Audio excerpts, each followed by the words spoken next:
Yeah, apparently. Awkward. Wait, when did that happen?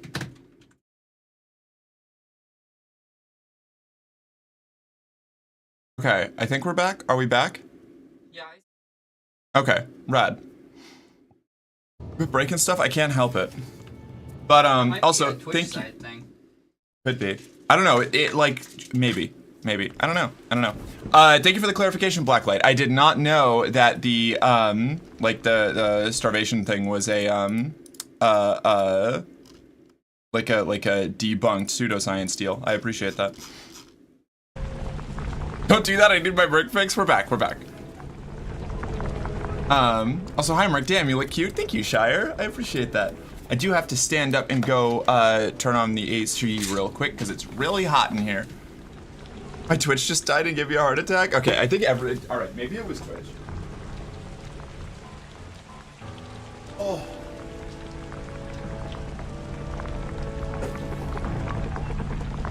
But yeah, I guess, altogether, you know.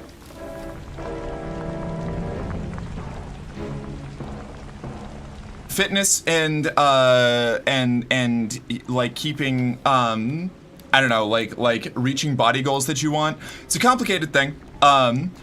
Be careful about how you go about it, because like it's entirely possible to swing way too far in the other direction, especially if you're reacting to your hormones changing and your metabolism changing with it, you know? But also, if anyone is looking for actual advice, what really helped me losing weight was buying meal prep containers, and whether you prep or not, put your food into it. That's your portion size. Interesting. I just want to be in control of my weight. I understand that. I get you. I'm saying you have to be careful about that headspace. And I'm saying this, again, like a lot of these things that I talk to you with, as somebody who has a very, very similar impulse, like wanting to be in control of your weight, because it can very easily, like that impulse, that desire can really easily spiral into a very unhealthy headspace, you know? Like, most people do want to have control of their weight, but if you let that desire for control of your weight, like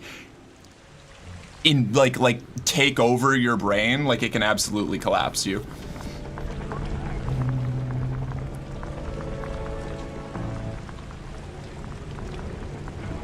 Marcus being silenced by Big Butter. They don't want you to know the truth about making it by hand. The only ultimate but most expensive and accurate is a DEXA scan. Oh, I don't even know what that is.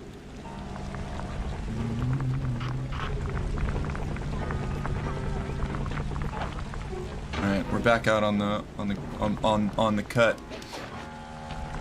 Right now, my issue is that I clearly don't know how to deal with hunger. Right now, my hunger basically led me from being underweight to being overweight. Again, I think this is speculation, obviously, but you're what, like a year in, or less into being on hormones, right?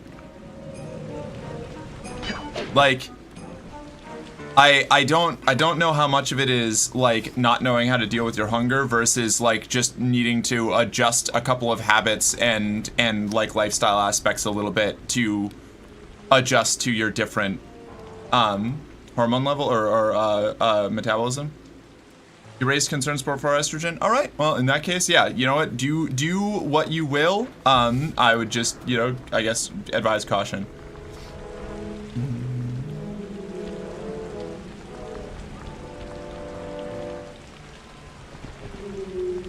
I am far from any kind of expert on this stuff.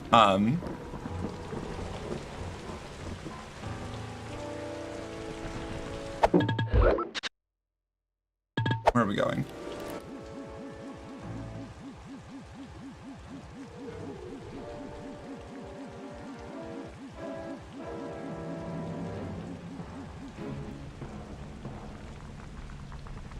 I'm sorry, Mojo trap action is killing me right now.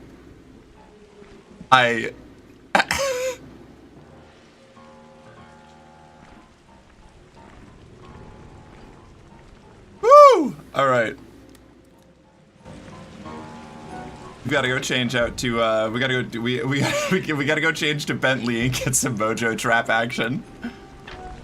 You have been banned from region chat. Yep.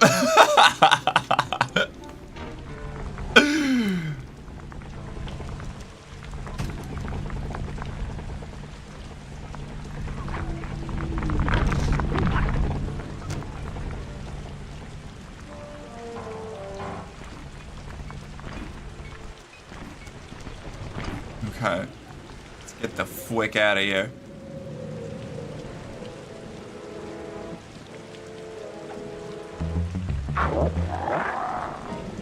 Away we go! I love the Bentley Sprint.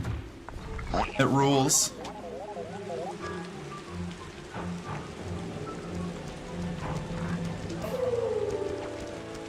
Okay, cool. We got away. They're gone. I'm gonna take this guy out. And pose on him. Perfect. I really wish I still had the coins leap into your pocket when you're nearby perk. Where is it? There we go.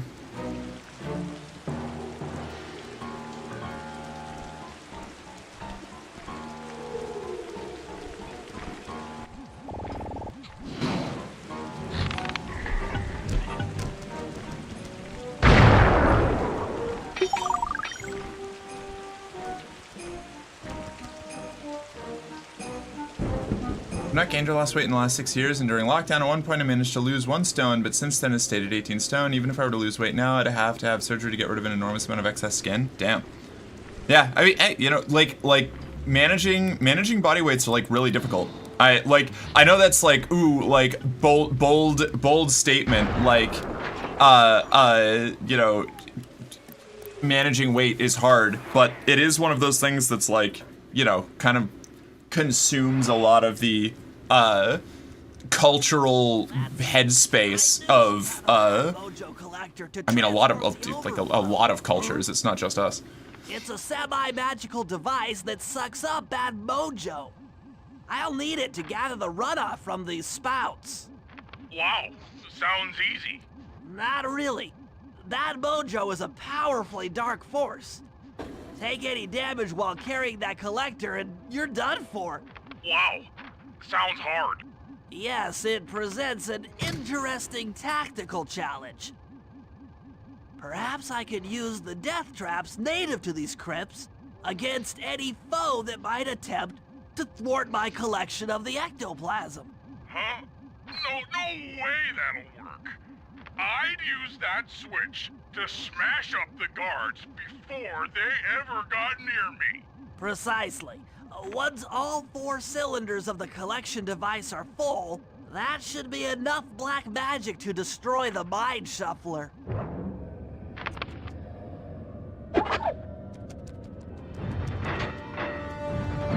out! Oh, I remember this one.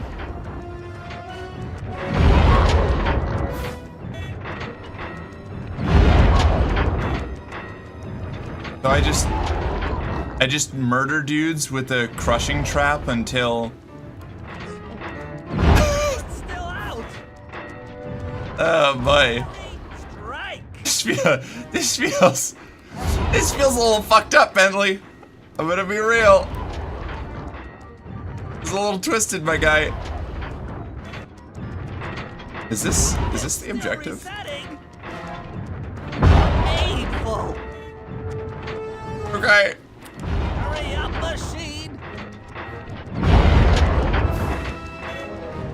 Uh-oh. Good. You just gotta do it on a cycle. You know? It's the wolf crush cycle. Looks like the spouts run out of bad mojo. No matter. Who designed this UI? Why make people run around and press a different button each time? I don't know. Looney Tunes. The fucking Acme created this. I put a new pic of my only foods in food on your Discord. I demand praise, pretty please. Okay, let's see what we got.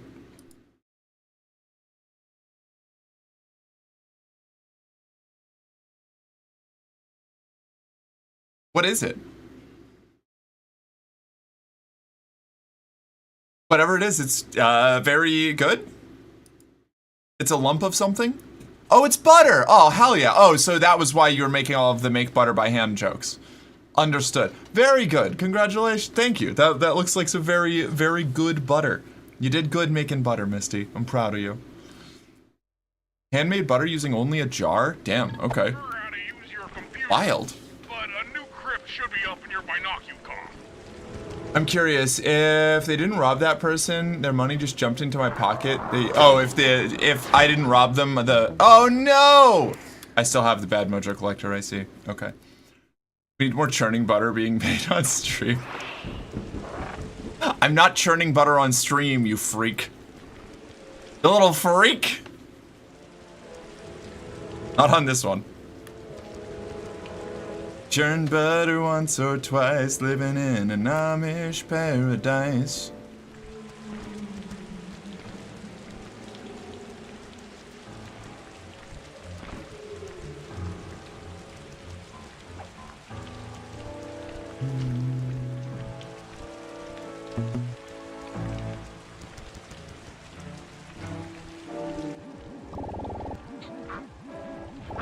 Quick. Okay. We stun them, we drop the bombs, we pose, they explode. Oh, where are we going? Hear me out. Drunk it on stream and tell Twitch you're churning butter? No, no, no, no, no, I don't think I will. I don't think I will, CRJ. I choose life. I've barely got a grasp on the little bit of traction that I have now. I'm not risking it all so that I could churn butter in giant air quotes on stream. Ridiculous. Outrageous. Pose on him.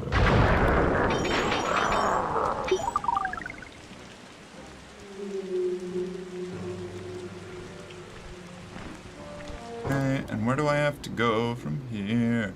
Go from here, where do I go from here? Is it behind me? Did I walk past it? Oh. Where are we going? Mission parameters. Instruct me. Where do you require me to go? Fun you. Sleep forever, Birdman.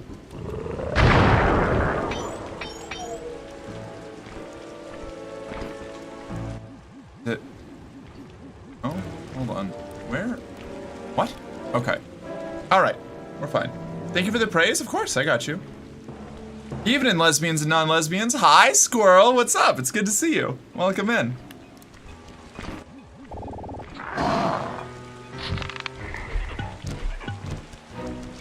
Pose on him. Very good. Now, where do we go from here? Where do we go from here?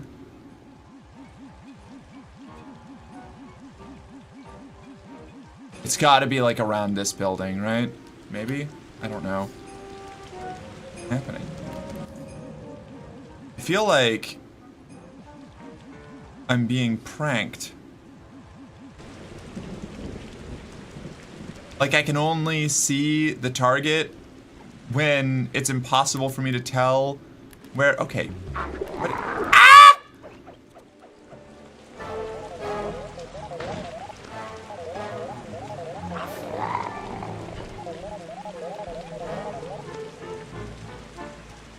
Okay. I think we're gonna be fine. We're gonna be fine. We'll be fine.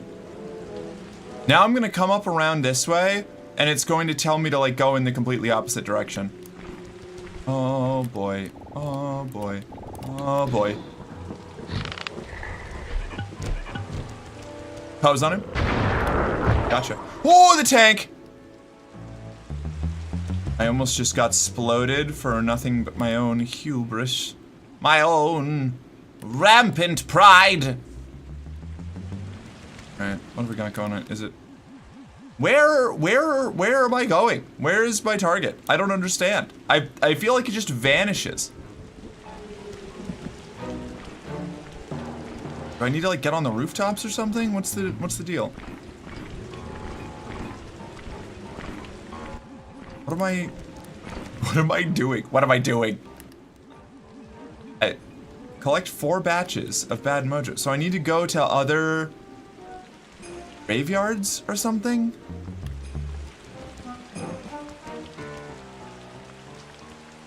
And if I get hit, I die. Where am I? Where? I'm so lost. Okay. Hey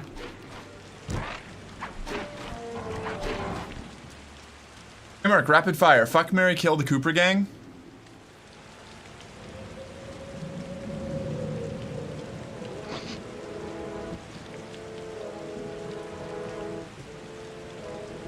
I don't wanna. I don't wanna. I don't feel like I have that kind of relationship with the Cooper gang. I think I might be stumped. Coward. Oh my god. Okay. Wow. I know. Shut up. Oh man. I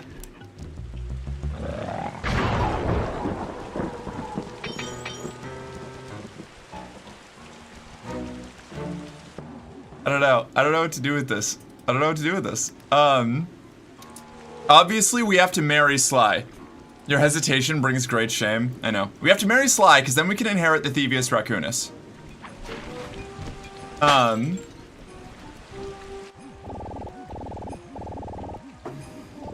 I don't know. Between Bentley and Murray, who to fuck and who to kill is tough.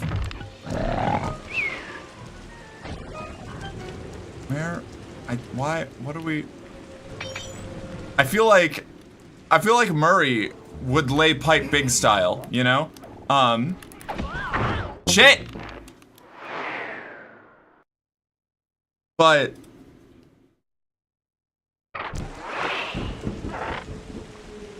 like, Bentley is the only character that canonically fucks?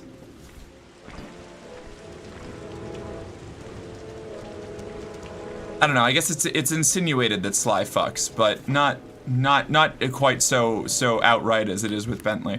I don't know, it's a tough call.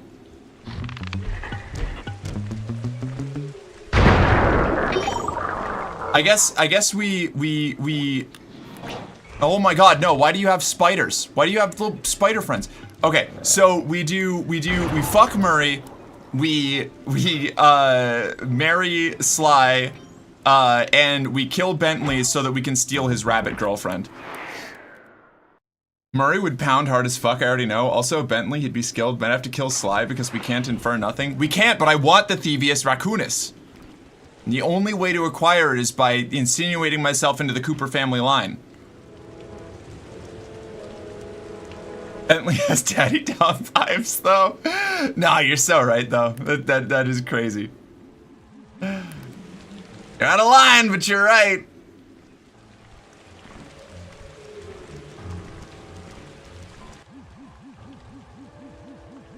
That's a compelling reason to marry Sly, TBH. Yeah, exactly. Thank you. I'm glad that you understand.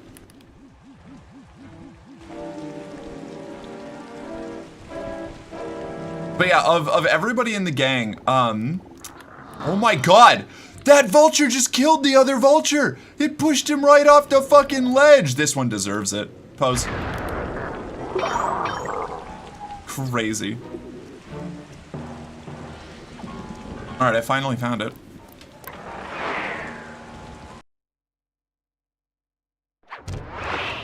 This is why you want me around. I'm the only one brave enough for these tough questions. You're so right. No, but yeah. That's exact. Ooh. Okay. All right. Well, shit. I didn't realize that the control panel. So that's like a fallback point. Here we go.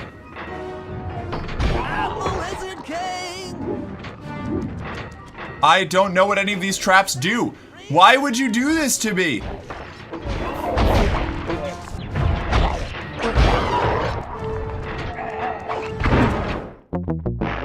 Okay. This blows. I would marry Bentley. He has plans. Murray seems good at cuddles, and I would have to kill Sly. Honestly, understandable. That'll hurt. It's kind of like driving me up a fucking wall that none of the trap buttons make the spikes go up. Whatever. It's fine. It's fine. It's fine. It's fine. It's fine. Bentley reminds me of the TikToks of the guy going princess and clapping his feet together loud as fuck. Oh my god. Take that. Why? Do they all follow the same? Oh, they do. Okay, they all follow. Okay. All right. Hurry up, machine.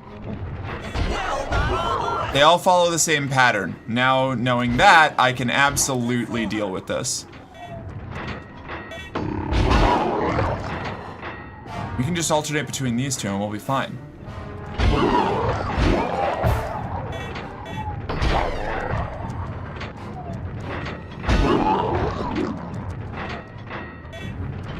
It's not ready yet.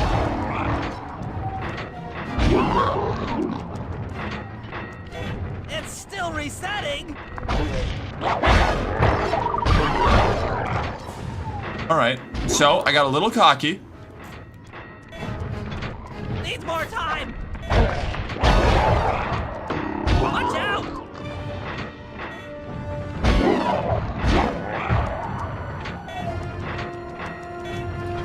I don't know what dictates the rules on the cooldowns on these things, but they seem very inconsistent.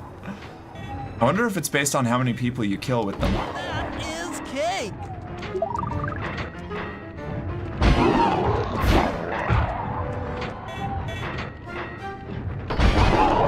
Gotcha.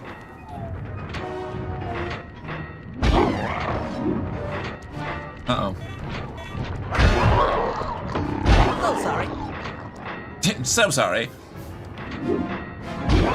Mojo Trap Action Mission is a slog. Yeah, it has a very funny name, and that wanted a lot of points for me, but damn. This is reminding me of, like, why I didn't like, the mini games in Sly 1. It's a little rough. Mojo collector is full. Moving on to the third crypt.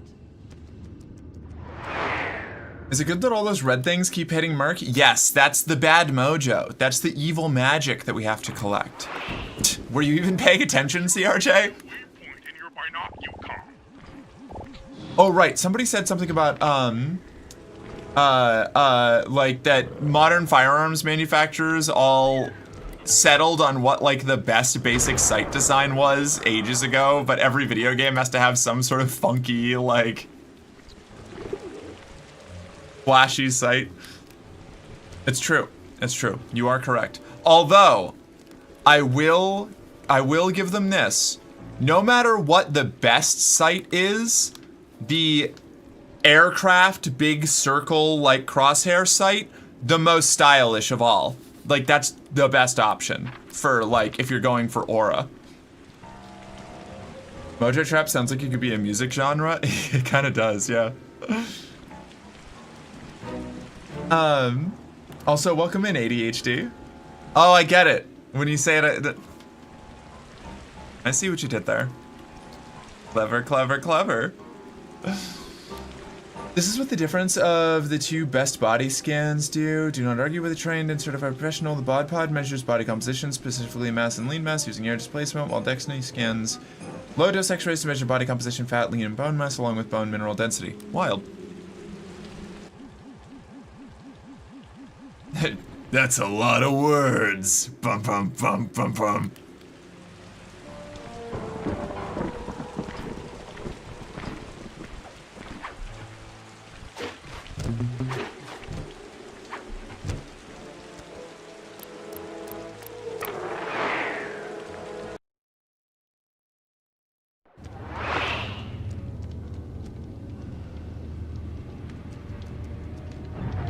What do we? Oh, whoa, whoa, whoa, whoa, whoa, whoa, whoa, whoa, But still out.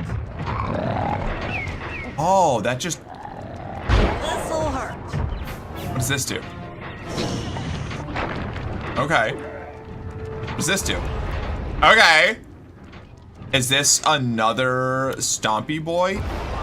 Oh, yeah! There's what? All right. Okay, guys. I feel like we got off on the wrong foot. And we all just need to be friends. We all just need to get along. I think it would be best for everyone if we all just calm down and exploded. Get out of here. Get out of here. Get out of here. Hey guys. Okay, so we want to, so this one, everything has super long cooldowns in this one, so we're going to run around, we're going to kite everybody. We're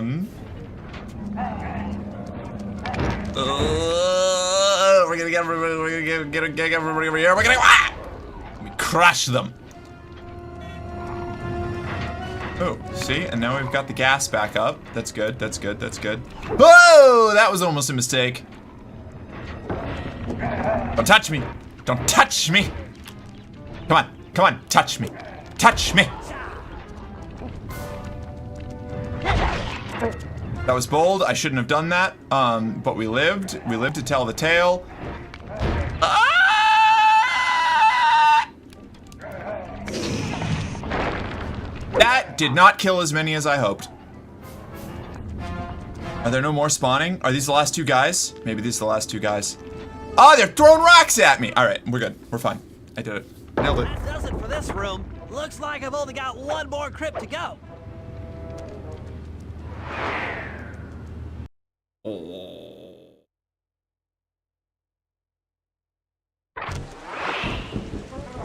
really getting the hang of this. I just sent you another waypoint, but it's kind of buried in the well. Yeah, you'll figure it out.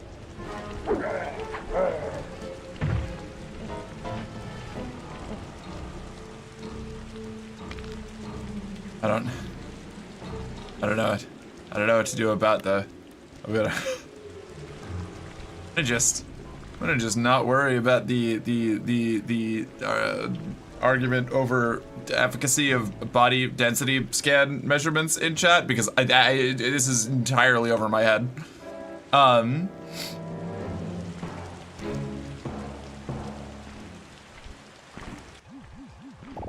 We have entered a field so far beyond what I am familiar with.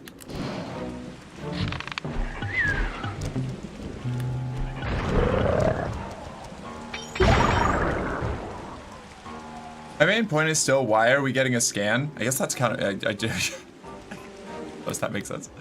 I don't know. I don't know what any of this is. Look. I come from the rub some dirt on it school of medical practitioning, okay? I get pretty much all of my medical understanding from proximity to blacklight, which is primarily pharmaceutical knowledge, and also entirely secondhand, filtered through my limited understanding of what I can translate from that. I don't, this is so far above me.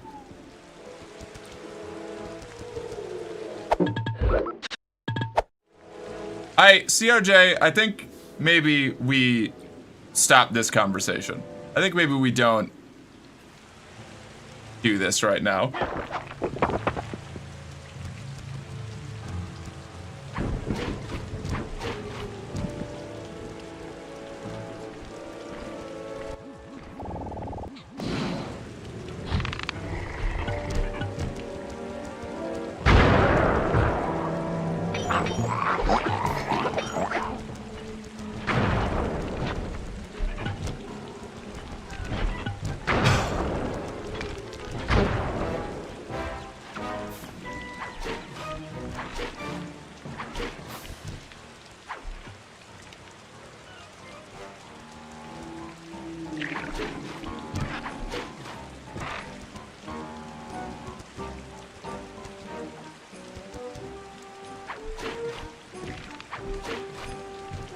I'm just gonna move on. I'm gonna move on to a different conversation because I can't really meaningfully contribute or engage in this at all, and we're starting to get into like arguing with stuff. I'm gonna start the conversation of Merc. I haven't seen you in a while. What happened to your room? And goddamn, girl, what is that pile of cleanup? Okay, look. I had it kind of clean, and then we did laundry, and a bunch of stuff got churned up. I'm sorry, all right? The room, we have a different, it's a whole, I moved my desk around, so we've got a lot more space. I don't feel like, we haven't had time to organize this stuff since we did laundry. I'm sorry. I cleaned up a bunch of it, but I haven't cleaned that up yet. I'm not blaming you, but I am shaming you. I don't think that's better. Is that better? I had it clean, but then it got worse. No, literally. It looked great last week. I haven't been in the best headspace this week. You know, I've been in a bit of a state of suboptimal, oh my god. That wolf just saved the vulture. I haven't had my shit together enough to keep my space, properly sorted. The fact that I'm even live is honestly a testament to, my ability to recover. I slammed my thumb in a potato sliver once at work. The manager poured super glue on it and got back to work. Do you mean, oh, slicer, I see, yep, you did correct that. That's horrifying. My uncle, when I was visiting my uncle in Idaho when I was a kid, he super glued a wound shut. And I was like, wow, you can just glue wounds shut? And he was like, no, you're not supposed to do that. And I was like, but then why did you do it? And he was like, because I can do it, but you can't. Don't do that. And that was how I learned that you can, in fact, super glue wounds shut. I was already down here, fuck. But you're live then, sorry about that shaving in honor, but I'm clean my own messy desk. No, it's fine. It's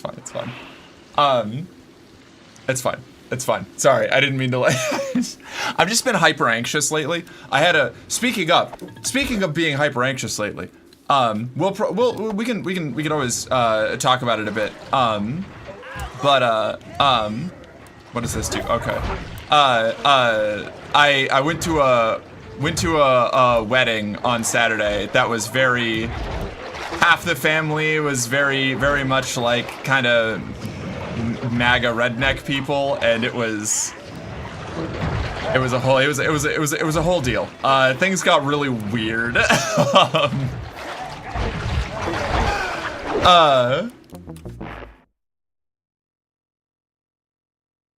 I don't know. You should be aiming for optimal sub, not suboptimal. Yeah. Did you have to boy mode at the wedding? No. It probably would have been easier if I did. But no, I did not boy mode at the wedding. But I don't know how things wouldn't get weird. Yeah, it got odd. But I was already like I've been trying out new meds and stuff, and I keep forgetting to take them because I went off of them for a little while because my psychiatrist didn't reschedule, didn't call my attention. Boy, things have been weird. Things have been weird is what I'm saying. But that aside, the wedding. Let's focus on that. Is my son following me? He is. Okay. Right. Without like getting too hyper into detail on things, I don't even know where to start. Like, the ceremony was beautiful. I learned a lot about why two people that I know, like members of my partner's family, you know, love and respect and appreciate each other, and why they're together and why they're a good couple. And it was great, and the ceremony was beautiful. And then we got to the reception, and the reception things got wild. We had I got high with Faith's parents on like a THC tablet because we weren't smoking at the wedding, because it was like we didn't want to like damage the venue or get fined or anything. And it was way more powerful than I expected it to be. So I ended up totally zonked by like the first third of the reception. The groom's mother invited way more people than she was supposed to, so their side of the family was like 3 times the size of ours, which was already wild, because that was the side that I was kind of concerned about running into, and so we were wildly outnumbered, and we're not expecting to like have all that going on. And during the like speeches in the reception, the groom's father invited himself to our side's family dinners that we do on Sundays, and refused to go on with his toast until he got confirmation that he could come to our family dinner that he had not been invited to previously, ever. And he just kept saying that he wouldn't continue on to his toast until he got invited to the Sunday afternoon dinner club.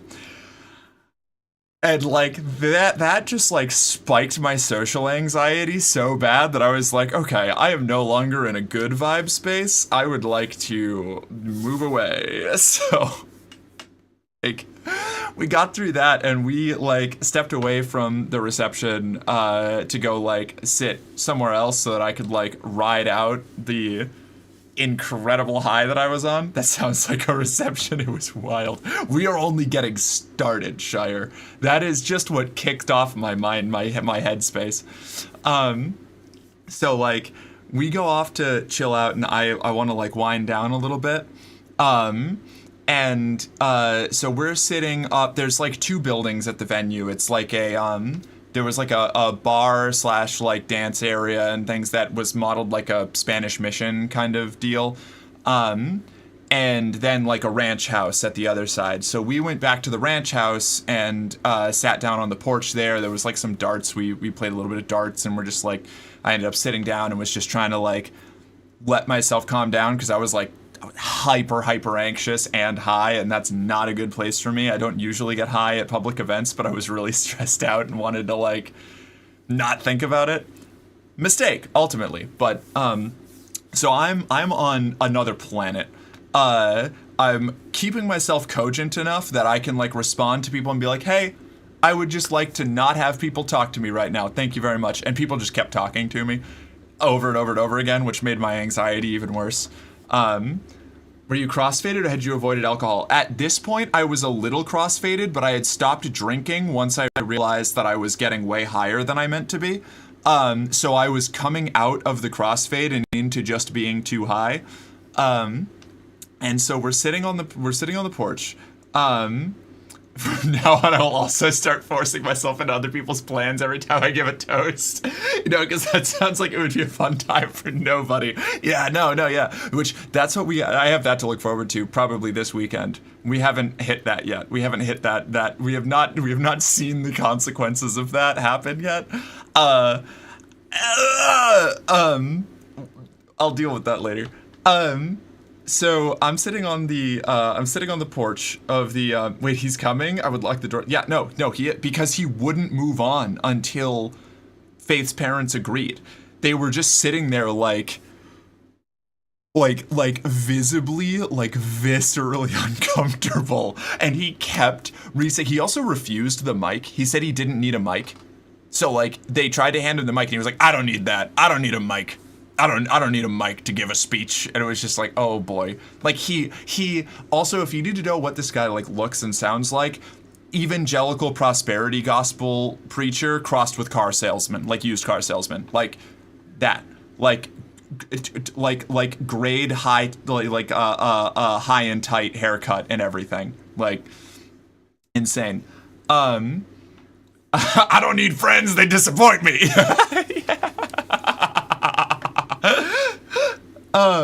I thought they were the same thing. They basically are. Yeah.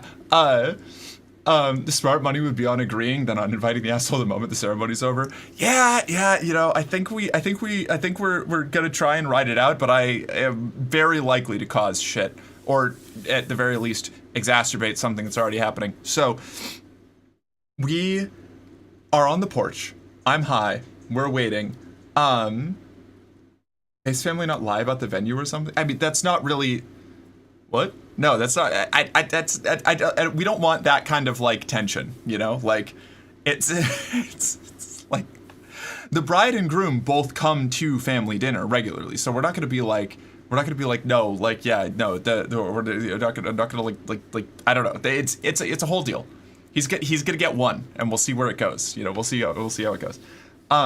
Yeah, sadly, this is a person that's gonna keep being a part of what. Yeah, we can't just banish him to the Shadow Realm. You know, not until he's done something we can explicitly banish him to the Shadow Realm for. It's also not my I mean, like, it's, you know, I am exactly as integrated into the family, well, less actually integrated into the family as the groom is. So like, I'm not going to like cause a scene about it, like, because like I'm kind of like, I have exactly the same level of standing as the guy whose dad is getting invited, you know. But if you haven't been invited up to this point, perhaps there was a reason for it. Yeah, exactly. So anyway, we're on the porch. That's just the beginning. We're on the porch, and I am going to do Big Merc for a second because I'm gonna be yapping. I'm gonna be yapping for a moment. We're doing a yap. We're yapping.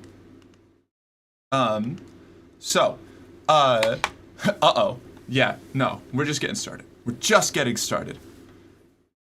Going out on a live here, I imagine you were invited rather than passively aggressive coercing people into letting you attend. Yes, but I'm not talking about me. I'm talking about like the person whose dad it is like the same kind of like partner of a thing. Do you want just chatting? Yeah, throw us into just chatting for just a second, just for a bit, so that we can go back to playing Sly in a minute here. I'm gonna do this for a minute because I'm gonna be here for a sec. Thank you, Misty. So I'm on the porch. I'm high out of my mind. I've got Faith and Faith's sister-in-law with me. Faith is sober, basically trip-sitting me at this point because, she recognized that I was completely gone and was gonna need, like, somebody to help out. So it's nice to see Big Brick. She's so pretty. Thank you. Hey. And so we're chilling. I'm starting to wind down. I'm starting to calm down. I'm just like, you know, deep breaths. The DJ starts telling everybody to get onto the dance floor by request of the bride and groom. And we were like, oh, okay, that's cute. Glad I got out of there before that, though, because I am too gone to be on the dance floor. And then a couple minutes later, we hear him say it again. And then, like, again. And then he says it again. And reiterates it's by request of the bride and groom. And then he says it again and specifies like everybody needs to get up on the dance floor. And then he said it again six times. The DJ told everybody to get up on the dance floor. God damn it, my son. And so V, who's already in like social anxiety hell right now, from everything else that was going on, I am freaking out, like losing my mind, at how, was this DJ a friend of the father of the girl? I don't know. I was not involved in the planning of this at all. I have been involved in the planning of like 3 weddings, like the last 3 not the last 3. 3 of the last 4 weddings I've attended, I've been like part of the groom's party and like helped doing planning with, and so I tried to have as little as possible to do with anything involving this, like thinking about planning or organizing this wedding. Not that I was asked to or anything, but it was like I was intentionally keeping as much distance from it as possible until I just like showed up.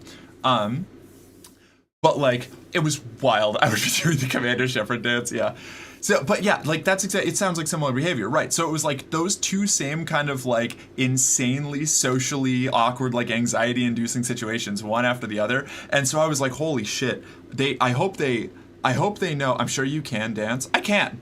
I'm not bad at dancing. I'm kind of a terror on the dance floor if I'm feeling up to it. I was not feeling up to it right now. So I start thinking like, oh man, do they know like that I'm out? Are they specifically talking about me? Like, is that who they're talking? Because I can't see like the reception area anymore. I'm like around a corner and I'm like, do they know? Do they know that I'm out here and not dancing? Are they gonna like send, is he continuing to say it because they know that me and the 2 people with me are not on the dance floor dancing? Is it me? Because I'm high as shit and hyper anxious and I'm making it all about me, which obviously is irrational to a sober person, which I was not. So I was getting even more stressed out by that. And then two of the groomsmen come around the corner onto the porch where we are smoking a joint. And they start talking to us. And I was like, hey guys, I'm good. You know, they were like, oh hey, do you any of you three want some weed? Do you want a hit of this? And I was like, no, I'm good. And they were like, oh what? Like you don't smoke, or are you do you what? You don't do that? And I was like, no, I'm already high, and I'm too high, and I just want to come down and chill. And they're like, oh, okay, all right. Yeah, I can tell actually. Like your eyes are really bloodshot. Do you need some eye drops? Do you need some water or something? And I was like, no, dude. I'm good. I would just like to sit here and zone out. That is what I would like. And they were like, okay, but like your eyes are really bloodshot. Like you're really high. And I was like, thanks, dude. Really appreciate that. I need more weed, please, Merc. Yeah. So already, this social interaction, even if I was not stressed the fuck out already, not great. And then I was like, okay, like, no, you're good. They were like, oh, they said that everybody needs to go and dance. Like, you should all come and dance with us. And I was like, no, I don't want to go dance. Thank you. I want to stay right here, and I want to look at the floor, and I want to pretend I don't exist. Like. And then they go, okay, all right. Well, and they look at either Faith or Faith's sister-in-law, and say, nice shoes. I don't know which one it was. And then they look at me, and I had taken my boots off because my heels had unfortunately disintegrated. Like, the pads on the heel had, like, fallen apart. So I had taken my boots off and, like, walked off barefoot back to the porch and was sitting there. And so the guy goes, like, oh, nice shoes. Looks at me and goes, nice toes. And I was like, thanks, I guess. And we all kind of laughed it off. And then they recognized that they had, like, initially it was like funny comment, haha, very good, like a little awkward, kind of funny, we laughed, whatever, and then they doubled down. And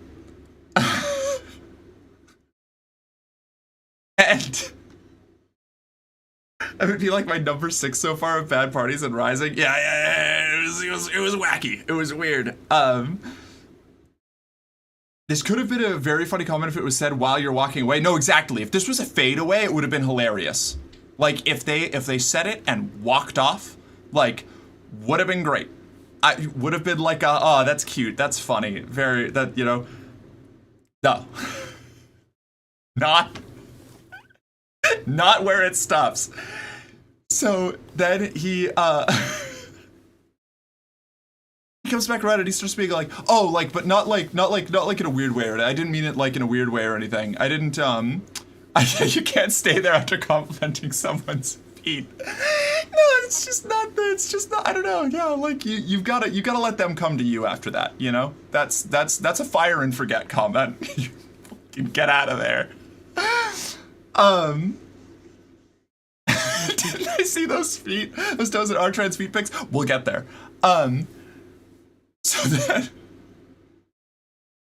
So then, Faith's sister-in-law, who I love, by the way, this woman is fantastic. She's great.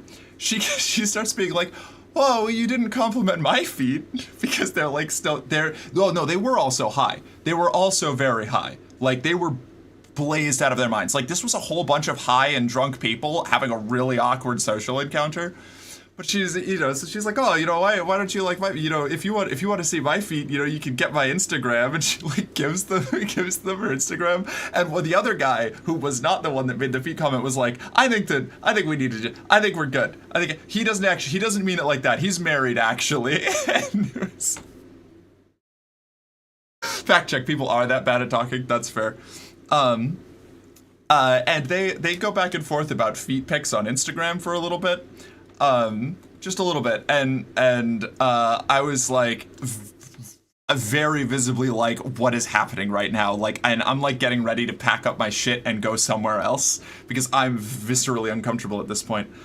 And then he looks back and is like, oh, but I don't mean like, it's not like, I wasn't trying to like, I wasn't trying to, like do any kind of, like, didn't mean it in a weird way or anything, like, whatever you are, like guys or girls or whatever, like I wasn't trying, and at that point I was just like, all right, well, we have fully moved out of this is an awkward but kind of like endearing interaction to I'm fucking done with this. And I started to like get my shit together, and his buddy, the one who was trying to kind of like usher him away, was like, hey man, I feel like this conversation was over like 3 minutes, like a few minutes ago. Like, I think we need to go. And I just like left to go find another chair somewhere else and sit down. And then, so we get out over there, the sister-in-law catches up with us after a little while, and I'm finally like calming down. I'm spaced out. We're really far away from everything else that's happening. We're good. We're set. We're fine. And then the sister-in-law catches up, says like, hi, how you doing? Where'd you go? Like, what's up? And she's absolutely like, she is like blasted out of her mind, like has had like 7 cocktails. Like, I don't know how she's still standing at this point. And the answer is like, she's Eastern European and is the only person I know who can like outdrink me. Another foot Freudian slip. Yeah, this is a nightmare, right? So we're sitting down. I'm finally calming down a bit. She talks to us for just a little while, and then she just doubles over and throws up right next to me. Like, she's like 1 chair away. It's like chairs around a campfire. But like, I was like, no. And so then I start freaking out, thinking that we're gonna get in trouble for that. We were outside and like away from stuff, so fortunately, like, that was kind of fine, I guess. So I'm like, I have giga stressed right back up. Anxiety's right back up to the fucking like pinnacle again. And so it's so I take a little bit to freak out about that, and then we get up and move again. What the Milo Murphy? I know. I kept running into, so I was like a side character bumping into like 5 different main plot lines of this wedding. Like in hindsight, there's a bunch of shit. We still aren't to like the ultimate villain arc stage of this whole interaction, of this whole sequence. We've still got more. We're not done. So,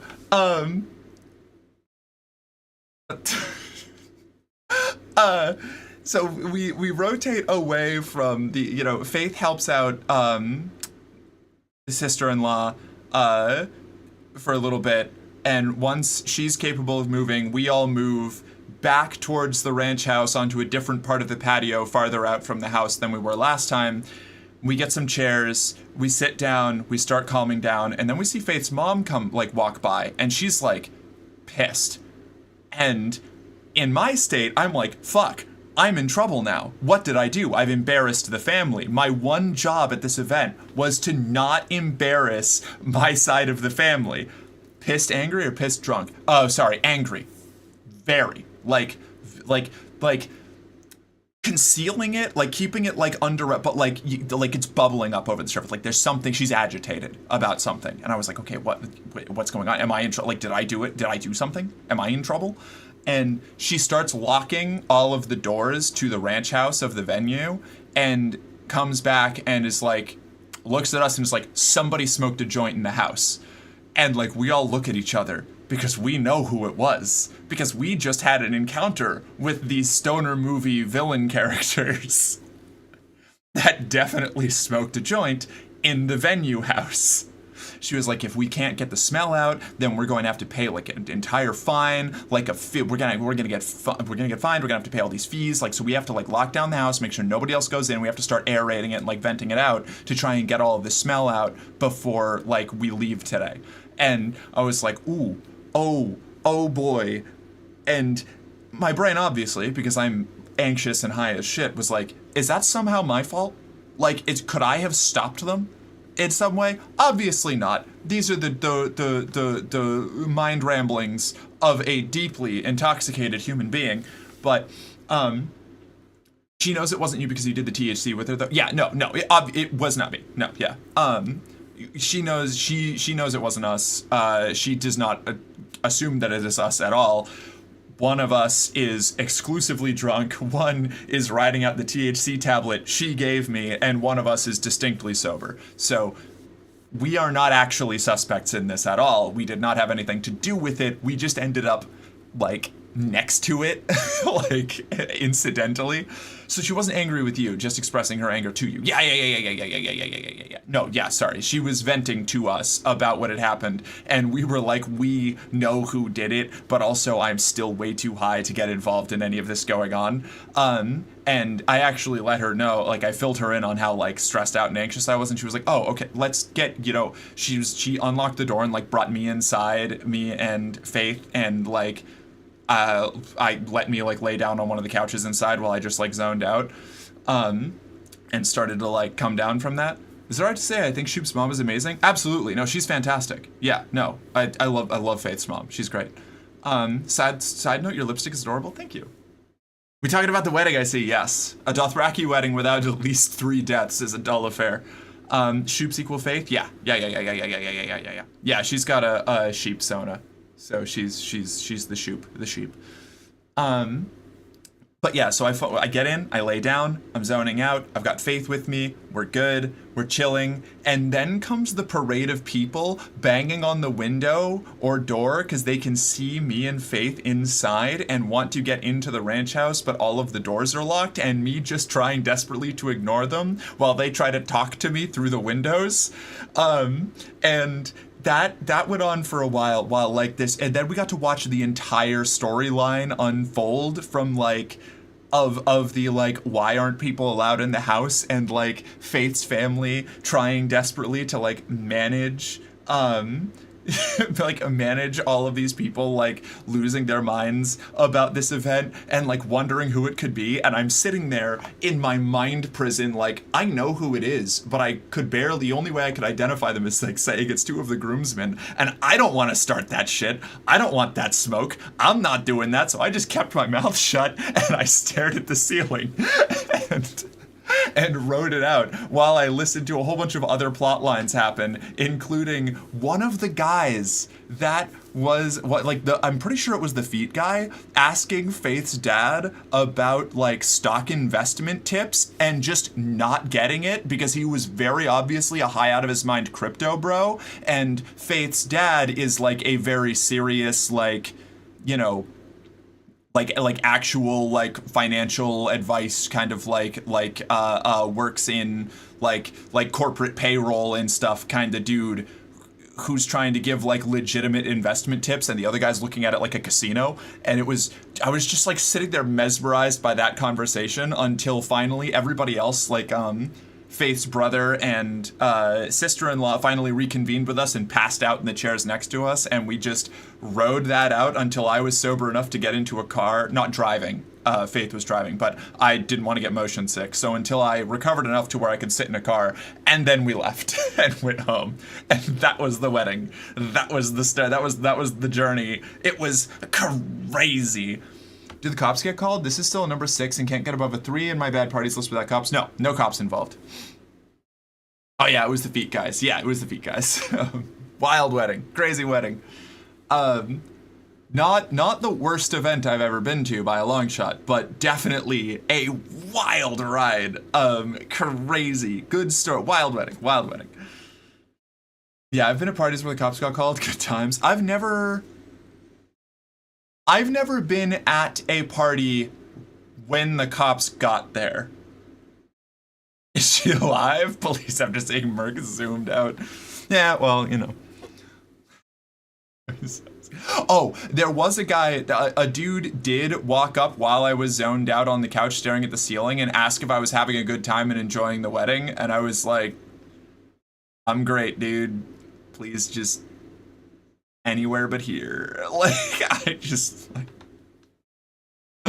Okay, I love that story. Sorry it was so bad, but I can't stop asking. What were you wearing? I was wearing the brown dress, that like the brown dress that I got from when we did the shopping stream, and my like calf high riding boot heels, and the beadcraft necklace. This one, with the earrings that go with it. So, whoops, that's not right. This one with the brown dress. It was really good. I looked great. Like, totally understand why that dude wanted to compliment my feet. I do. I was just, not the time, dog.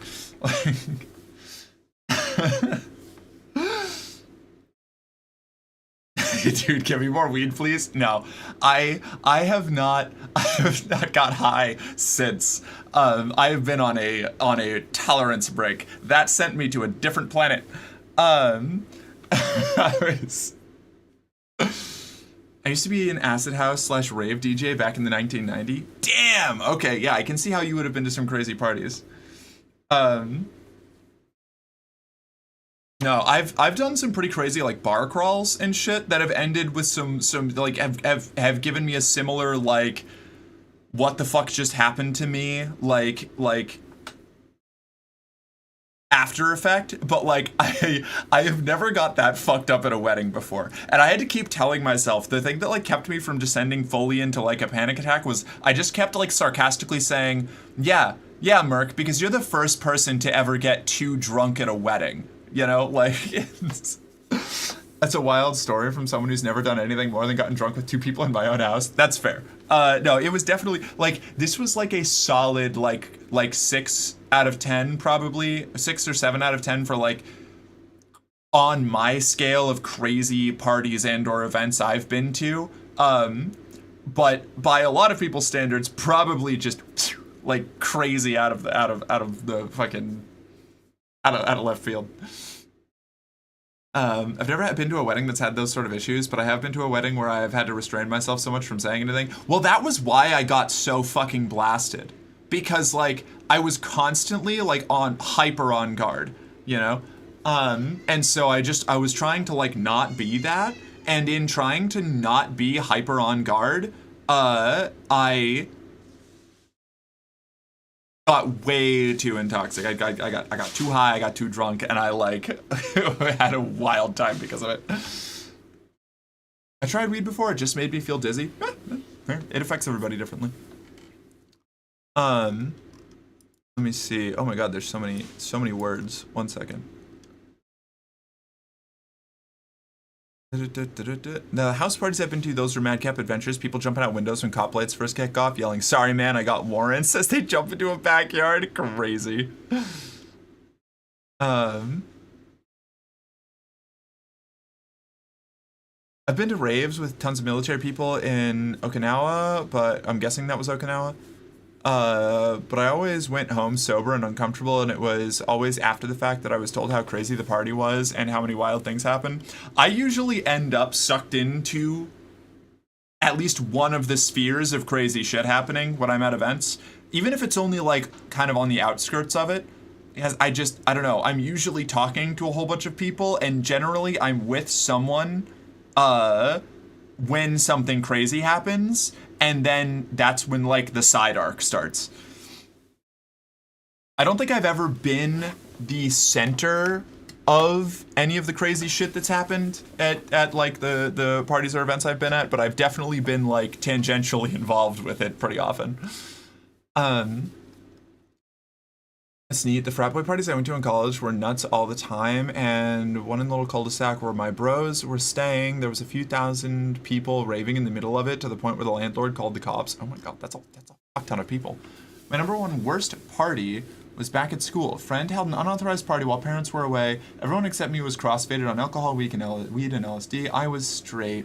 Then someone walked through a closed glass door and needed hospital treatment. Oh my god. Police questioned me because I was the only person able to answer, but I didn't want to throw friends under the bus. Then the cops discovered the homeowner was one of the most senior civil servants in the treasury, and things got really gnarly. Whoa! Okay, yeah, no, that's some elite wild party shit. That's fair. You can I bequeath you the crown. That's gnarly. That's government official party shit. That's crazy. I've never been to a government official party problem. Oh boy. I try to stay as far away from the apparatus of power as possible. My parties are usually crazy redneck shit, you know? Think about a party is you don't have to see it. There's people anymore. Weddings, though, yeah.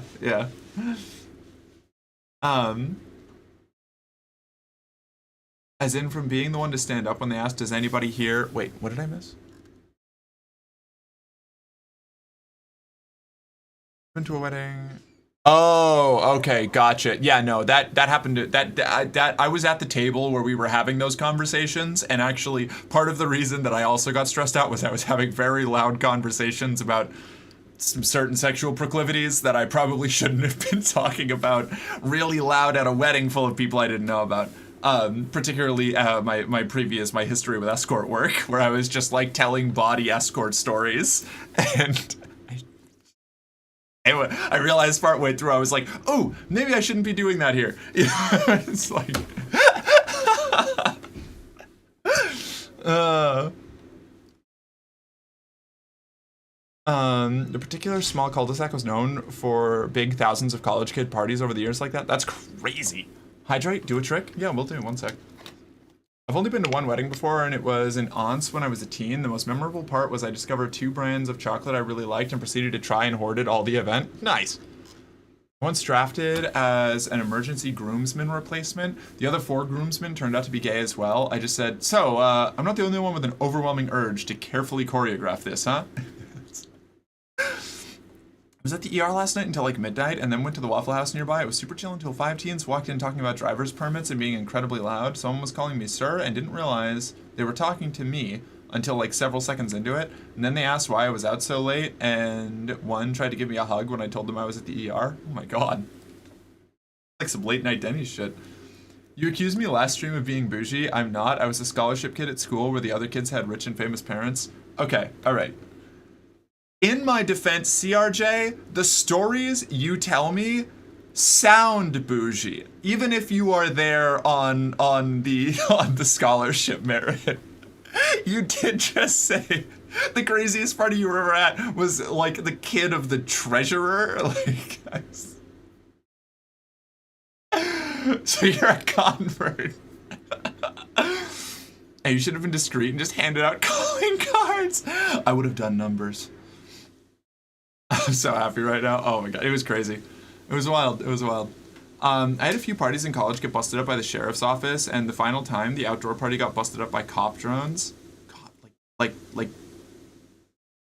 You mean like, are you like I call them drones because I don't respect them, or like actual factual like robot cops? It was so uncomfortable. I can imagine. That sounds viscerally uncomfortable.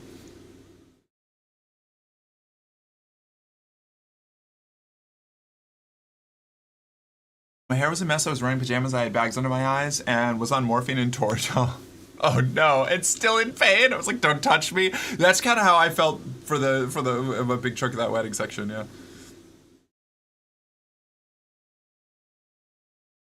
Oh my god, the cops had flying drones? Oh my god, man. Cops busting up parties has come a long way since I was a kid. Sending, like, flying drones to break up a party is insane work. I think my favorite characters have to be the feet guys. The feet guys, just wild. A wild ride. His buddy saying, hey man, I think this conversation was over a few minutes ago, was like like elite comment of like a dude recognizing that they were in way deeper than they should be on like a line of conversation that they shouldn't be going down. Mark, how are you, lovely? Hi, Bridget. I'm doing great. Thank you for asking. We're chilling. How are you? I've got to stretch. Hold on. All things considered, though, awesome story. Cool, genuinely pretty cool event. I kind of like, you know, in hindsight, now once I'm through it, I like my like crazy event experiences because it gives me stuff to talk about, and I'm a storyteller, so having stories to tell is pretty rad. But yeah, in the moment, it was a suboptimal experience. Yeah, Lily, that's right.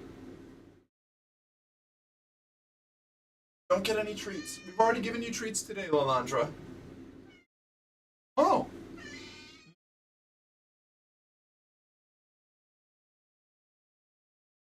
Yeah? She's yelling at me so loud.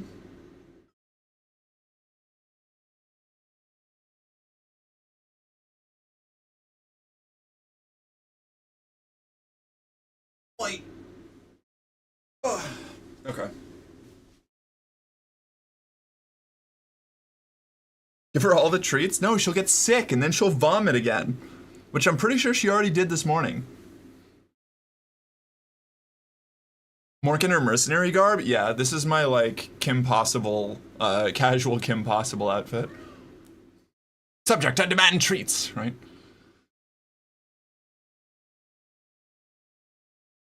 At least they didn't seem disrespectful, just not able to form cogent thoughts. I'm gonna be real, I would look upon them a lot more favorably, personally, if they hadn't done the guys, girls, whatever you are, comment. That one took it. That was when I left. I was like, all right, we're out of bog standard drunken like flirting into like great. Now they're starting to get self-conscious about the fact that they just hit on a trans woman, you know, and that was the bit where I stopped enjoying the interaction completely.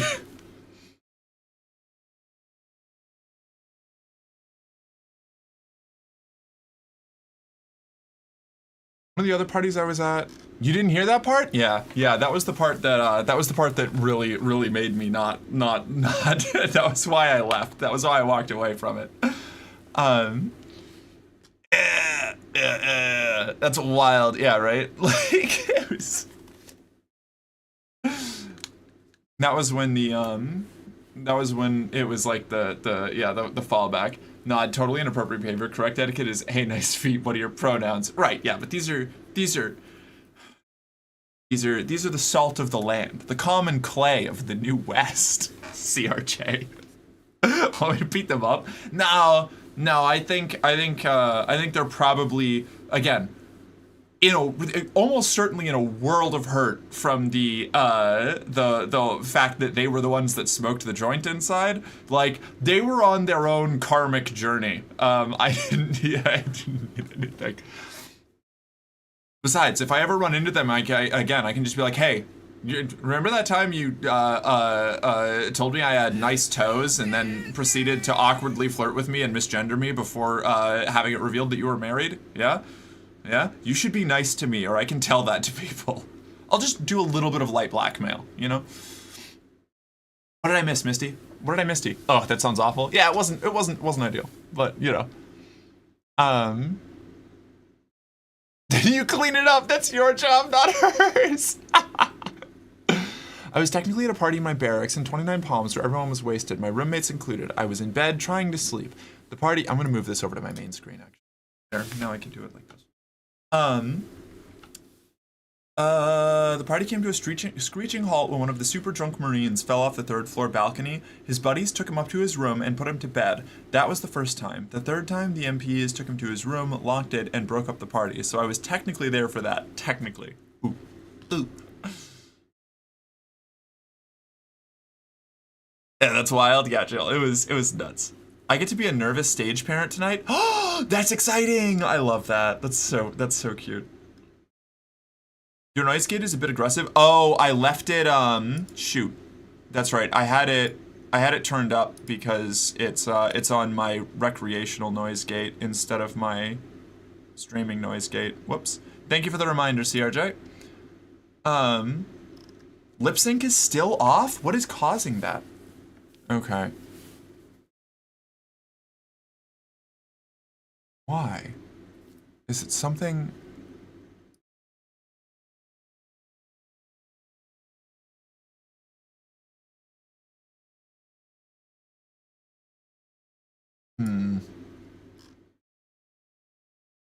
Awkward. We're gonna have a little light blackmail as a treat. Yeah, just a little bit of blackmail. Just a little bit. Marine buddy of mine was on his first leave in town. In town. Is it okay, I'm trying to now I'm obsessed with the it's slightly off for me? Fuck. Sound sync is okay for my client? Interesting. Weird. So it's okay for some people but not for others? Odd. Odd. Blackmail is good, but don't forget that the last sentence in a real blackmail should always be whispered. That's true. My daughter's in a callback right now? Oh, that's so exciting. Oh my god. I feel like it was worse last time? Okay, I wonder if it's just Twitch weirdness. Clap your hands on screen as a sync check. Redneck clap report. Hold on. Maybe it is a little weird. Yeah, it does seem like it's off. By a lot. Wild. Yeah, the clap was not synced. Lily, no, not right now. I'm dealing with tech issues. Oh, you're so right. You Gibby? Yeah, she's meowing. What weird. I wonder, how do I don't know how to fix that. Why is it doing that?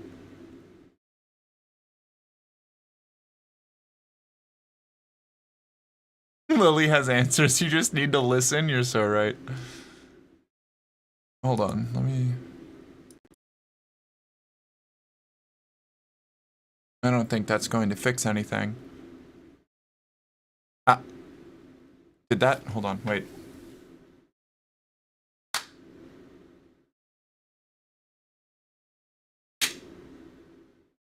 Maybe restarting my audio engine did fix it.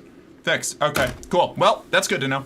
I just had to restart my voice meter system. Not fixed, better.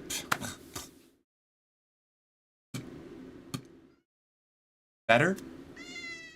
Lily! It's... On my end, it looks better. You could have a slight sync loss at your end. Pause. Wait 3 seconds. Unpause. I was gonna say on my side, it's responding properly now, but I could be wrong. Voice meter. I hardly know her. Never stopped me before. Oh, but yeah. So that was the wedding. The wedding was exciting. The wedding was wild. It's honestly great story. Here for it. And now I'm gonna eat some sushi.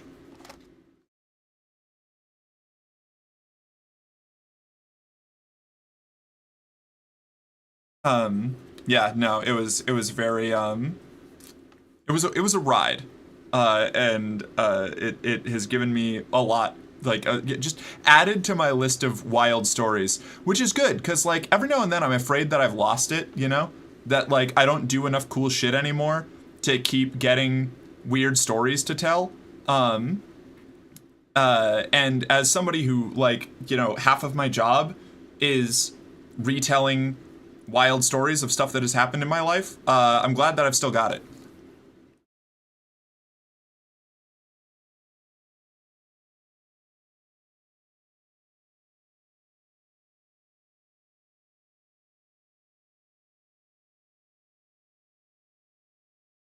I'm hoping that I'll build up a whole new like set of weird shit for when we go to Pride in Seattle later.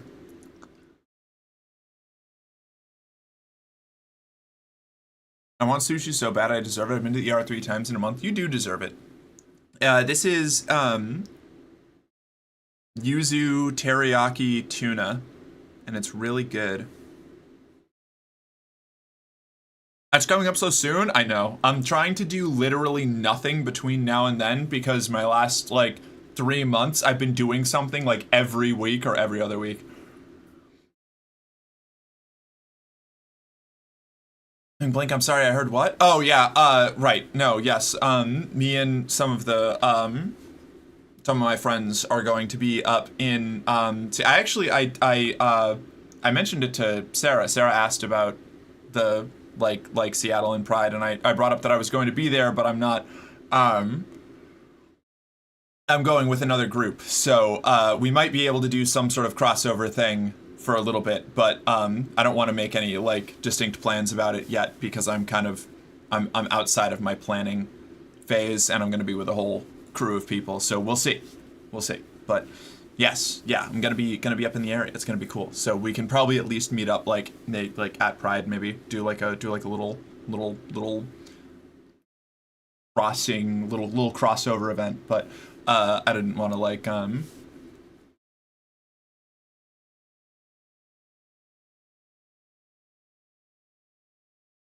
do any planning. What? I really want to make it to SF Pride one of these days. I go to Santa Cruz Pride every year. Is that San Francisco? I had to go get myself some electrolytes. Gosh darn calf cramps. Oh no.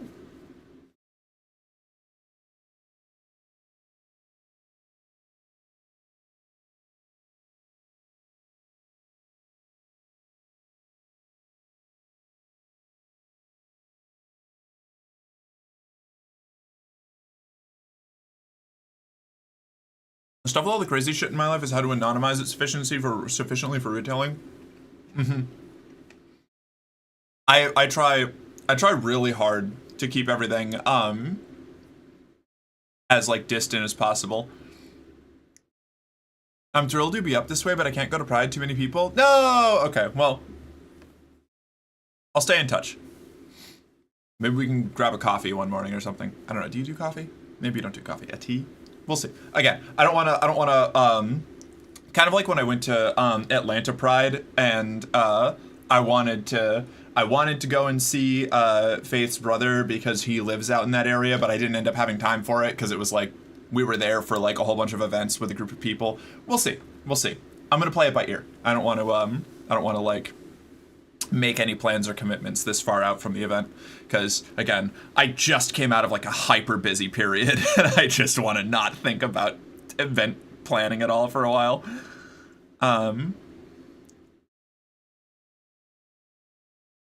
Eat a banana for cramps. Oh, okay. Noted.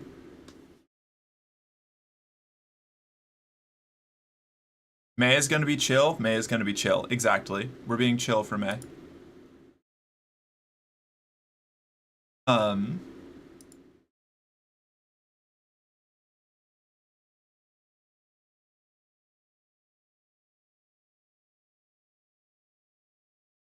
Cool. Pretty clear why you needed time to recover from the party. Yeah, that's why like I woke up on Sunday and I was like still greened out from the day before, and I was like emotionally completely fried. And I looked at my schedule for what I was doing for the day, being like doing a normal stream and then an after hours stream, and I was like, nah, no, I think I'm just gonna sleep.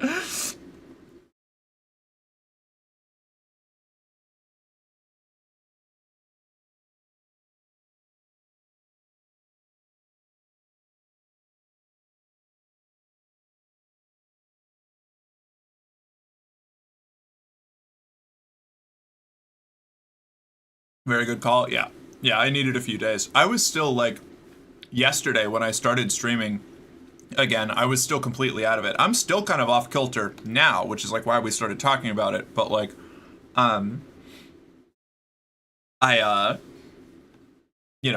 very much been like super stressed out. And I've just been like winding down, in my off time so far, which, why the place is kind of a mess right now because I've just been doing nothing. My day of birth is on the 29th of this month. Hey, congratulations! What's that? It's coming up. It's coming up soon. I'll try to remember. I'm not going to remember, but I'll try. Need our puppy girl well rested, limber, and moistened and stretched. It's been a minute since we've done just chatting. This is nice. I've been miserable these past 2 months, so I feel you. Oh, I'm so sorry. The stuff that I've been doing has been good. It has been positive, but it has been extremely stressful. Like, I have been, like, it's been like one thing after another with no recovery time in between, and that's super important for me, because I, despite being a very social creature, am very much in need of wind down between, you know? I'm in exactly the same boat. This is like my first nothing day. Yeah, I've noticed. You haven't been around. Are you gonna be around tonight? Are you gonna be around? Are you gonna, like, after stream? You maybe you wanna play some Conan Exiles? Maybe, Jill. We playing some Conan Exiles? Maybe. I understand if not, but if so, maybe.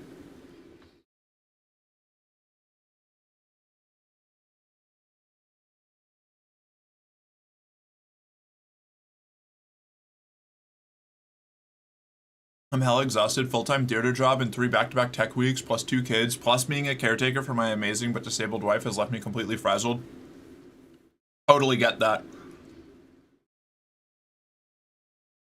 Well, you know what, Bridget, from one stressed out entertainment worker with a whole lot going on to another, you're doing great, and I'm proud of you. Keep it up. You deserve rest when you can get it. I'm getting sick, so I should rest, but on the other hand, that's fair. Understandable. I used to think I was an introvert, then lockdown happened, I live alone, I now realize I need both alone time and time in company. Same. Absolutely. I am hyper-social when I am in, like, when I'm charged up, when I'm ready for it. Once I'm out socializing, I don't want to stop. Like, it's like I get into a flow state, and I'm just like, I'm off, you know? But when I get home, I need like sometimes multiple days of recovery time of just like, I do nothing now. Like, which is one of those things that like people who don't know me like super well and who have only really like met me at those kinds of events are really shocked by a lot of the time, where it's like, I really am like the, you know, I'll get all kinds of like crazy dressed up and like go like to the nines crazy over the top, like hyper social, like glamorous, off the fucking handle, and you know, be dancing between all kinds of different like social groups and stuff. And then like when I'm at home, I'm just like wearing a gigantic oversized t-shirt, like curled up in a corner, like eating fucking eating some sort of like beans straight from a can or something. Like I have not even the effort to heat these, and I'm just like disaster girl hours. Yeah, we get to disaster girl hours, and I'm just like a wretched little creature. Thanks. My therapist told me to get rest, and I said when. That was kind of a similar. I've had a similar interaction, Bridget. This is too relatable. Everyone thinking you're super extroverted and then being surprised when they find out you're a house goblin. Yeah. The moment I'm home and I can just like be like, if I am not actively being perceived, and I have like a, it's not a condition, but it feels like a condition sometimes, where I always act as if I'm being observed. Like and I've done this since I was a child. Like I see myself in my mind's eye as if I am like a character in a sitcom or something, where I pay like an unnecessary amount of attention to like how I present myself or act or like maneuver when there's nobody else around. And so sometimes I have to really like force myself to just be like, no, today we don't care if we're being observed by some sort of extra-dimensional entity that sees me as a TV show. I am eating beans from a can in an oversized t-shirt. Girl Sam, but now I don't get that time to curl up in gremlin mode. No, I know, it's so bad. It's terrible when you can't have that. Me eating SpaghettiOs out of a can because there's no clean plates or silverware. Yeah. Beans from the can is still not as bad as a spicy cow eating Uncrustables straight from the freezer. Wild. You know who else does? Faith does that. Faith eats Uncrustables straight from the freezer, and it stresses me out.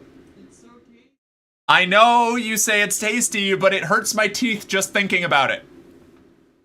Of course she does, yeah. Mark throwing Rorschach vibes. Fine like this, yeah. I share a birthday with JFK actually. While I've been lacking on the number of orgies and I've been having things shot in my back compared to him, I've been having better luck in cars at least. Good for you, Squinty. There's a joke about back shots here, but I don't have it. Gotta have the low moments on screen so they appreciate the character growth. You know, a huge,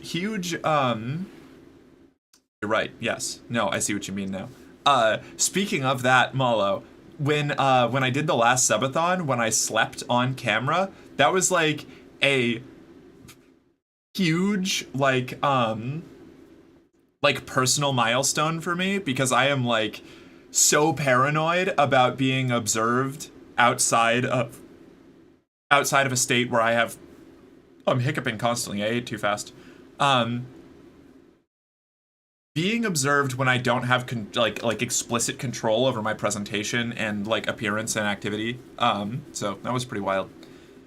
Stream 24/7. At least that way you know you're being observed at all times. If I lived alone, and didn't hang out with people, there could be times where I could try that. But also, I've seen what that does to people, even under ideal circumstances, and I don't think that I'm interested. It's fucking wild. The best version of Uncrustables, though, we have an Uncrustable war in the chat. You did great. That was so cute. Thanks. I feel that totally. Good. Thank you. The crunchy is soft, somewhat soft. The PB&J is more like ice cream. Weird, really. Fascinating. I can't sleep being observed. I'll strip in my sleep and not remember it. That's what I was afraid of. Like, I haven't done that in a while, because it usually only happens if I'm like feverish or if the temperature changes significantly, then I'll do it. But yeah, that was definitely a concern. I was really, really afraid of it. Like, I think I was originally planning to sleep in a sports bra just to be like more careful, but it didn't happen. Lily's all bagged out. Yeah, she's snoozing. She's right in the gust of the AC right now.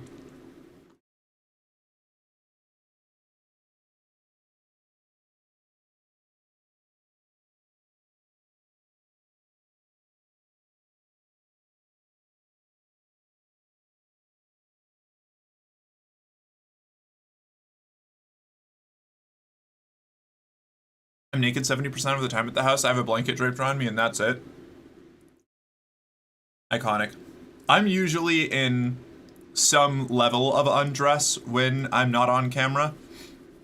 But I do also subscribe to the like I have specific clothes that I wear when I'm not on camera that are like loose fitting and have a lot of like risk of exposure or just will openly be like exposed but are still technically clothes because I like the naked clothed vibe a lot more than just like raw naked. A streamer I watched once pitched a tent during a sleep stream. Nightmare. I would die. I would simply die. I would perish. I would walk out into the desert like the prophet. Old Pooh Bear. Was she real or is she Memorex? She's at least not in the corner. Who, the cat? What is Memorex?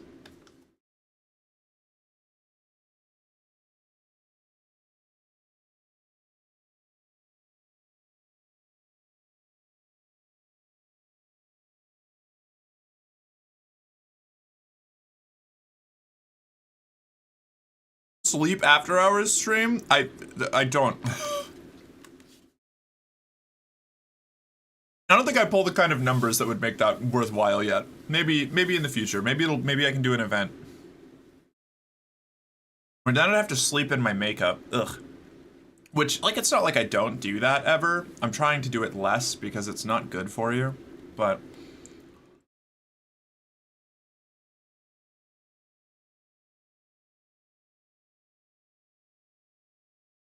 Memorex is the best blanket cassette tape you can buy. I feel like that's a bit. That sounds like a bit. Those sound like things that don't exist together.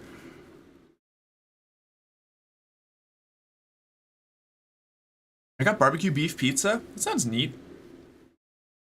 I have a specific like texture flavor problem with barbecue on pizza. I can't do any kind of barbecue pizza. I mean, like, I can, if it's the only thing that's around, like, I'll eat it, but I'm gonna be very displeased about it. Something about the, like, specific kind of, like, sweet smokiness of that sauce on pizza is just a combination of things that fucks with my head. But I hope it is good for you. After hours sandwich talk. Oh, I had a paragraph typed out and accidentally deleted it. No, that's so tragic. There used to be a streamer called Just Minx who was so scuffed she never removed makeup. Each morning she'd just add another layer on top of the previous night's.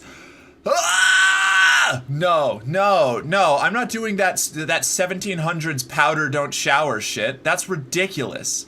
Oh my god. That's horrifying. That's like you would like if you scratched it, it would just like come up with like. I'm sorry. I'm not sorry. That's terrifying. That's terrifying. You need to remove it every now and then. It's going to be like 80% dead skin. What do you mean?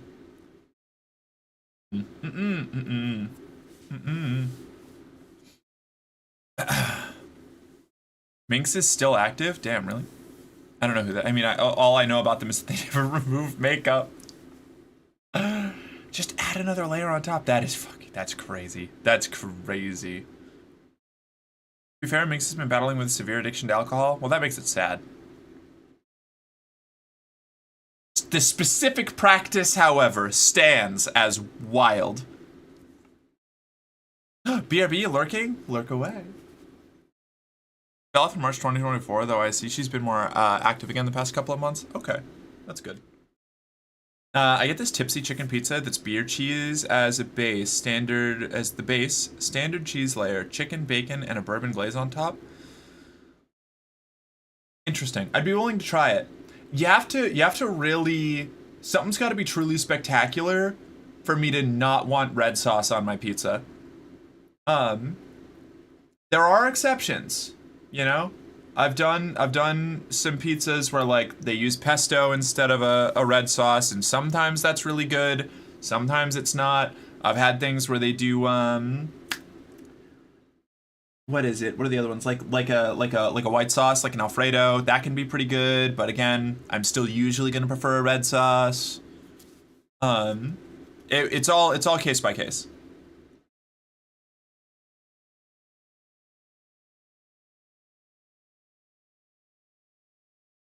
There's a place nearby me that does tikka masala sauce on pizza. Weird. I'd be willing to take a bite of it, but I wouldn't want to have to eat a whole like thing of it. My favorite pizza uses pesto. Fair. Like I said, it can be really good. I have a mild food intolerance to tomato. It's safe for me to eat pizza that's been in an oven with tomato, but not one that has them as an ingredient. Interesting. I used to be really weird about tomatoes, personally. Fortunately, I've adjusted over that. I've had to do a lot of like, and this isn't me being like, everybody should just do that. But personally, for my thing, I've had to put a lot of work into getting over a lot of my food intolerances, like a lot of my more common ones, because I used to be like a strict my food cannot touch no matter what it is kind of person. Like everything must be separate. Everything must be like as minimal as possible, and only certain kind of complex combinations of foods are okay. I had to like hard condition myself out of that. But there's still things that I'm just it's just they're fringe enough that it's not worth breaking for me. You know? Mark, do you like buffalo chicken pizza? Love buffalo chicken pizza. That's one of my exceptions. Huge fan of buffalo chicken pizza. I mean, you've eaten my fave pizza, but also I will say I did dabble with curry sauce on pizza with chicken peppers and veg. Delicious. Does sound kind of good. I've had a BLT pizza with a ranch-like sauce before. I could see that being all right. Yeah, I like margarita pizzas, which they usually don't have a red sauce. It's just like mozzarella and tomato and basil, and I don't know if they even have a sauce half the time, but sometimes, yeah. Sometimes I really like those, sometimes I don't. It depends on how it's done, you know. My favorite pizza joint in college made a buffalo ranch blend for the sauce, and it was heavenly, and I'm not even much of a ranch person. Valid. God, I love buffalo chicken pizza. Only weird thing is I can't do fruit salad. I'm sorry, but I don't want cut fruit touching other cut fruit. That's interesting. I like fruit salads, but I don't like melons in my fruit salads. Like cantaloupe and honeydew, things like that, don't like them. I've tried. It's just not for me. I'll eat them if it's all I have, but I'm not going to be happy about it. Fruit salad. Yummy, yummy. I grew up with a combination of food intolerances, autistic disordered eating, and a problematic mother. They interacted extremely poorly. Yeah. I was a really picky eater as a kid, and that was not allowed in my household. Melons are the worst offenders of fruit ruining fruit salad, right? Yeah, I had a lot of, this is what we have for dinner, and if you don't like it, you don't eat tonight kind of stuff, you know? And when I started taking that option too often, I started to get punished for not eating things. Oh.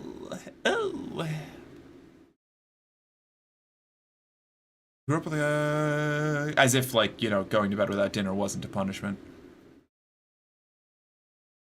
Oh god, I have this one specific instance where there was something I really didn't want to eat. I think it was like a really cheap, it was like chicken parmesan in gigantic air quotes, where it was like spaghetti with a red sauce that was like watery, which, like, I'm not quite as bad about like the consistency that I need in my pasta sauces anymore, but like, especially when I was a kid, if it separated too much, I couldn't eat it. I just couldn't do it. So it was like the thick spaghetti noodles with a red sauce that was watery, that was like separating, and it was like a frozen chicken patty as the like chicken cutlet, and then just like that red sauce, more of that like sort of watery separating red sauce on top of it with like a slice of cheese melted on top. And I couldn't eat it. It was my most hated. It was school food, yeah, and it was one of the things that I hated the most, and I just refused to even touch it. And I went to bed without eating dinner, and they told me they were going to save it, and that was what I was going to have for breakfast, and then I wouldn't get to eat anything else until I ate that. It wasn't great. I ended up, I think I ended up throwing it out, and getting in trouble for that, but it was better than eating it. They didn't try that. I don't think they ever did that particular method again after that, but that one, ooh, I didn't like that. I did not care for it. Oh, also, I'm instinctively vegetarian. Once I found out what meat was, I absolutely refused to eat it under any circumstances. Huh, interesting. Fair enough. Oh, yeah, we were really poor, and often I would end up eating cans of Beanie Weenies for breakfast, lunch, and dinner because the food bank would give us tons of those. I had a lot of, like, I had a lot of weird shit that I would eat that was, like, specific food bank food that I liked, so I totally get that, Mello.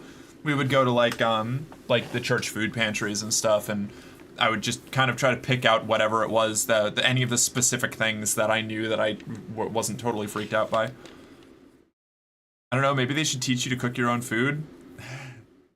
You know, it was kind of an availability thing, Kat, partially. Like, sure, like, I mean, I did learn, believe me, I learned how to cook my own food pretty early.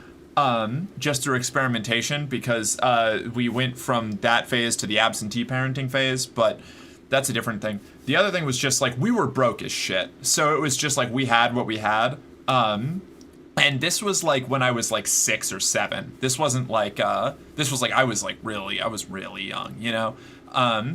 And I had already I don't remember where in the timeline was, but around that same time, like I had a tendency to fuck up making my own food. So like I had blown up eggs by like leaving the stove boiling because I was an unmedicated ADHD child.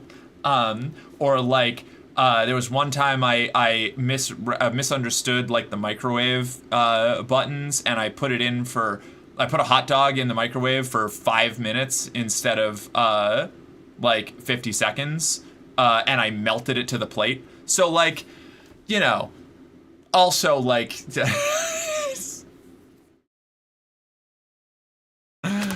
I learned how to cook early because I was parentified and cooked for my siblings. Yeah. Yep, I did a lot of that. Who left soup in the microwave? Yeah, exactly. Thank you, Blacklight. Yeah. The hot dog is really done. Yeah. I once put ramen in the microwave and forgot the water. Oh my god, one of my brother's friends did that when we were growing up and like destroyed our microwave. Like incinerated it. You're a very special girl. What are you, stupid? There was a time where we didn't have a lot of money at all. We often had beans on toast or some sort of easy pasta-based meal. Pasta, a bit of cheese, onion, and a tin of tomatoes, and maybe a few similar things every day. Yeah, I still eat, like, there are some things now that are, like, staple foods for me because they were consistently available when I was a kid, and they were the things that I could tolerate, and so I would eat them every day for like weeks, and now they're just like habitual like comfort foods for me. And there are other things that I will never touch and can't even look at because they were that same kind of what was available and what I had to eat every day for a week or more, and I hated them. So like bologna, I can't eat bologna. If I see bologna anywhere, and it's like I can eat hot dogs. Hot dogs are like a different thing, but like sliced like deli bologna, can't eat it, can't touch it. Freaks me out. Don't want it on anything. If it's on a sandwich with other stuff, I will take it out of the sandwich. If it's all that's there, I can't do it. It makes me sick to my stomach. Not even fried. Maybe. But like bologna freaks me out. I've got like so much like mimetic backlash whenever I'm in the room with bologna. It was just like bologna and mayonnaise and American cheese on a sandwich, you know, like, ugh. What about chili dogs? Love chili dogs. Chili dogs are great. After homelessness, I literally treasure cooking. It became more of a passion as I got older and better at it, but since I first had the power to store food and have it to make later, love it. Yeah, that's fair. Bologna is just flat hot dog. Jill, I know that. The shape matters.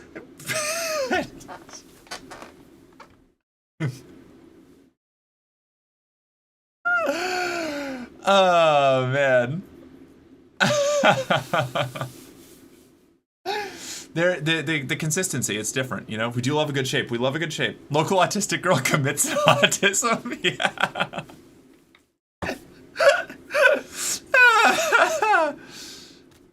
That's me with Nutri-Grain bars, because I couldn't swallow pills as a kid, so my parents would put them in those, so I'd just chew up the pill with the Nutri-Grain bar. I liked Nutri-Grain bars a lot, but I wasn't allowed to have them because I would eat them all really, really quickly because they were a delicious little snacky treat, and I didn't have any of those. She prefers her dog meat in a tube. I do.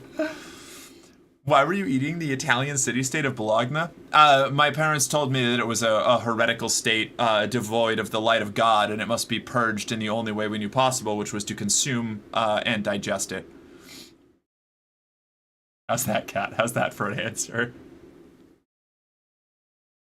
I did one better when I was living with my mates. I put a small sponge and syrup pot in the microwave. It said, sponge and syrup pot? Gonna just move past that. It said cook for 60 seconds, so I turned the dial up to 60, went in the other room. Oh no, and then other mates said I smell smoke, and I was like, no, it's meant to smell like that.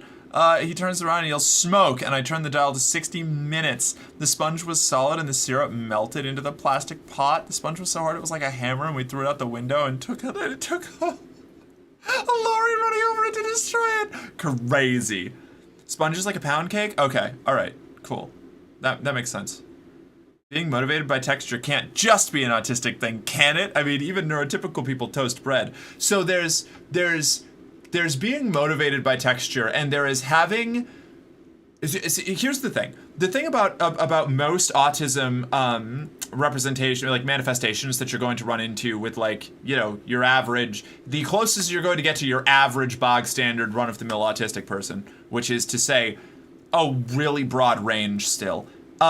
It's not about whether it is a shared, like the baseline thing is shared between people. It's the extremity to which you experience it, right? Like, it's like misphonia. Like, somebody who doesn't have misphonia can be annoyed by a kind of sound, but like someone like me with misphonia, when that will happen, when I'll hear specific sounds, especially when I'm in a certain headspace, it will heavily agitate me. Like, I'll be like blood curdling, like I want to peel my skin off levels of like agitation. And that is where you get outside of the normal like manifestation of like a behavior, you know?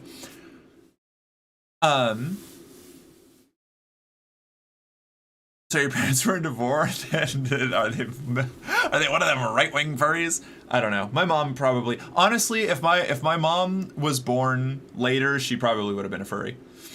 That would not surprise me. She's like a nature, like an animal painter, like a nature painter, and with like just like huge, like big, like had like shelves of National Geographic magazines that slowly started to disappear as I got older, but I used to read them all the time. It was where I got a lot of my like early fascination for the world from. There's enjoying or disliking a texture, and then there's being uncomfortable when bologna is in the room. Yeah, no, exactly. Yeah. Yeah. There's like nauseous at the very idea of like thinking about it, you know? It's rough. I have no formal diagnosis of being on the spectrum, by the way, but only because my therapist suggested getting tested, and I was like, what's the point? We both know what the results will be. Yeah, I have not been officially diagnosed, but I think it's pretty clear that I don't need to be. You know, mom furry is canon now. Could be. Being a fundamentalist evangelical furry presents doctrinal challenges. Being a fundamentalist evangelical presents doctrinal challenges, period. Like, being like hyper Puritan, being like hyper Puritan, which is what a lot of like evangelicals evolved from, is just like inherently contradictory to the human condition in general. Like, the whole point of the like at the core of the ideology of that particular like doctrine of Christianity is like being at war with human nature, you know? Want to talk doctrine? I grew up tradcath, baby. You and I probably have a lot in common. Like, the tradcaths and the evangelicals have never gotten along until there's somebody else in the room, and then they're immediately best friends. Like, in my experience, at least. I took an online RADS the other day, and I scored way higher than I expected. Yeah. I scored real high. Both times I took it. Yeah, but stir furry into the mix and nobody thinks you're saved? Yeah, it's true. I mean, you're not wrong. You know, for the evangelicals, being a furry is worse than, like, you know, being a known sex pest, as long as you say sorry to God afterwards. I got me a 153 on the Radzar. Yeah, I've always been good at taking tests. I didn't even know I could get over 100. Like,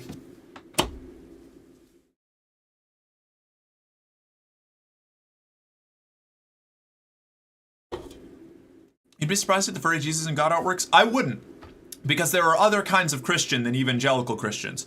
Although a lot of evangelical Christians do indulge in a lot of inherently internally contradictory stuff, you know?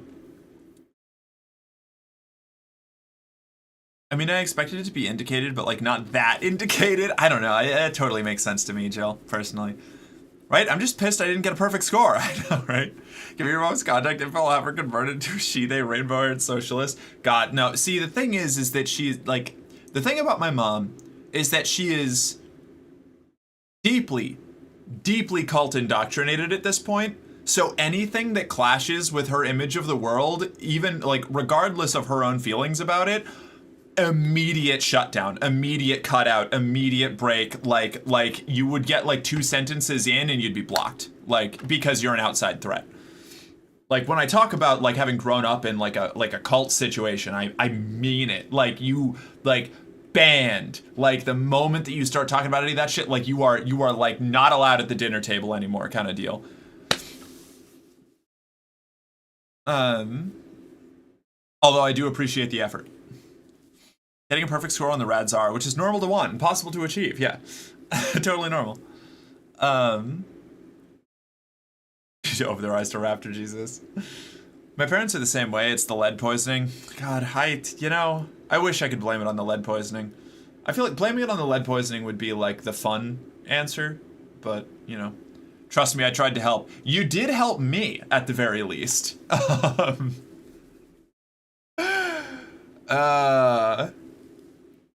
Blacklight, did I tell you that I finally sent my mom the letter? Merc's mom is autistic and her special interest is being in the cult. Unfortunately, yeah. In the same way that, like, I am fascinated by,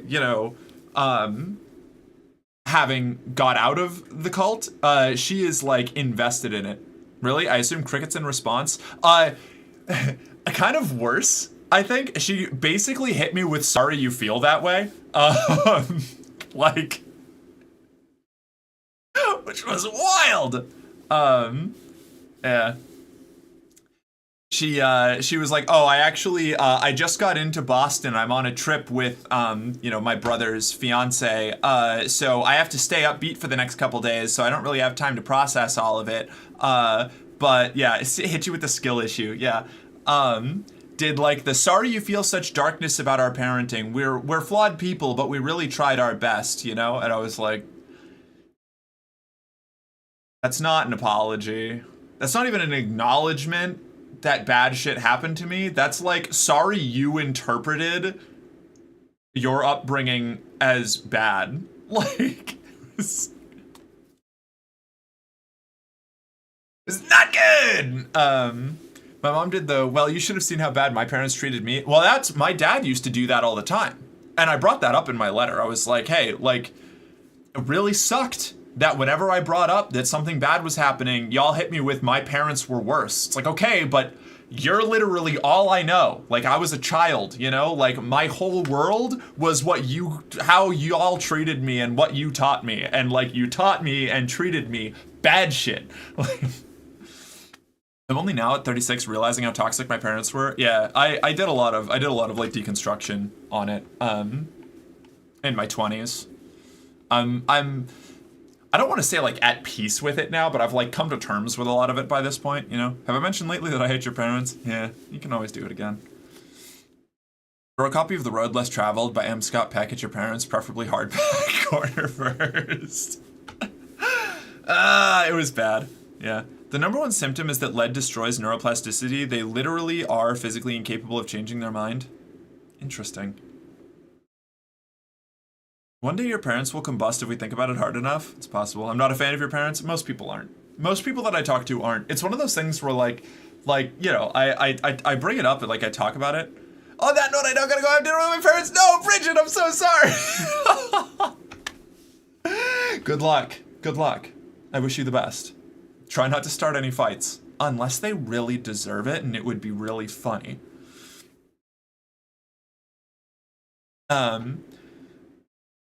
Sheesh, my parents kind of pwned it when I said I don't want to do Catholic confirmation because you have to swear to God to be Catholic for life, and I don't feel okay about lying to God. They said, okay, that's a valid thing to feel. Yeah, no, that wasn't it for me.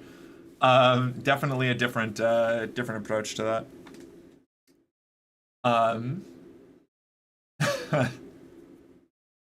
They won't start a fight, not if they ever want to see their grandkids again. That's fair. That's reasonable. Yeah. Good point. What did I do? Right, No, yeah, no. Parents, dealing with parents sucks. It's frustrating that it like still affects me so much, you know? Like I put like uh a lot of time and effort. Hello? Hello? Focus? Focus on me? Camera? Why are you blurry? Is it blurry or am I just seeing that? There we go. Okay. I think your parents are so far up their own ass about their own self-righteousness. Yeah, no, they are. It's really well, when I had to stay with them during COVID, like during that whole arc, way back before I started streaming, they had multiple conversations with me about how like I had to let go of my anger about what had happened in the past and like learn to forgive, because that's the only way that I'll be able to like move on and like be better and like live a better life. And I was like,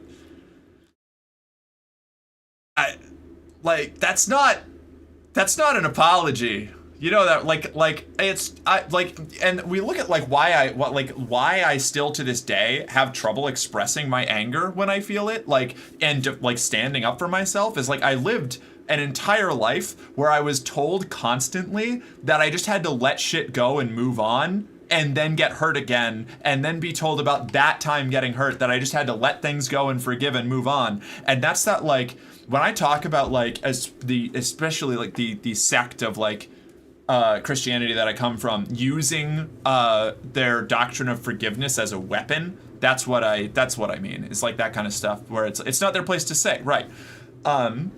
Where like they take something as like conceptually like hopeful and wonderful and beautiful as like this idea of like everybody can be redeemed and nobody is like beyond forgiveness, and they weaponize it into, because nobody is beyond forgiveness and we believe in forgiveness as a core doctrine, you should forgive us for everything we do and not hold us accountable for anything that we've done, you know? I hate that. You need to be corrected. We need to be forgiven. Yes, ultimate Xian power play that literally everyone else sees through. Yeah. I don't know what you mean Xian power play, but yeah. Oh, Christian power play. Gotcha. Fun therapy fact. You don't owe anyone forgiveness except yourself. Yeah, well, that's kind of the thing. Yeah, like I don't owe other people like forgiveness for like, and it's something that I bring up too, is like you can't force someone to forgive you for something. Sometimes you'll just never be forgiven for something by somebody that you've wronged, and you just need to live with that, you know? Like that's not your journey. Like they are healing in their own way, and you just have to acknowledge the fact that you harmed someone, and you have to carry that sin with you, you know? They very much are kind of like obsessed with the idea that they have to be forgiven for everything. And that they deserve to be forgiven for everything. And it drives me mad. Because they never address the issues. Like that's why I'm cutting them out of my life. You should write a book, The Joy of Sects. What? I'm a big fan of not forgiving people. Yeah, be a little vindictive, you know? Like, apology and change is the minimum, right? Yeah, like that's like the prerequisite to forgiveness, right? It's a whole thing. It's a whole deal. You're killing me. I must send you that book. Okay, all right. Okay, I'll do my best. It'll have to be a couple of weeks because I need to restock my cash flow before I can open the PO box, because it's going to be more expensive than I thought. But after another Fansly stream or two, I'll look into getting that PO box open, and I'll try to stay in touch on it. Just keep bugging me about it, you know. Like, unfortunately, that's what we have to do. God,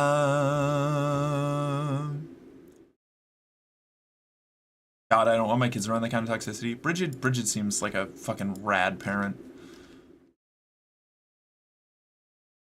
On the one hand, Matthew 18, 21 to 22. On the other, the person sinning against you doesn't get to weaponize that. Right. Well, that's the thing, you know? Carrying of the shins. And even then, forgiveness is optional, yeah. Just because I forgive you doesn't mean I won't hold you accountable. Yeah, and that's also fair. See, and that's something that like I kind of have is like I don't even really know what forgiveness means anymore on like a broader sense. Like, what does it mean to forgive someone? Because it means a totally different thing to different people, I feel like, you know? Like, to my parents, it means like to put the wrongs of the past behind us and act like they don't exist. To me, forgiveness is like no longer holding that person like explicitly accountable for a thing they've done in the past because I see them as having put in the work to move past it, you know? Like that's generally how I see forgiveness. Like you can't, in my eyes, you can't earn forgiveness for something from me until you're no longer doing that thing, you know? Like you have to have amended that behavior or like at the very least put significant work into not repeating it before I'm going to like forgive it, you know? But I don't know, maybe that's kind of me. Contrition is a necessary but not sufficient prerequisite for forgiveness. Yeah, ultimately, like there isn't like a criteria you can meet where you're just like owed forgiveness for anything that you've done. Like it still always comes up like being, like resting on the other person's shoulders. You know, it's up to them. Right, so many people said, don't forgive them for their sake, forgive them for your sake. Like, what does that even mean? Right, like, what does that mean? Like, what does that mean? Does that just mean, like, letting go of being angry about it? Because, like, I am still angry about a lot of things that I've forgiven people for, you know? It still, like, hurts me. Like, I've forgiven people that have traumatized me for stuff. The trauma doesn't go away just because I've forgiven them, you know? Like, like forgiveness can be really useful for moving on from something, but it doesn't guarantee or even like isn't always like even necessary for moving on from something. There are things that I have never forgiven people for that I've overall moving past, but don't see them as like deserving that forgiveness, you know? I feel like they're related, but not like intrinsically linked, you know? Yeah, I forgive, but that is not forget. Right, that's also a thing, yeah. Remember that time someone claimed I had not forgiven them because I was willing to testify against them? Totally different things. Yeah, no, absolutely. It's... I don't know. Maybe it's me being a little a little pedantic, but I feel like what a lot of people want when they talk about forgiveness is absolution. You know, like the total removal of any of the burdens or links that come from that. Like, I'm going to use sin as just like a culturally relevant way to, I don't mean it in the religious sense. I mean it as in like a dire misdeed of some kind, you know? But like to absolve themselves of like a sin, of a terrible thing that they've done completely. Like they no longer have to worry about it. They don't have to feel bad about it. They don't have to worry about anybody that they have hurt or harmed in that like process. Like they want absolution. Whereas like, I feel like forgiveness is kind of a different thing. Forgiveness is like, I personally am not going to like hold you to that anymore necessarily, but like you still did it, you know, like it's still in the back of my mind. Powerful principle. So if you manage to truly forgive someone, what they did, it has less of a hold over you. It also messes with the conscience of the person who did it. Forgiveness has power. That's true. But with trauma, it's always going to have an effect on me. Right, exactly. No, it'll always, yeah. I mean, and that's the thing. It's like, I think, I guess like to a certain extent, forgiveness is, at least to me, like an acknowledgement that while that thing might still be with you, while it might still hurt you, while it might be a scar in you, you're not explicitly linking it like a level of responsibility to, I mean, like there's, how do I do it? Like you're not holding the person that inflicted that wound to that action anymore. Like you're not like explicitly linking them to it in like a way where you blame them or like continue to like blame or bring up or something like that. And I think it's kind of like I am, okay, so just not what I'm considering forgiveness. Probably not. Yeah. For me, forgiveness is like, I'm not gonna like bring this up anymore. I'm not going, like I am I acknowledge that you've moved past like where you were when this happened. Like, we're different people now. Like, you still hurt me. Like, that's still going to, like, that scar is there, but like, we, the people interacting now, are not like those same people necessarily, you know? Like, that's kind of where forgiveness is for me. It's like a willingness to engage with people in an earnest way where I expect that they won't do that again, and so I can engage with them with the expectation that that will not happen again, which mitigates the, like, it changes the way that I behave towards a person, whether or not I've forgiven them. That's basically all forgiveness is to me, I think, you know? Trauma has no shelf life. It exists always and can be managed, but it's never truly gone. Right, yeah. I feel like the message is to let go of or release yourself from the hateful thoughts, because actively hating someone costs you a lot of negativity and energy. Yeah, they gotta dig. I guess that's kind of it. Yeah, it's like, I'm not dedicating my energy to this anymore. Like, I'm washing my hands of this situation, you know? Some people will be my enemy to the grave. I'm still living my life. Yeah, right. The ultimate sin of microwaving spaghetti in a co-used microwave than not cleaning after it splatters. Oh no. Oh me, oh my. Stop tracking me.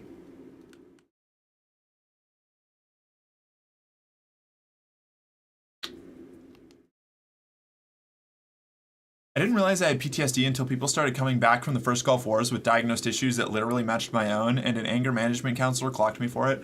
I didn't realize that I was having like I didn't realize that I was traumatized until I got into a really bad car accident and started getting flashbacks from it, and realized it was really similar to how I processed a lot of things that happened to me in my youth.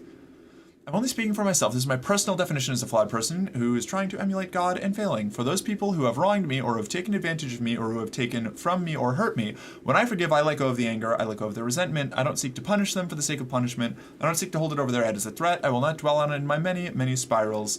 That doesn't remove accountability. Fair. Yeah. I think that's like a parallel, or like a similar way that I see forgiveness. I think we probably have like some slight little like differences. You know, mine is not religious based because I'm an atheist, but I think that we have a pretty similar idea generally. Yeah, if I'm forgiving someone, I am doing my best to move on from it and to not consciously dwell on it anymore. And, you know, they obviously, yeah, like, it doesn't remove accountability, but it means that, like, I'm not going to be, like, dedicating my time to, she doesn't believe in beat chat. I'm not going to be dedicating my time to it anymore, you know?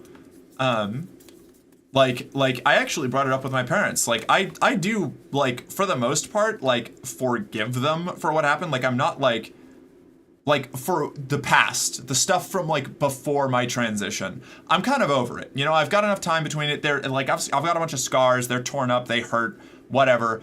But I'm not like burning time like trying to like rehash that and talk it out with them. It's just like pointless to me. So like in that case, I've kind of like forgiven them for that. For that, I have not forgiven them for the continuous like re-injury that they continue to inflict on me with the things that I continually tell them not to do that they keep doing since I've transitioned and like, you know, done in my adult life, which is, you know, different. I do hold that over them, and I do personally feel pretty twisted about it. And it has actually made me go back on some of the forgiveness that I gave them for initially, which I guess is something that is also kind of an interesting concept. Like, I will absolutely retract forgiveness if you, like, show that you didn't deserve it in the first place, you know? Like, I'm generally pretty quick to forgive, but then if that behavior shows up again, or, like, you show that you weren't sincere in it, like, that's fucking gone. And then we're back on site, you know? Like, we're enemies again. You know, like, forgiveness is flexible. I didn't realize I had PTSD until... Okay, we already saw that. I may still want you to hold a promise. I'm very big on that, as word is legit the only thing I can really control in my life, and I'm likely to remove someone who has hurt me from my life. I fail at forgiveness often, but I try. That's fair. In my case, there was the time I slipped on wet leaves, fell and broke my arm. I was astonished when I found every few months I'd get a sudden intrusive flashback. Isn't that weird? Isn't that weird? You've got multiple goddesses right here, Mark. Look, I'm the I'm the like D&D atheist kind of thing. It's like, yeah, all of these gods exist around me, but like, are they my god? I don't know. Powerful entities, sure, but divine? Up to interpretation. We'll see.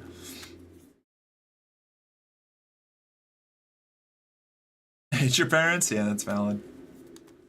Multiple nightmares, random rage, social anxiety, proximity issues, mild paranoia, being the guy that looks... based, we'll see. Divinity? Julian will remember this. Ah, shit. Gotta prove it. You gotta prove your divinity to me. I'm very skeptical, you know?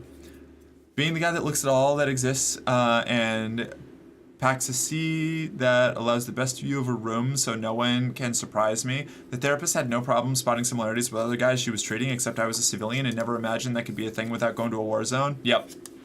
That's definitely, I don't want to presume too much about like shared backgrounds things, but like between the way that I was raised and then the extremely tumultuous like dance with the poverty line that I went through the entirety of my 20s, that, you know, never really went away. I mean, I was homeless when I started streaming, you know, and it's not like I have a great living situation now, but it's like by the grace of others. It's not because I'm able to like go out and pay for it myself, you know. I have a lot of like really I've been in some odd places and I've had a lot of bad shit happen to me, and it like you know, it comes back to get me. My parents were great. My school was a dumpster fire caked in hobo shit. Okay, yeah. That's right. You brought up how your parents were really good to you. It's worth looking critically at the Old Testament, especially with now I did the different words for God, using different places. They start off with a creator God and a tribal God. Think about them. Monotheism didn't suddenly appear one day. I'm not going to get into the nature of like a theological discussion on like history of religion right now, just because like I do find that topic really fascinating, but I'm not here to try and like convince people to be like religious or atheistic or anything. I'm not going to do a theological discussion at the moment. I think you and I would probably agree on that, but also like I've moved past my like Reddit atheist, I need to dismantle other people's belief systems phase.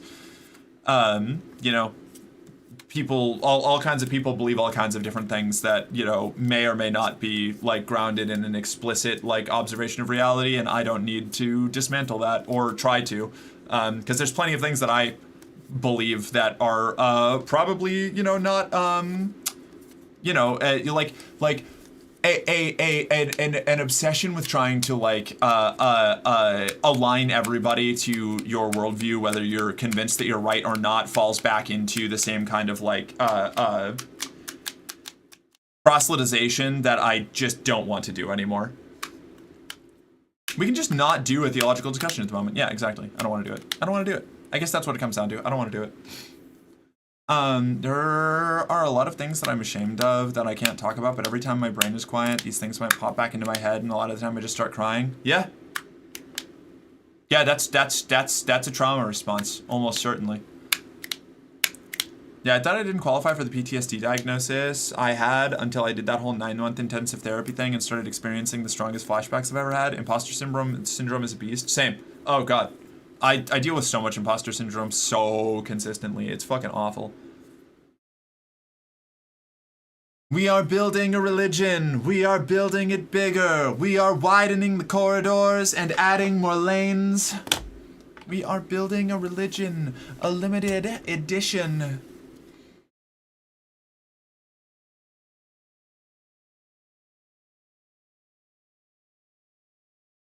Good song. I like Cake a lot. I haven't listened to Cake in a long time, but I liked them. I liked them a ton when I was in high school. We've added a third bathroom to the temple. Perfect. Problem is, I was the cause of these traumas. I mean, like, I don't know the situation, but that doesn't, like, lessen the trauma at all, right? Like, still traumatic. We are now accepting callers for these pendant keychains. The only reason to weaponize the history of religions is because that religion is actively hurting the person you're talking to or the beliefs they're hurting around them. Otherwise, you just let people believe whatever they want. That's exactly it. I break them out. I break out my, like, I put my like, cult deprogrammer atheist hat on if we are explicitly dealing with a person who is in a high control group, like religious or even non-religious, like cult or cult-like organization. But if I'm way too into astrology, girls, to go around like, actually, I don't believe that Mercury being in retrograde has any effect on things, and if you look at the scientific data, obviously your entire belief system is bunk. So I just don't say. I just think that you should start putting all of that effort towards something. I don't care. I don't care. Like, be happy. Do things that like you. I have enough like autistic little like fringe things to inspire good luck in my dice rolls to like have no ground to stand on when it comes to like talking theology with people. What you have isn't serious enough to deserve being called imposter syndrome. Fuck off. Get out of here. Douglas Adams had an awesome take on astrology and don't panic. I'm sure. I want to read Hitchhiker's Guide to the Galaxy now that like people have been talking about it a lot. I really want to get into it. Yeah, the whole Venus is in the microwave is the reason I'm an asshole type shit is annoying. Well, it's like, you know, it's again, like if it's not harming anybody, like if it's just like if it's a way that, you know, you use to process an uncaring cosmic world, I don't give a shit. Be whatever kind of religious or spiritual or mystic or whatever like that you want to be. Don't be an asshole. It's really what it comes down to. If you're an asshole, then we get into like different territory, you know. I need a white girl who's heavy into astrology to tell me what planet it is that's making my life miserable. That planet is Earth. I don't believe in astrology. I'm a Sagittarius and we're skeptical. Yeah, exactly. Yeah, that's yeah. Sailor Mercury's always retrograding. It's very useful because it indicates where the bottoms are. It's true. It's true. The biggest indicator that I was a submissive bottom before I knew either of those things, and before I even, you know, had even remotely come to terms with the fact that I was trans, was that I kept hooking up with astrology girls, and I kept finding my, the moment they asked me, like, oh yeah, I want to do, like, an astrological reading, can I get, like, your time of birth, and, like, all of these, like, you know, birthday date deals, all of these things, I was like, yep, on it, boss, whatever you want. Any of your witchy ritual bullshit, I'm in. Fuck yeah, let's do it. No, I don't believe any of it's real, but I do like the way that you talk at me when you do it. Like, I'm on board. Love Cake. On a happier, sexier note, when I first got busy with my first BF, I shook from head to toe, like shivered all over, and I spent the first half hour just learning to touch and be touched. I wasn't able to process nonviolent contact. Ooh, ow, that's real. Ooh, ah, ooh, ouch. Ooh, yep. Damn. So happy to hold him. That joy never wore off. I love, that's good. Good. Someone asked me what my sign is, I always say no entry. Everybody's got their responses, you know?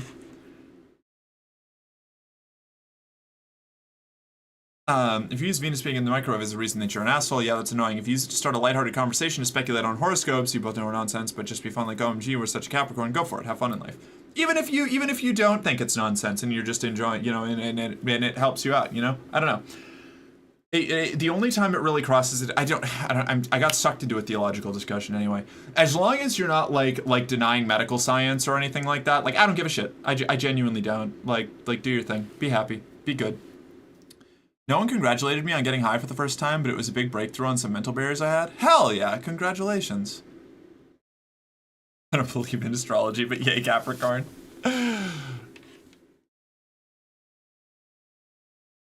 Don't tell me you believe in fortune telling. No, but they say it works even if you don't believe it. Douglas Hofstadter. Nice. That's cute. Yeah, no, I don't know. You know? I know enough about the universe to know that I'm never going to have all the answers. And you know what? That's fine. I'm cool with that. Strict agnostic. Ever since. Also, I'm in pain. Help, my social battery is quickly draining. Goodbye for the rest of eternity. Bye, Malo. I hope that we do see you again before the end of eternity.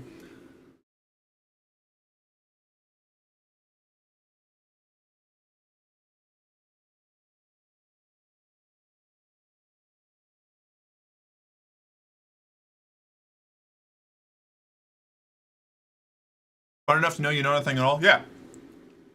Literally, like, what it comes down to ultimately at the end of the day is that if we're talking about like metaphysical or supernatural things, it is equally possible that the world acts exactly like we can observe it, and that the world is manipulated by some sort of phenomenally powerful cosmic entity to act in that way, specifically to fool our tiny little brains. And it's not worth considering the alternatives for me. So I'm just going to go off of what we can observe, and that's my deal. And however anything else works, go for it. Do your thing. You may not have the answers, but you do have sushi, and that's nice. It is nice. I'm almost out of sushi, though. We're running low on the sushi. A long time I tampered with her, said to encourage prophetic dreams. Dreamed I was at my granddad's funeral. A month later, I was. Threw the herbs out. Oh, herbs. Prophetic dreams. Said, fuck it, let life be a surprise. Fair. Fair enough.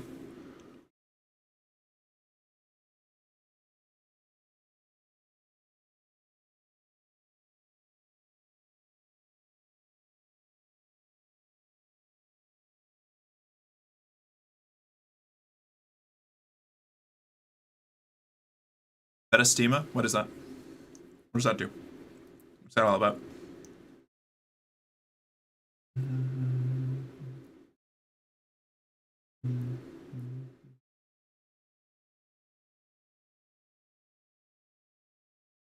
Silksong vocal stim? Hell yeah.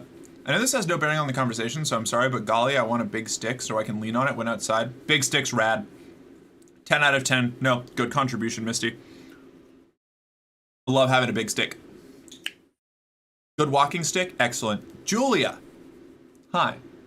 How you doing? It's good to see you. Love having you here. What's up? I'm chilling. I'm eating my sushi. I'm glad to hear you clicking on the little clicker. Doing a little... Seems like you've been doing a good job at your job. That's cool. We love to hear that. You do important work, and I'm every time I hear positive updates about it, that's hella rad. Because, you know, obviously I'm pretty deeply invested in the whole people getting prompt and effective mental care. And genuinely, like, mental health workers in general, heroes to me. I was wrong about you, Tenno. You're a hero to these people. And to me. But, like, you know, you instead of, and I'm Cressital. And that's a reference that you don't get, but it means something to me. So there you go. Dork? Yeah. Literally playing Warframe right now. Warframe is so fucking good. Back before, I started playing back before Cetus was a thing. Back when the syndicates were like the most NPC interaction that you got. And I developed a huge crush on Cressital way back then. I just ordered a foldable cane, but I desire a wizard staff to walk with. So true. Of course, yeah. Yeah, shocker, Steel Meridian's my favorite faction. I do gotta say, and don't fiddle with this now, but the extreme silence from the noise gate when you don't talk is kind of uncomfy to me. Watch your own stream back at some point to see what you think about your... Oh, that's right. Yeah, so normally I do this. Hold on. when we're in just chatting, I'm supposed to have like a little, one sec. There we go. Because we were doing Sly Cooper and then we swapped over to this completely impromptu because I needed to rant about a wedding and like ended up on a tangent, I didn't have my just chatting stuff set up. So there you go. Now there's just a little bit of like, a little bit of something in the background. Thank you for bringing that up. I'll try and remember in the future.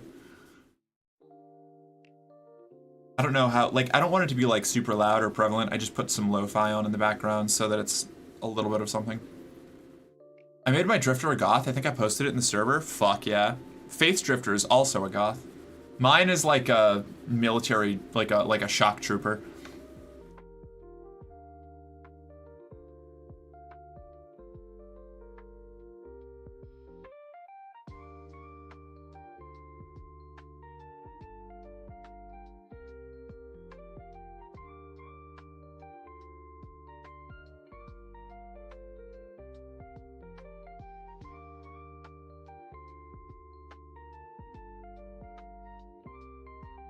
Leans on staff, puffs smoke. An elder gay is neither late nor is he early. He arrives exactly when he intends to.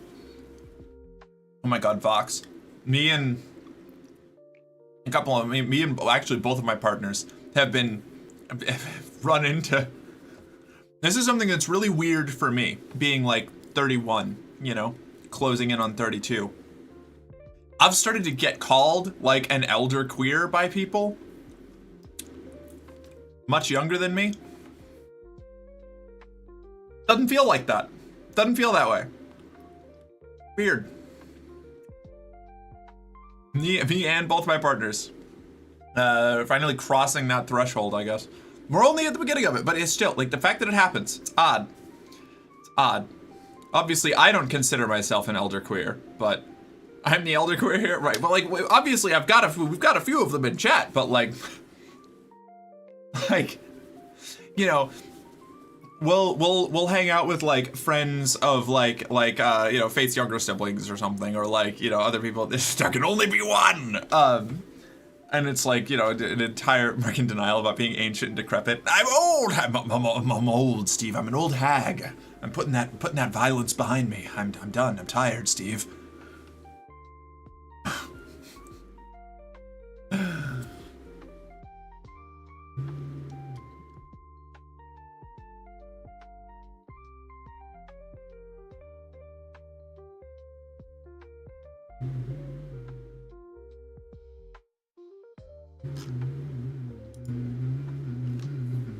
I'm peaceful. I'm peaceful now. Yeah. That makes me an eldritch being queer. I know, right? Touched my heart when a very young couple locally referenced my and my ex Matthew as the oldest long-term gay couple anyone in town even knew of. Damn. Okay. Hello, Murky Worky. What we doing? We're just talking. I went off on a I had to tell the story of my wild wedding run from this weekend. So we swapped over to just chatting, and originally I meant to go back to Sly Cooper afterwards, but then I got distracted, and we've just been chatting since then. And now it's, you know, 7 o'clock, so probably I'm just gonna keep chatting. I don't know. Like, theoretically I could go back to Sly Cooper, but I don't know, the flow's kind of busted at this point. Maybe. We'll see. We're seeing where the night takes us. Also, Mark, I'm not about to let you read over me thanking you, so once again, thank you for the shout out to us mental health care workers. That's right, I read that and then I forgot to read it out. Thank you. I'm glad. Yeah, no, I don't know. It's important, you know? As somebody who desperately needs a lot of mental health care, deeply unsettled human being, the people who do that, like provide that service, heroes. Especially the people who provide it well, you know? The people who actually care about it, that matters a lot. Because, like, I know a lot of people, as somebody who's both worked in healthcare and has needed to engage with the healthcare system a lot, particularly mental health care, there's a lot of people who just see it as, like, see all of the, like, the clients, the people that come through as numbers, and, like, don't really put in any of the effort required to, like, actually help out the people that are coming through, and that wounds me. I don't know. It's nice being treated like a person when you often don't feel like one yourself. Being like given that validation, it's really I don't know, it matters.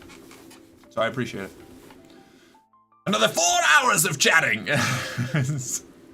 Chatting streams are distressingly thin on the ground these days. What do you mean? Like there aren't people that are doing just chatting. And I get really nervous when I do just chatting, at least at the start. If I don't already have like people around, like whenever I'm starting a just chatting stream, they're like the most volatile, you know? Like just chatting streams are simultaneously like the biggest, like heaviest pull streams that I've run into, like from my perspective, and that's really cool. But they can also like, they suffer the most from like not having a lot of people around. So like if I don't end up pulling a lot of people in, or if like people just aren't around on a given day, and like it's a lot slower when it's just chatting and all we're doing is talking, if I don't have like a lot of people engaging, then I get really into my own head, you know? I mean, everyone is doing gaming streams and music streams and so on. I'm sure there used to be a far higher proportion of just chatting streams a year or two back. Actually, that does track. There used to, it was like the biggest category when I started, at the very least. I don't know. I do really like doing just chatting streams. I just get like really self-conscious about them sometimes because it is like, it's the most explicitly demanding like genre of streaming that I do, where like there's a lot of like balancing that goes into it. You know, you have to like manage topics. You have to try and like it's the most like directly in like engaged form of streaming. Like I can't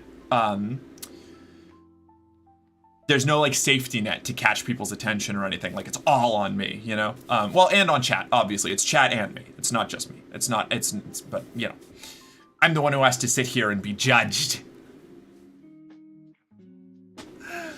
Cool, because I work in closed clinics, so my work is basically to 1, keep everyone safe, 2, support people with recovery, whatever that may look like, and 3, treat people like people. Thank God. Genuinely loving this stream. It's been a lot of ups and downs, but I really do appreciate it. I'm glad. OMG, song therapist arc. Oh yeah, right. Okay, hold on, wait a second. It was, I love just chatting. I'm trying to break into that field with my bachelor's in psych. Hell yeah. But alas, 50 plus applications and 1 interview. The job market's a nightmare right now. So we just pull in wire for now. Honestly, yeah, song therapist arc. Fuck yeah. We need more people that have any level of like, I don't know, like the mental health field, I feel like is like extremely high demand and like weirdly low supply in a lot of cases, especially with how bad like multi-payer insurance programs are with mental health care. I don't know, it's really tough to get access to it. Just chatting has been broken into just chatting, pools, and hot tubs / cooking. Oh, okay, so they partitioned it. That makes sense. To some extent, many of the just chatting streamers have quit streaming, and newcomers have a different focus rather than any individual streamer shifting. Interesting, okay. I judge you wonderful, thank you. Weird, it's like when folks are given basic human rights, they do better. Yeah, it's crazy, isn't it? I ruminate a lot on the spiral of like people, like the way that, again, I'm going to specifically speak from being in America, because I don't know how it works in other places, but I'm sure this is not an isolated, not isolated to America, but it's something, decaffeinated, hi! It's blazing, screaming, fuck! Bellies full of lead, hearts full of steel. Welcome in, how are you doing, everybody? Hi, Kat. If you need to raid and run, I totally understand. Feel free to stick around and talk about what you were doing if you would like, but otherwise, get out of here. Grab some food. Get rest. De-stream. De-stress. Do whatever you gotta do. I really appreciate the raid. Thank you for sharing your community. For everybody else, hello! I am Mercenary Girlfriend. I'm an 18+ trans femme variety streamer. Play whatever games get their terrible little hooks into my ADHD-addled brain, but right now, that's none of them! We're just chatting. We're talking. If you want any hooks for what I'm all about, you can take a look at my About page. The little About blurb. I updated it recently. I don't have it memorized yet. I'm going to work it into my raid speech at some point. But, yeah, I don't know. I was, wait. Free Big Merc? Yeah, we're just chatting. It's all Big Merc all the time today.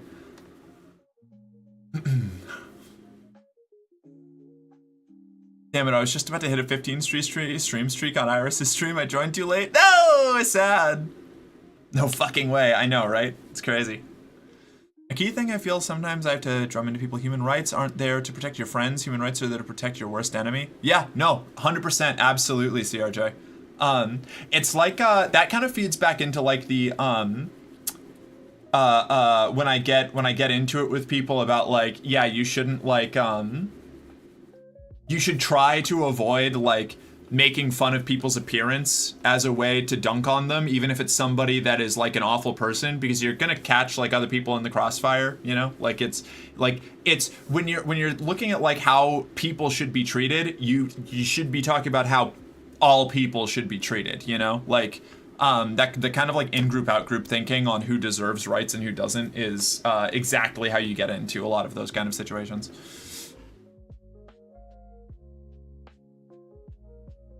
Let's see. I had some bad experiences in emergency, but to be fair, when I was psychotic, I was also violent, so got tackled twice, got the butt juice 3 times. Oof, fair. I really liked what you said a couple weeks back about how much of a vibe it is having interesting chats on a Sussy stream. Yeah, that is true. I really like having, like, genuinely, I love having, like just chatting vibe moments when I'm on my, my Not Safe for Work streams, because it's a really good time just, like, chilling in that environment and, like, vibing and talking with, like, a very different set of it's a different vibe, you know. It's like a totally different set of TOS. Like I can talk about things like a lot more freely, so that is pretty cool. I like that a lot. Let's see, I did rehab for a while too. The clients / patients are always nice because they're generally somewhat motivated to go clean, unless it was an emergency forced admission. That's fair, that's true, yeah. I love punctuating a spirited discussion with a little zap of stimulation. It really is a different vibe, yeah. I've stopped doing that recently. When do you do those? Is it just to your subs who can watch? It is, anybody following me over there can watch. You just have to hit the follow button. I don't charge for the, like, access to the stream itself. But I do those Saturday evenings. I try to start at 7 p.m. EST. But I do a regular stream, I do a Twitch stream earlier in the day, and then I go over and do that for a couple of hours afterwards. Is it Sunday now? Or no, it's still Saturdays. It was Sunday the last couple times because I had a whole bunch of crazy events going on Saturdays, and I had to keep changing it, but it is still Saturday. My schedule is updated, up to date with like local timestamps, the like flexible timestamps on my in the Discord, the regular Discord.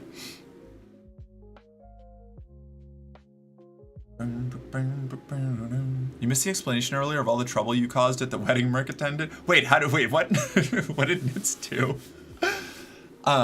Right, no, but right before the raid, I was talking about how, the spiral that you can end up in with, like, if you're already, like, destabilized, like, if your mental health is out of whack, especially if you have a particular, like, collection of issues, related to like motivation or like executive function or anxiety, the steps that you have to go through to try and get help for that are so like obtuse and arcane that you know, you'll go through like a huge amount of effort and like barely make it to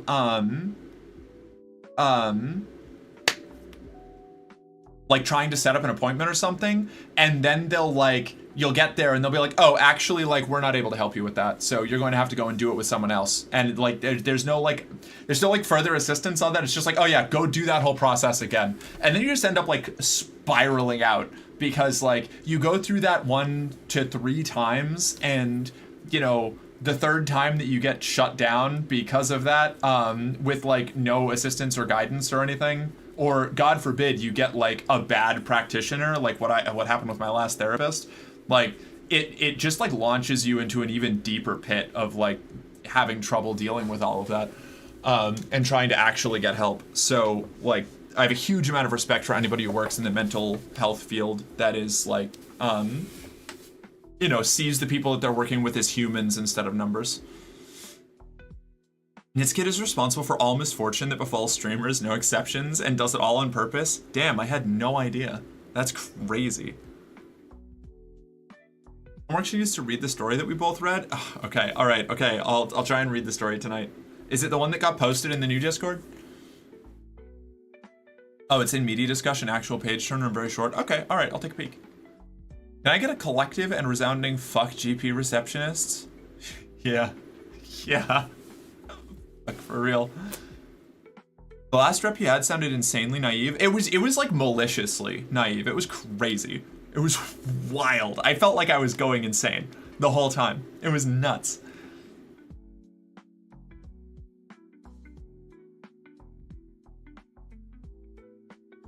I encountered someone worse than your therapist? No shot. Really?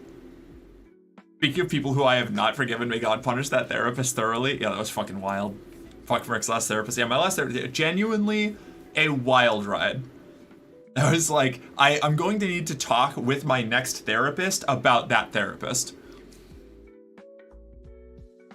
I had to make a complaint recently and the practice manager sent me this paragraphs long apology. Oh my God. We had this dude on the unit who, in his 70s, suicidal with intent, plan, access, and motivation, had his med provider, who our nursing clinician told, hey, he's suicidal as fuck, he needs a radical med change, told them, he says this all the time, it's his baseline, it's not going to actually do it. Ah! I don't think it was an essay, I still haven't finished reading it, goddamn. And that he was 100% if we discharged him to the street right then.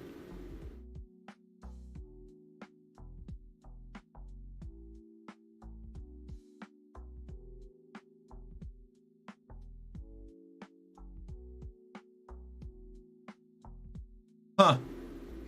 But we didn't do that and we sectioned him. I don't know enough about the inner workings of facilities to know if that's the right move or not, but I hope it was. I have, fortunately, never ended up in one of those. I feel like there are definitely times where I probably should have been in some sort of care facility, but, you know. Poor, without insurance for most of those periods, so I didn't end up in any of that stuff. Hi, Saren, what's up? Isn't there some sort of law that states that you aren't allowed to discharge someone who says they are at risk even if they've cried wolf before? I don't know. The whole mental health care system is wild in America. As someone who also works in these facilities, sounds like the right move. Okay, alright, cool.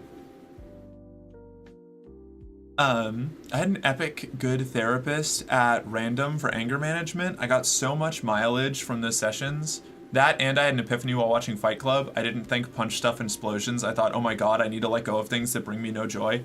I think that's the right takeaway from Fight Club.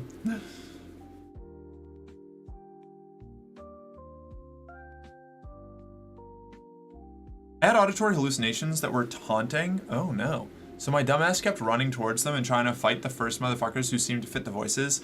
That sounds horrifying. I'm so sorry. Damn. In the UK, experts can use best judgment, but they wouldn't kick someone out unless they were extremely certain the person was bullshitting just because they didn't want to leave. So I guess I didn't take the right lesson from Fight Club? I guess not. I feel like you may have been kind of caught in the crossfire on the whole Fight Club situation. I know that my VA has kept me for hours after I told them that my at-risk thoughts, because they thought they have to ask me every time, are already being treated by that VA. That was like with that therapist where I was like, yeah, you know, my anxiety's bad enough that I'm seeking medical intervention for it. And she hit me with, oh, really? What kind of medical intervention? And I was like, we're on our third session. What do you mean? Like, I also think it's really, it's something that I run into a lot is like when like people not recognizing like that when I talk about like having an anxiety disorder, that like they think it just means that I like feel a little stressed or like ooh oh no, like it's a little uh-oh, I'm feeling a little on edge lately, like that, like that's what they assume. It's just like that, that's what we're dealing with, and not like I am thoroughly convinced that like a state of impending doom is drawing down upon me to the point where I am like paralyzed, hyperventilating, and like having like, you know, a panic attack, or even like in the lower grade, like more ambient stuff where it's just like being terrified of taking actions because of the like being like locked in like fight or flight response all the time. Like how exhausting having that kind of disorder is, and then having people be like, oh, so you're just a little grumpy. What is with the raids? Hello. Hi. Screaming fuck. Bellies full of lead, heart full of steel.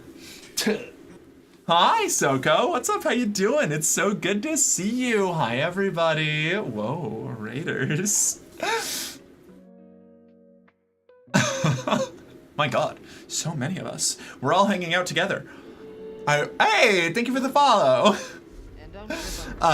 Soko, if you got a raid and run, I totally understand. Go get food, go get snacks, like relax, unwind, de-stress, de-stream. If you want to stick around, feel free to tell us what you were up to, what you were getting down, doing.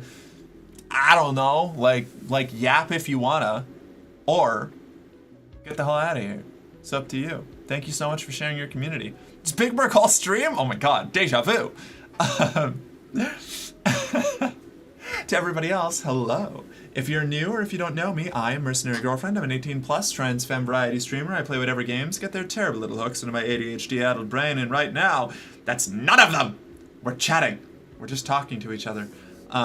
If you want to know anything particular about me, I grew up in a evangelical cult. I ran away with the Renaissance Fair, worked as an immunizer during COVID, and I guess now, I also worked as an in-person escort for a while in my earlier parts of transition. So if you've got any questions about that, feel free to hit me with them. I love yapping. I love talking. Been through a whole big process. We're just kind of shooting the shit tonight. Mark, I so get you. I sympathize so much. People constantly tell me, oh, I get your phobia. I don't like being touched either. Right, no, yeah. It's like the everybody's autistic thing, you know? Where they're like, oh, I also don't like some textures in foods. And it's like, I don't think you understand. Like, I'm like viscerally upset about like some textures in foods. Like, no, I understand. I totally get it. No. So it's a little different. The line between like normal human behavior and like disordered behavior is pretty distinct. Now if there's another mental health worker here, I can say this and not sound like a psycho. One of the crazy things about being surrounded by suicidal folks is that you do start criticizing methods. Like we hear about the standard methods all the time, but when somebody comes in and says, yeah, so I ate a bottle of Flintstones vitamins, and I think, why did you think that'd work? That's how it felt being in pharmacy. Like not that exact same kind of thing, but working in healthcare does weird things to you. Like you start like just to like deal with the particular stressors that you engage with so often. You get this like very sort of like gallows humor like twist to the way that you view the world, because otherwise you just go insane, you know.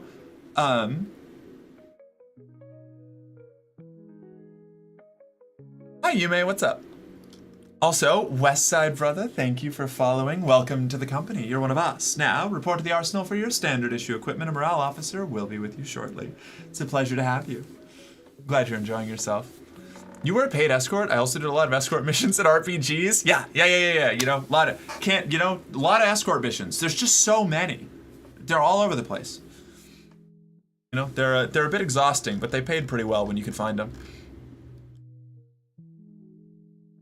Alright, did I miss anything? Anything particularly crazy? I don't think so.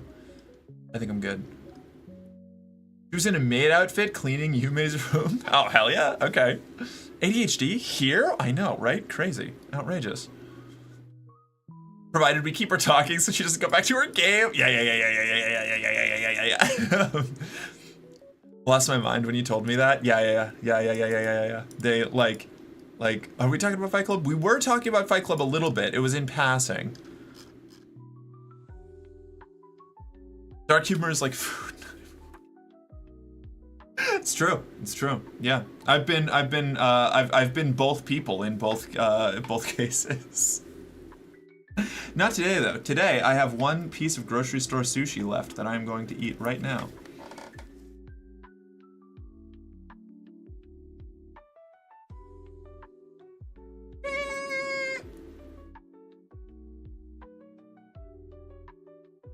Hi Marky. Hi Kristen. What's up?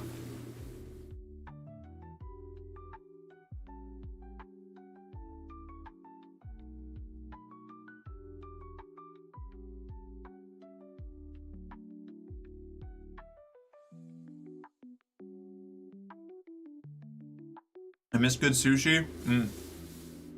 The couple of times that I was living, and it was only briefly, but the couple of times I lived in like the Midwest of the country, missing like good seafood was definitely like a major personality trait of mine. Fortunately, most of the places that I've stayed for like multiple years have been close enough to the coast that I can get good seafood, and particularly good sushi. The Albertsons near my place in Vegas had decent sushi in their deli. Like grocery store sushi is not terrible in a lot of cases. I'm a fan of it. I like sushi enough that I'm willing to absolutely like I'll love the shit out of like mid-grade sushi, which is what you get from a grocery store, you know. Not much variety though, that's fair. A lot of, the farther away you get from the coast, the more it's just like either the kinds of fish that freeze really well, or like salmon. Because you can pretty much get salmon, I'm not gonna say anywhere in America within a reasonable time frame, but like all the way along the coasts and like most of the northern part of America has like enough fishing infrastructure that can pull salmon in that you're going to be able to get it. And since salmon's a really popular sushi thing, you'll probably have a decent amount of salmon sushi options. I always what it was like when I was in, I spent a little bit of time living in Denver when I was traveling with the Renaissance Fair. And I actually worked at like a Asian fusion restaurant, and they had sushi, but it was like a very restricted selection of sushi because it was like only specific kinds of things that could travel well or that they could actually access up in Denver. Never liked sushi. I do like some vegan salmon though, cooked in a cherry balsamic glaze. Wowzers. That sounds neat.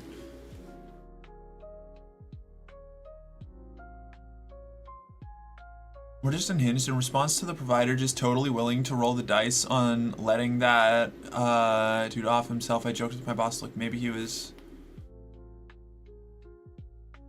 dyslexic and he's reading his oath as to no do harm. It's insane. Man, the provider, not the bit. I was talking to somebody with a plan at some point and their whole thing was that they were gonna jump out of a train, like maybe we should work realistically. Okay.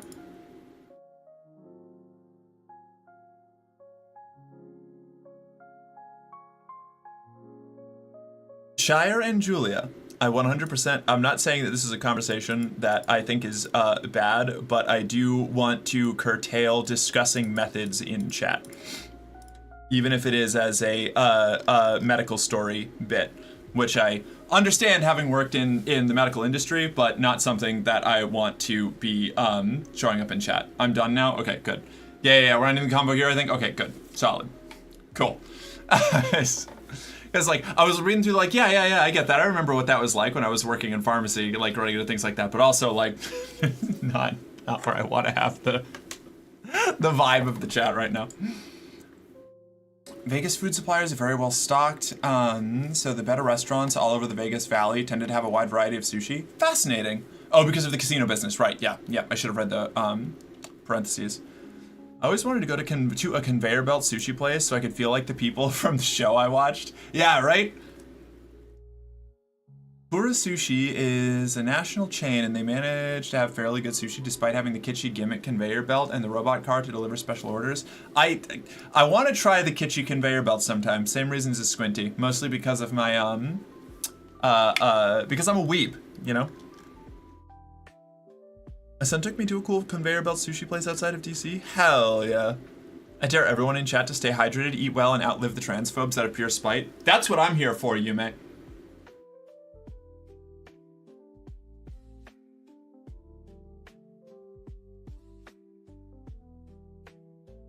We just wanted to have a little look funny thing with someone we can relate to, and specifically because of our work, we probably also both immediately realized to keep it short, but what not to not actually touch on. Yeah, exactly. No. That's where I'm at. Like, I totally got it, and I wasn't sure. Like, it was totally fine. We weren't into like a bad spot yet. I just didn't want it to continue any further in case that wasn't already the vibe. So you two were on it. We're all good. No problems. Just that like chat management thing, you know. I've realized a really good technique for that and sworn I'm never going to tell anyone. Yeah, no, exactly. No, we don't need to. Yeah. I saw food delivery robots the other day.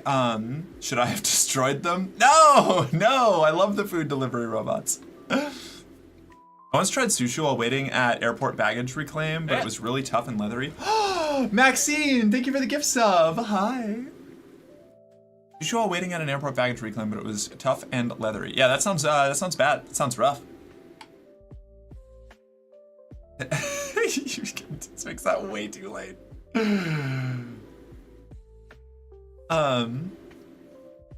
Let's see. They're costing people jobs. They must be thrown into the river. So, counterpoint, Emma. We should, rather than focus on smashing the robots, focus on the socioeconomic systems around them that are going to continue to recreate those behaviors, whether the robots are smashed or not, because like robots are like while in the very immediate sense, the like robots taking jobs is a material problem. The source of that problem is corporate downsizing and trying to operate on as narrow of a margin as possible, particularly by seeing their employment budget as like the easiest expense to cut. The robots are a symptom of a broader socioeconomic problem. And they could be utilized fairly well to try to mitigate like issues of like poverty and supply chains and dangerous or demeaning work being offloaded onto humans. The issue is that we, live in a society that values corporate and like private interests gaining value, extracting value at all costs, rather than seeing something like automation as great, now we can make everybody's lives better, Okay, but how the fuck do I help with that? I'm just a baby. True, but like smashing the robot also doesn't actually help with that. It just feels nice, Like they'll just replace the robot. They're not going to go hire another guy, Like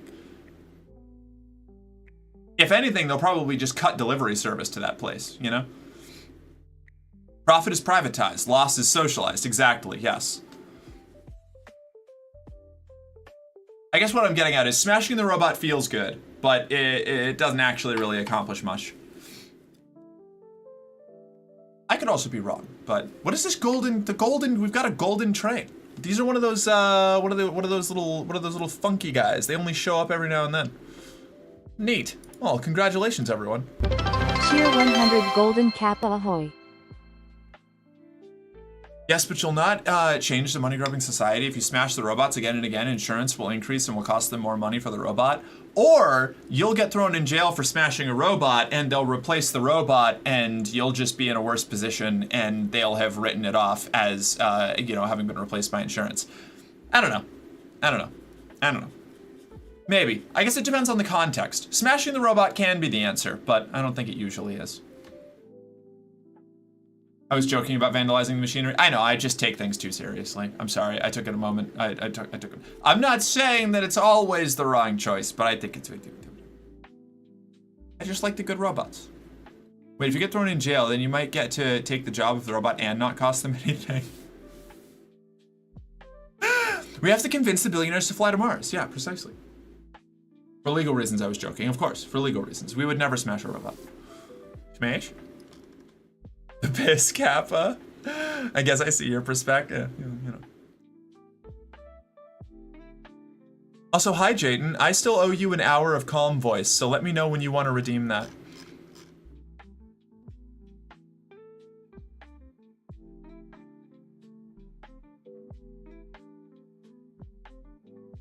Say we contact Alien Catwoman, ask them to dom us. Honestly, not a bad move.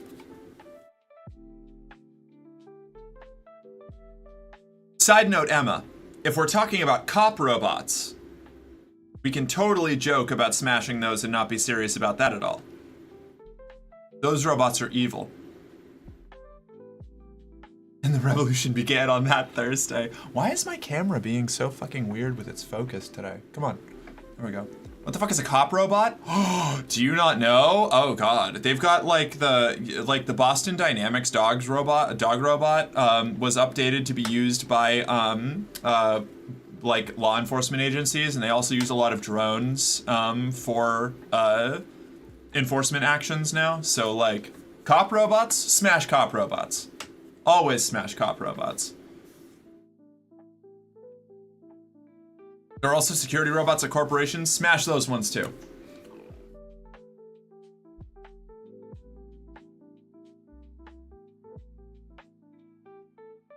You know, in Minecraft. Fucking dystopian shit, absolutely. No, that's, yeah.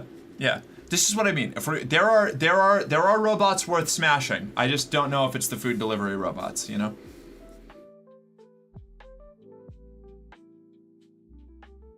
I would never endorse, you know, this is all as a bit, obviously. No, that was my livelihood, and if they're stupid and hire me back and we keep taking their money.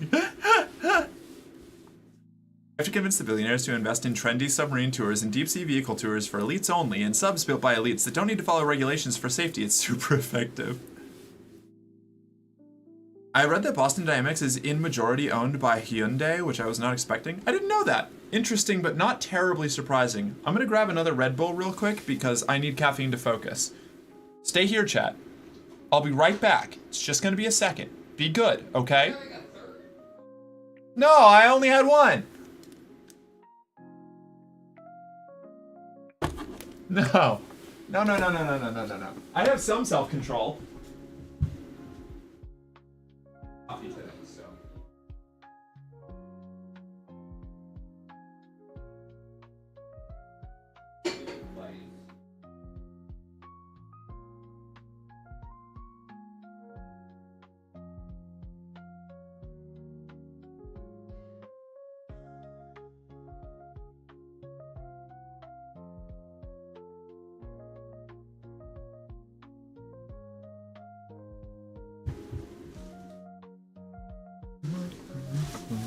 Whoa!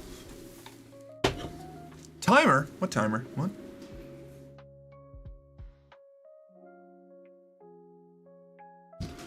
Speaking of smashing robots that are taking jobs, has anybody here ever seen the anime movie Metropolis? I'm not gonna say it's kind of a mess, but it is beautiful and really cool. You have not? It's neat. That is like a major initiating plot point of it.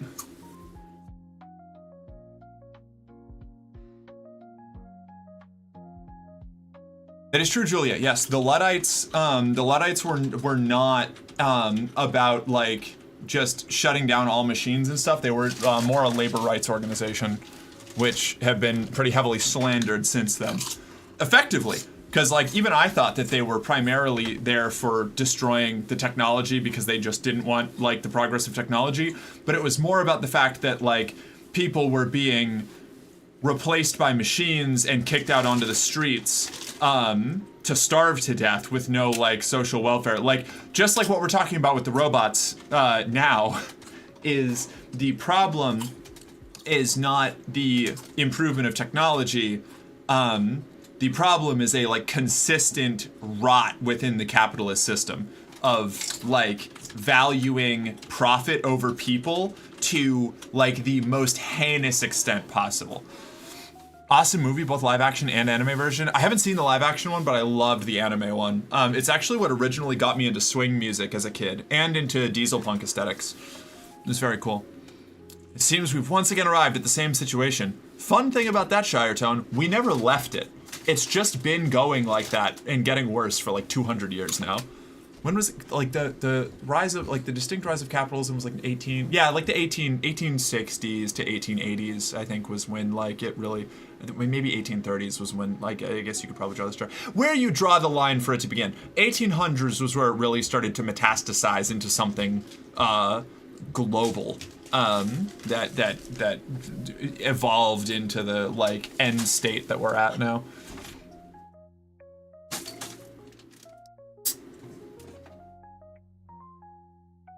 I was gonna say just like you, but I didn't want to call you a mess. You can call me a mess. I'm a mess.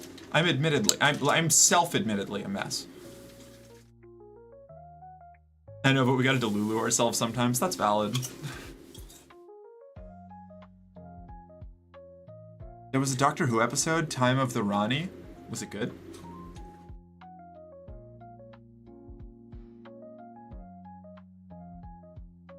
Lily is thinking, why is my subject on my throne? As she always is. Same as she ever was. Trouble is, most people are happy to pay a tenth as much for good enough. I have a background in audio engineering. I have to concentrate really hard on not being upset by MP3. Yeah, and like, this is why it's something that has to be imposed. Like, you can't it's why the idea that like voting with your wallet or like trying to organize people to vote with your wallet is not an effective means of combating like the capitalist engine, because like it will always, hi Jay, welcome in, thank you for following, because people will inherently like social engineering is something that is, I'm not going to say easy to do, but is like a reliable tool that you can use when you have resources to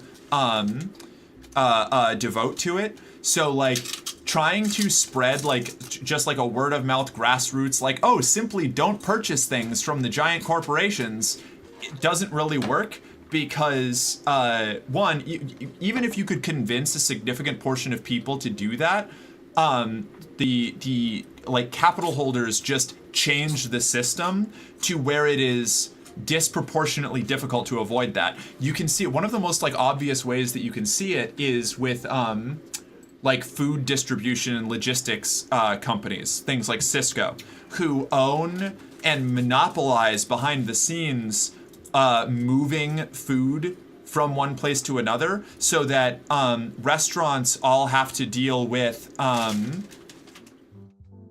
they can only get their food, like restaurants and grocery stores and things can only get their food from like 3 major suppliers, because they kill off all of the like smaller like local farms and you know, like sources of production, the means of production, if you will.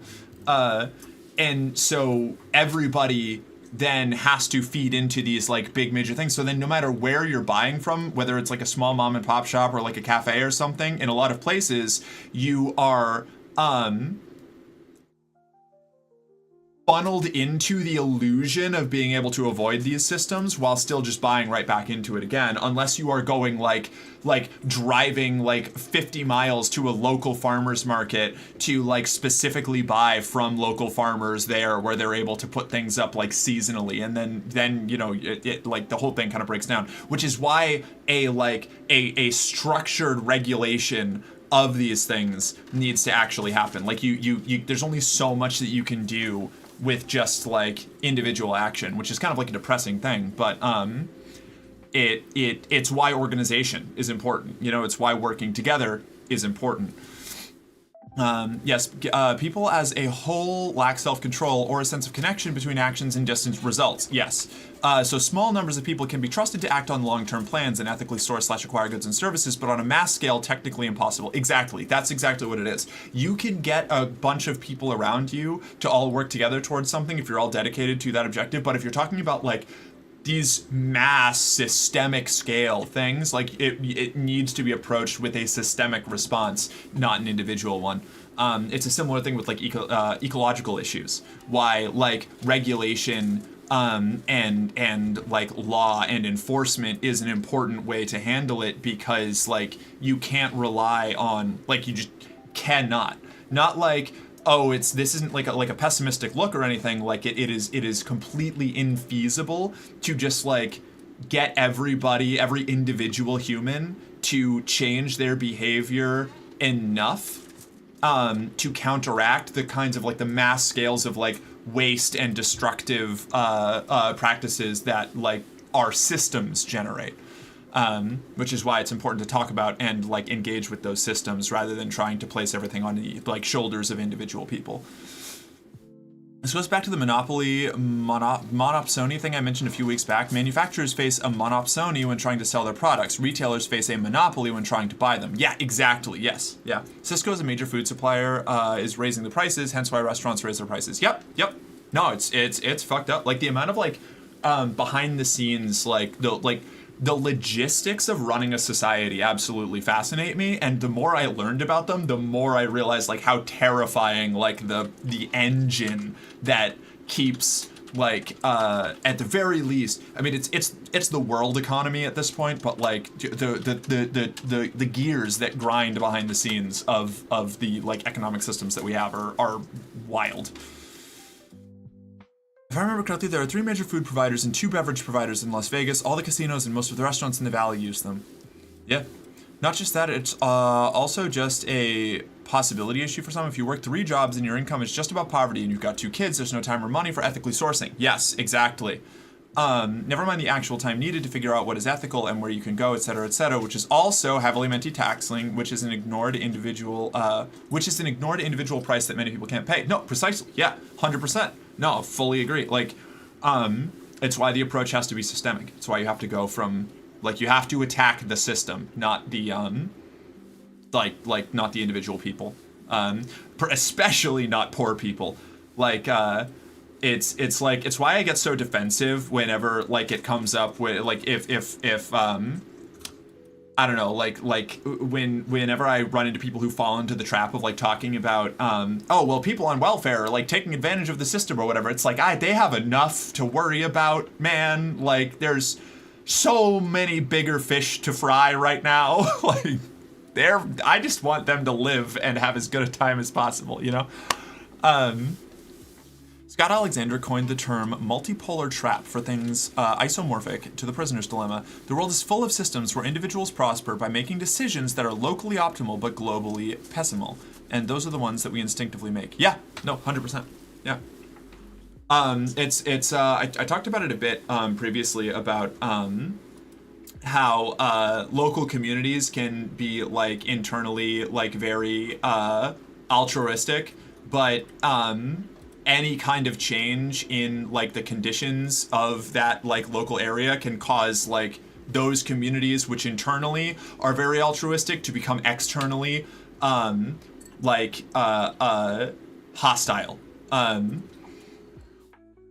And I can't brag, I only became responsible and foresighted after a secondary trauma of homelessness. I live 2 minutes from a farmer's market and am privileged enough to live on the outskirts of a city where the rest outside is rural farms everywhere. I have options that many do not. Yeah, fair, yeah. What I want is an expansion of those options into non-rural spaces to kill off food deserts. Right, food deserts are a huge problem. Like, food deserts and economic deserts, like, where, like, extraction zones are created by, companies like Walmart. Well, they're like one of the most obvious perpetuators of this, but they'll show up, underprice everything because they can run at a loss, kill off all of the local business that recycles money and circulates it within the local economy, and they'll replace it with a big like corporate department store, kill off all of the local competition over the course of like 1 to 3 years, and then they'll jack their prices up, and now all of the money that used to go into the local economy is being extracted by Walmart and spent elsewhere, and it kills off whole communities, you know?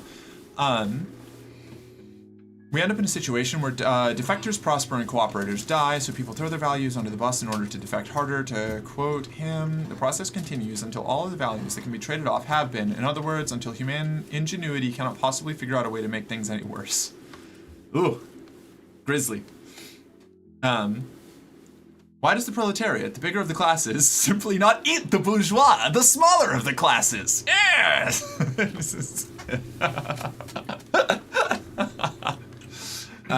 Anyway, I'm gonna go back to drinking my, canned, branded energy drink. Why is my camera being so fucking wild? Hello? Buddy? Alright. Anyway, I think that's enough socioeconomic ranting for the immediate future. I think we're good right now. Hi, everybody! I fell into a bit of a pit there. How are you doing?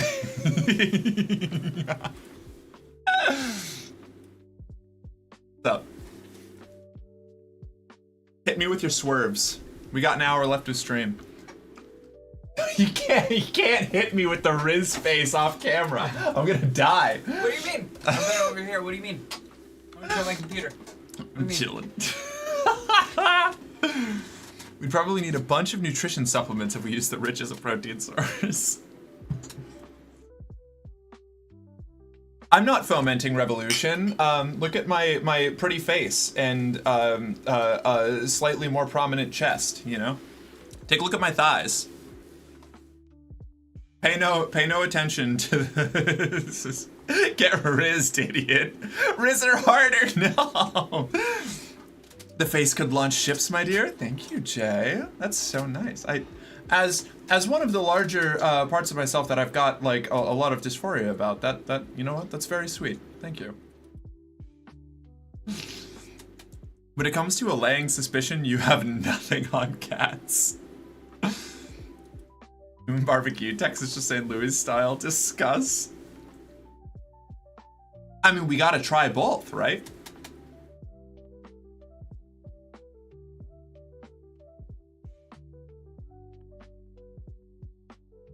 I would have gone off on Comic Talk, but I'm too gleeked off the glorp, and also it's annoying because I don't have my desktop available. Valid.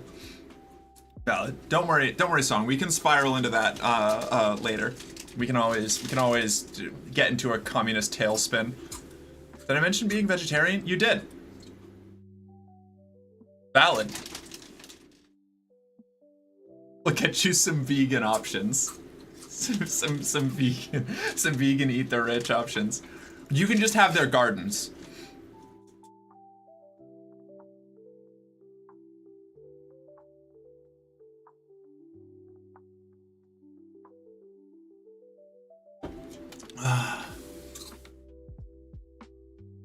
It allows me to fetch the popcorn when people start trying to figure out if eating humans is okay or not.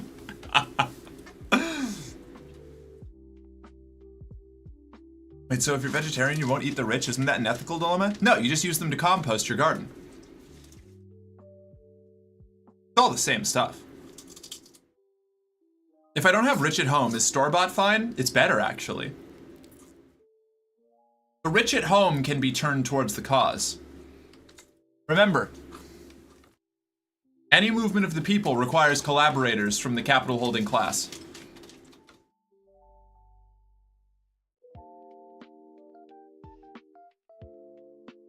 Are we talking beans, the legume, or beans that pass with their fingers and toes? Extra tender, never worked a day in their life. Like Wagyu. Oh my god, Pastor Van, hi. Screaming fuck. Bellies full of lead. Hearts full of steel. Welcome in. Oh my god, we're getting all of the raids tonight. Hi. Pardon me, I keep burping. There we are. Hi. Welcome in, Pastor Van. Thank you for the raid. If you got a raid and run, I totally understand. Go ahead and de-stream, de-stress, get some food, get some rest. Otherwise, feel free to stick around and chat about what you were doing. We'd love to hear from you. To everybody who came in with Pastor Van, hi. I'm Mercenary Girlfriend. I'm an 18-plus trans femme variety streamer. I play whatever games get their terrible little hooks into my ADHD-addled brain, and right now, that's nothing. I'm playing games with your hearts and minds. It's good to have you. We're just chatting. We're chilling. We've got another like hour or so left of stream, so we're just vibing. Nothing. Nothing.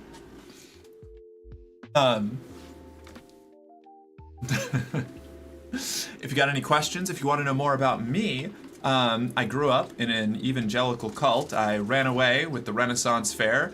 Ended up being an immunizer during the COVID pandemic. Was an escort, an in-person escort for a hot minute. My heart is feeling very played with. Then my job has been completed. You have to keep streaming. There are still people you you have to raid in. Damn, you're so right. Shit, we're going crazy.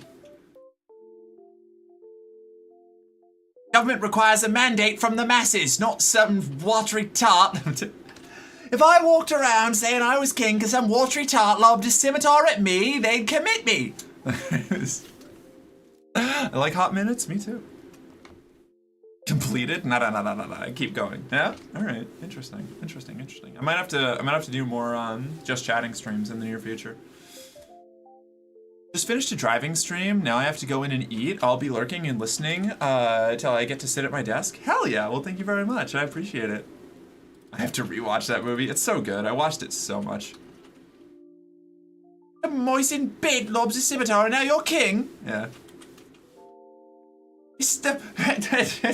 Look, I'm being repressed. Come witness the violence inherent in the system. That was one that used to get quoted a lot when I was one of the jobs I had when I worked with the Renaissance Fair back in Massachusetts. I worked as I ran games, and the one that I worked most years was like a pillow fight on a log. You sit cross-legged on a log and you beat each other up with pillows.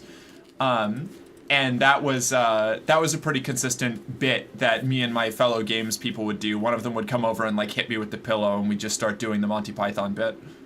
What film is this? Monty Python's Quest for the Holy Grail.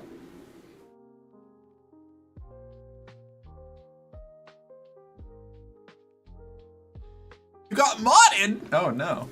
It must have been like the Twitch's grand mod because it didn't even show up on my side. Lalandra.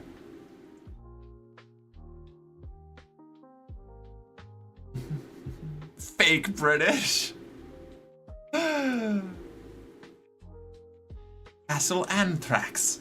Is Castle Anthrax the one with all of the very chaste nuns who certainly don't want to do anything terrible to lascivious to is it Robin? It's not Sir Robin. Is it Sir Robin? It's not Sir Robin. It was the other one. Was it Galahad? Galahad. I got there just as you typed it.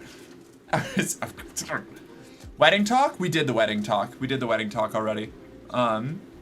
Hit that earlier.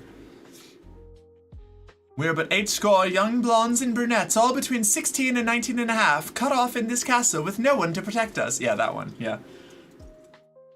Dressing, undressing, making exciting underwear.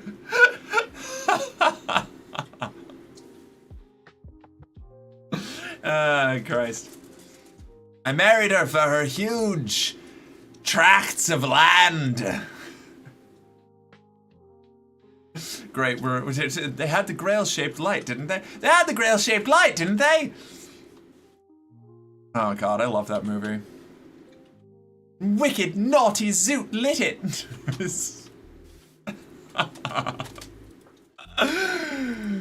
Wicked, bad, evil Zoot. She's been lighting our grail-shaped beacon. She'll have to be punished.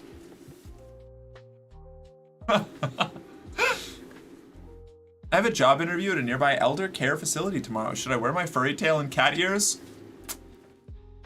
As much as it would be, like, the aura would be incredible, I feel like Maybe no. Maybe if you want to get the job, probably not.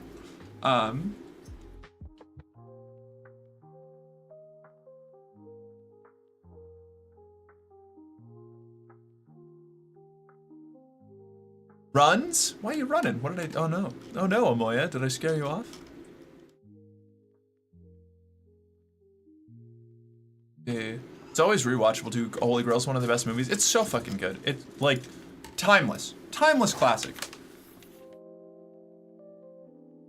Really struck gold with that one. Oh, that's right, from the oral sex at Capsule Anthrax. And of course, the oral sex. Feels like there may be legitimate concerns for the sanity of any Alzheimer's sufferers if you turned up to work dressed like that. Ah, yes. Alzheimer's is, you know, hopefully not what gets me, but it runs in my family. That one concerns me, especially with the already present memory issues that I have. Although, treatment's come a long way since it got my grandpa, so who knows. Let me go and face the peril!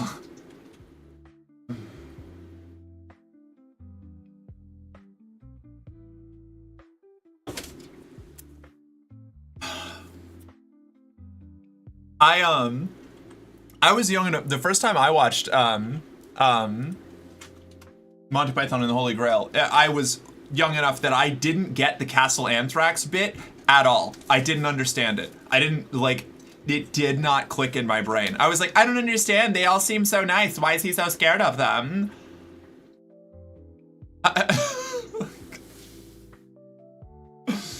Don't know how anybody gets anything done these days, going around dying all the time. Well, they'll have to kill me before I die. It's too perilous. But also the less known Yellowbeard? Yellowbeard. I don't remember that one. My mother could have been treated rather more effectively if she'd listened to us when we first noticed a problem rather than leaving it 6 years until she was diagnosed against her will. Yeah, I'm really paranoid about it. Alzheimer's disease is a bitch. Yeah. Uh-huh. It's not a good one. Not dead yet. I think I could go for a walk. I feel happy. The first time I saw it, I'm pretty sure I was young enough that my parents should have been watching with me, but they were too busy. Yeah, I don't know. I don't remember how I got away with it. I think I watched it at a friend's house. What else floats? Very small rocks, wood, a duck. Who are you who is so wise in the ways of science? You watched it at my house? Ah, you're right, I did watch it at your house. Oh my God. That's so true. Oh my God, no, that's so true. Wasn't it like one of your birthdays or something? And I'm pretty sure I kept complaining about it being inappropriate. I can't be certain, but I feel like I did that. That feels like something that like young teenage me would do, or like preteen me. I don't remember what it was. It might have been like younger than teenage. That feels like me.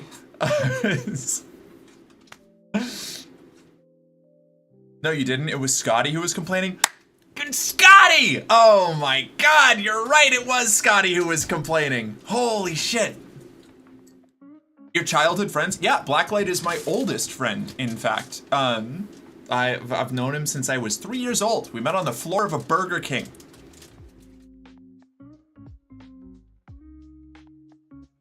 Am indeed. It was crazy. 30 years? Yeah, give or take. You know, and change. I don't know. Was it 3 years? I feel like it was 3 years old. I don't know. Mark, how old are you? I'm only 32. Hey. I'm 31. I'm 32 in a couple of months. Sounds hygienic? Yeah, you know, it was a good start. I mean, you know, I got him back for it. You know, the black mold in our walls made him sick every time he came over for the first few years I knew him. So, getting whiplash right now.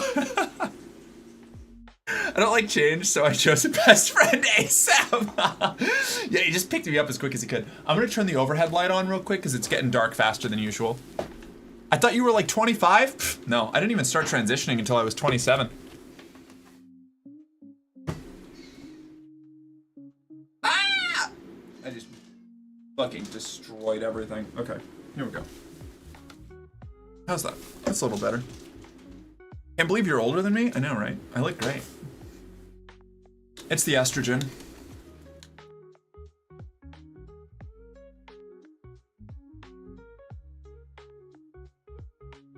And how you're putting up with work is just a sunk cost fallacy. Damn. Well, let's get rid of this one if we've got the overheads. Is that how we want to do it? Does that look better? I don't know. Getting the lighting right. Doing on-the-fly lighting adjustments is always a huge nightmare. Like that, maybe?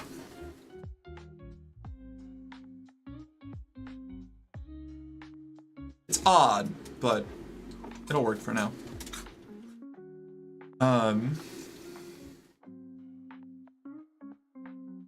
Greatest pirate movie of all time. Yellowbeard has half of Monty Python, Cheech and Chong, half the cast of Young Frankenstein, and a cameo by David Bowie. Damn, okay, I'm gonna have to check this out. Homework, big news. I might be starting my first tiny taste of estrogen soon. Ooh, that is big news. That's very exciting.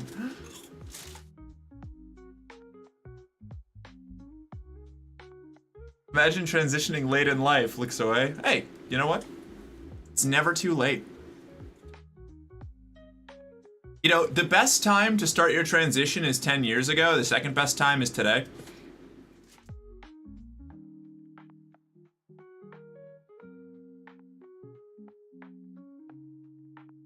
It's like planting a tree.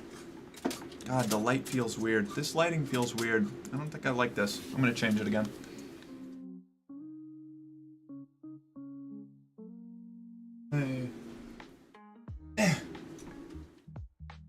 Turn this back on. Come on. You're killing me, Smalls. Buddy. Did I unplug it? Ah! Yes, I did. Okay. That. Go. That's a little. That's better. It's better. It's better. It's not perfect, but it's better. Merc, you ready for tomorrow? Oh yeah, I'm gonna be playing Slay the Spire with Blacklight tomorrow. That's what we're doing. Slay the Spire 2. Very exciting. I don't think I'm ready, but you know, I'm gonna do my best to be prepared.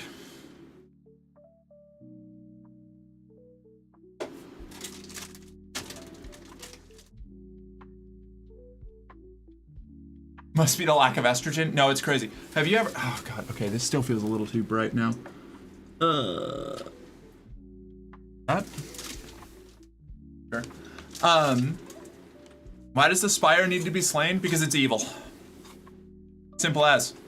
Song. Have you ever seen the pictures of me just shortly pre-transition? I looked like somebody dragged like 30-year-old like a dumpster version of like white Jesus out of a fucking like back alley, and then like stood him up and brushed him off and like pushed him in front of a crowd.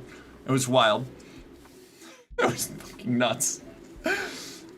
Why didn't you slay it in the first one? Well, I kept trying, but I could never do enough damage. We can see Merc's old TikToks again? Not today. Maybe eventually.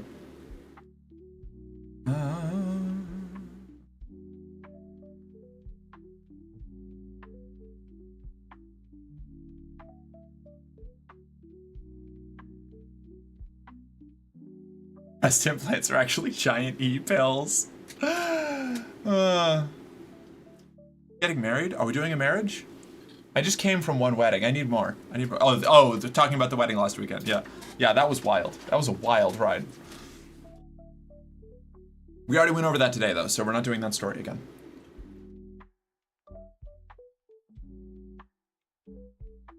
Hyper TLDR, I got too high. Somebody complimented my feet, made it weird. Sister-in-law vomited next to me. And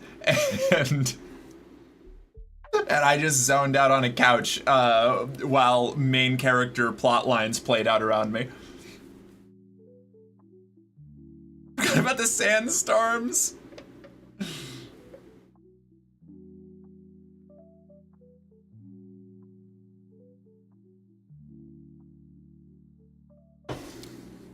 Pastor Van's one of the few people who could have fucked that wedding up even more as a secular minister in a vintage hearse. That rules. I love that. Specifically, somebody complimented your feet and then made it weird after that. Right, no, we were cool with it. You know, like it was a little awkward, but it was kind of funny. And then they made it weird afterwards. Well, your stream title is Wedding Talk? Oh, shoot. Okay, Misty. You're debating people. Hold on. That was what originally got us into doing just chatting. Hold on. I don't know what to do here. I'm baiting for clicks? What? I would never. How dare you? Misty. The audacity, the nerve. I don't even know what to make the title. It was slide 2, but we successfully distracted her. Yeah, exactly.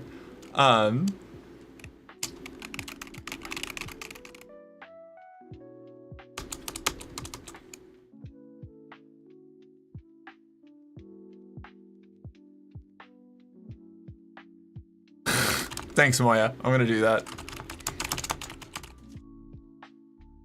There we go. All right. That's what I'm doing for now. Wedding talk has passed. You are now free to join. My priest is way hotter than I realized. Me every time I play D&D with a religious character. She was kind of cute. The priest was cute, actually. Yeah. The officiant. Cool individual. Was very. Oh my god, that's right. I made a joke about burning easily in the sun, because it was like really bright out, and I was talking to like the officiant / like kind of wedding organizer person, and she took it completely serious, like face value seriously, and started talking about how they could arrange having some shade in the seats for the ceremony, and I was like, I'm just making a joke about being pale. I was like, say it, vampire.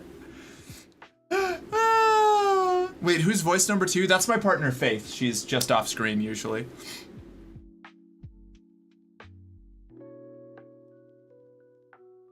We also, speaking of vampire shit, when I went to New York, we went to New York like the first time me and my bunch of my friends on the mod team all got together in person. We were getting on the train in New Jersey, and the like train conductor standing there like watching people get in looked at me and my partner, who were like dressed up in I think we were wearing mostly black clothes, just because like she's hyper into like goth aesthetic, and I'm I don't know, just generally kind of like alt girl who likes darker colors. We walked by, and the guy just looks at us both and goes, "Whoa, vampires!" And like as we passed by, it was fucking wild. Hire Moya as stream manager, or is that Nits? I don't know. We'll see. You should be playing D&D with a bunch of extra stats like degeneracy and indecency. I've played in those D&D games, mostly in Pathfinder, but you know, I've played in those TTRPGs. Shade for the seats is always nice. That's true. I dated someone in high school named Charity. Oh, nice. Faith, make sure you give Merc the wrist face to fluster her more. You can't. I wear enough black that I don't get funny looks in goth establishments while not actually being goth. Valid. Vampires guys, I don't know, whatever we see, vampires guy is a hero in this community. To be fair, in that area, he probably sees a lot of vampires. That's true. God, you say, they probably have nothing in common. yeah, she's definitely, that's her vibe.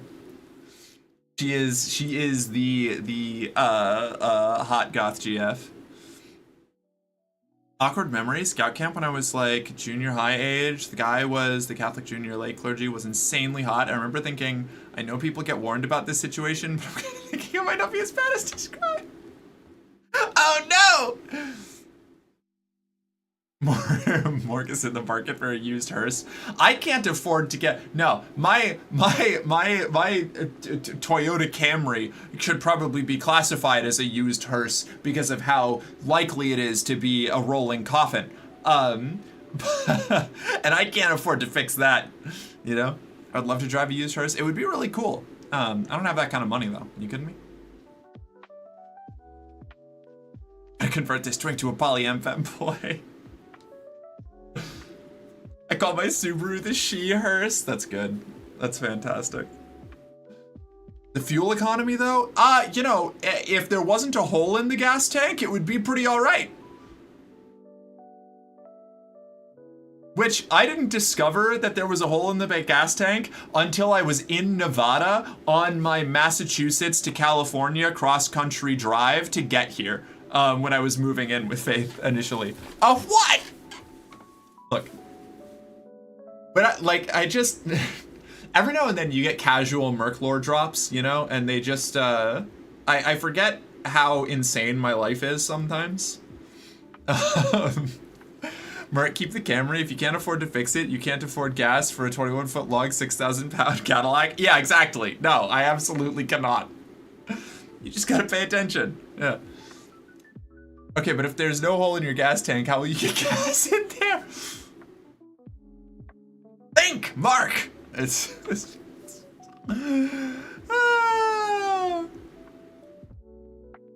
Holes in gas tanks are generally not compatible with getting good gas mileage. Generally, yeah. Mork? Oh yeah, Elorelli misread Mercus Mork and it's stuck. Yeah, that is an accepted nickname in the community. You know, I'm fine with that one. It's a good one. Mork calling Orc. Come in, Orc. Oh, is that a Mork and Mindy reference? It feels like a Mork and Mindy reference. Wait, Mork came from Ellie? I did not know this deep lore. Yeah, I think it was the first time I ever raided Ellie, way back. No dying in gas tank Infernos. We haven't had the latex stream yet. Yeah, the car hasn't moved in like 2 years. It's found canon.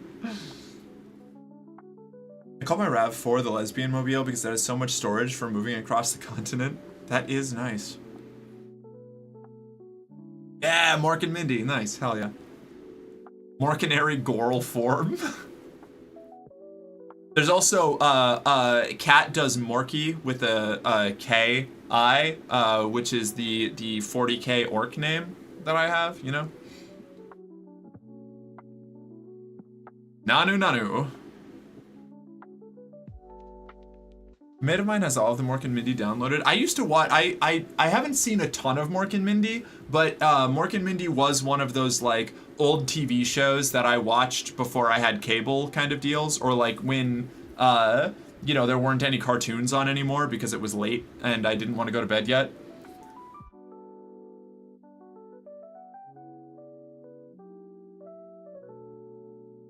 I had a couple of hard drives that have a lot of Stargate episodes on them. Yes. I fucking love Stargate. I'm such a huge Stargate fan. Stargate and Farscape are two of my favorite sci-fi shows ever. Whenever people start talking about like Star Wars versus Star Trek, though, I bring up those two.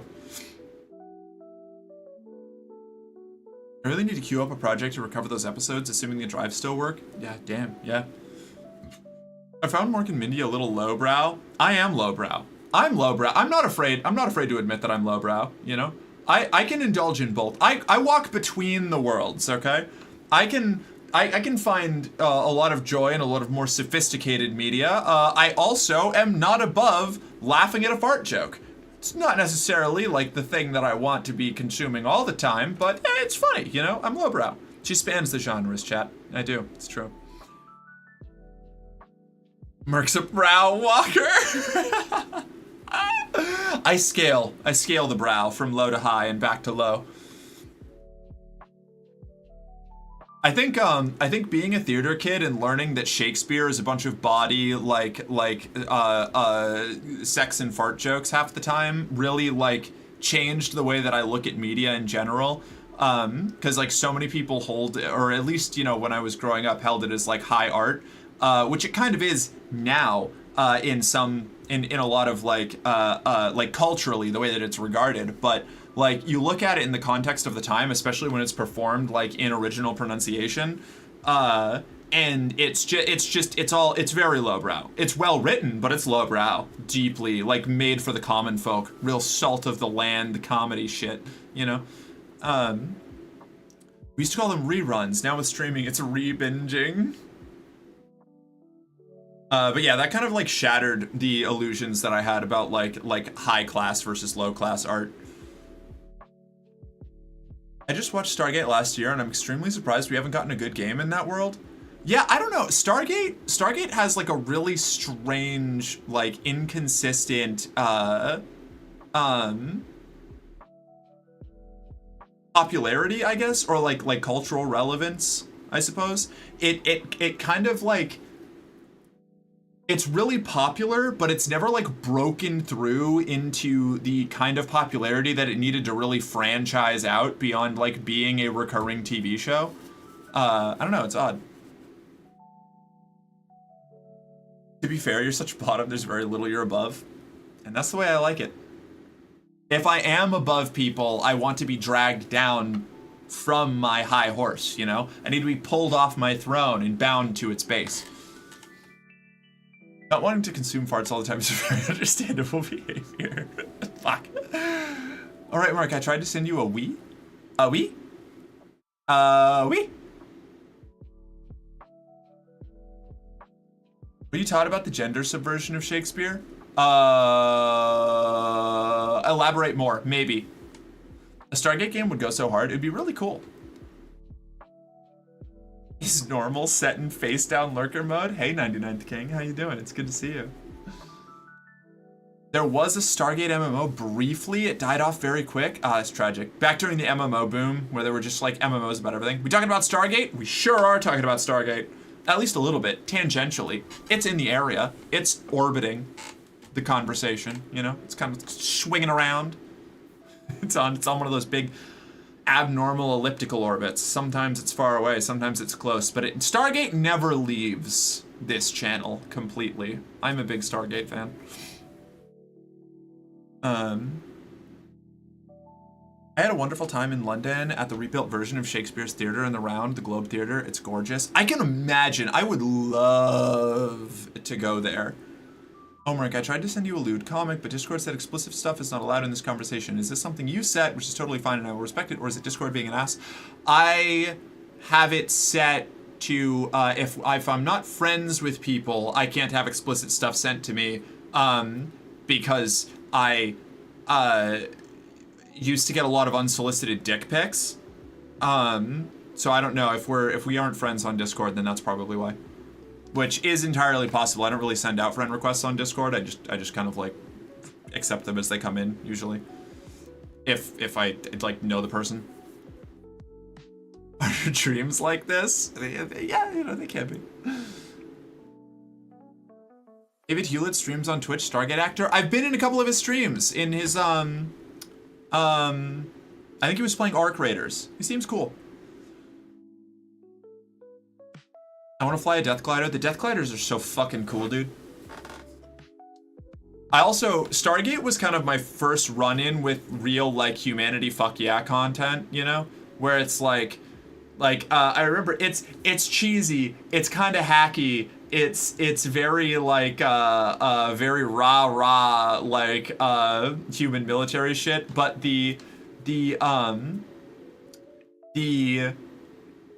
this staff is a terror weapon meant to strike fear into your enemy. This, and he pulls out a P90, is a weapon for killing your enemy. Like, it's very, like, I love Stargate. Stargate's so funny.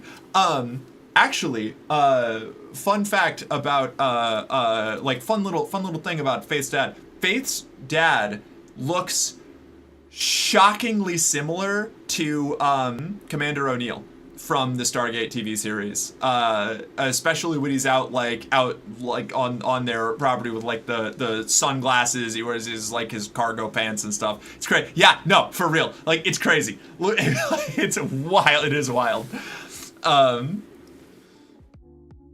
Are you sure you have filtering on your DMs? We're not friends, and you've received all those, you know? Yeah, well, those don't get flagged as explicit for the most part. I don't know. Discord's filters are really weird, and yes, I'm sure that I have those on my DMs. It's just what they filter is, you know, inconsistent.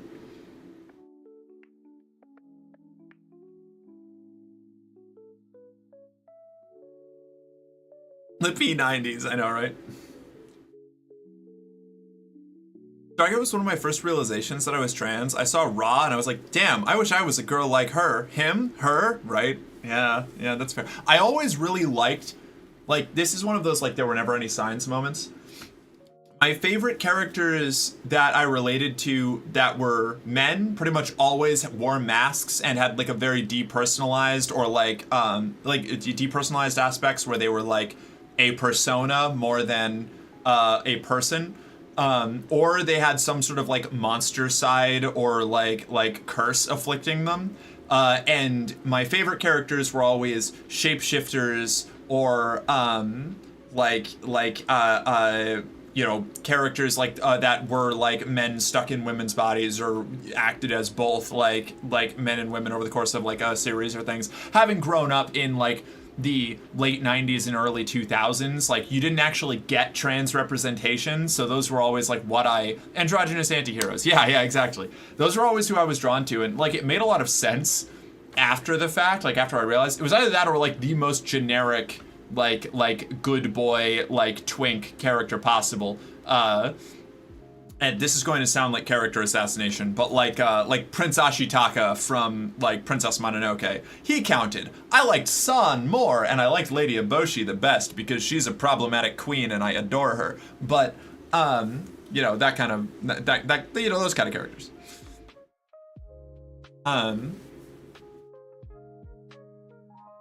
This isn't because you're a woman. I like women. I just got a little problem with scientists. Wait, no, yeah. Honestly, I'm a full believer that the entirety of SG-1 was queer. I would agree. Yeah. God, yes. Colonel Samantha Carter, though, incredible, so good. I saw Avril Lavigne when I was 6 years old, and ever since I've wanted to be that. Fucking real, Kristen. It was Avril Lavigne and Britney Spears were like the two people I wanted to like. I didn't understand it, but like oh man, come on, my son. This is what I get for waving at the screen. That aesthetic consumed me growing up, and I didn't know how to process it. So I just dressed like them in all of their like more tomboy appearance things whenever I could get away with it. And didn't analyze it any deeper because I was in an evangelical like doomsday cult.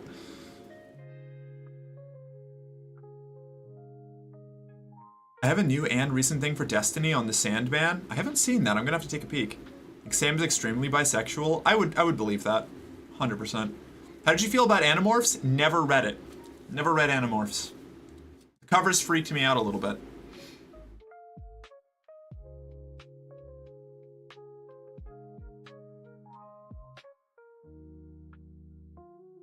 Brittany Mercenary Girlfriend Storm win? You know what? I'll consider it. I'll see if I can put together any outfits like that. My pants that work the best with that aesthetic are completely shredded to shit because I wore them way too much. So I need to either get some new ones or patch those before I can do that. I got to watch Stargate Universe again. I haven't seen Stargate Universe. I've got to watch that one. I keep re-watching Stargate SG-1 and getting to like season 6 or 7 and then running out of gas and not finishing it and then going back and doing the whole thing over again. So I've just seen the first 6 or 7 seasons of Stargate SG-1 like 7 times.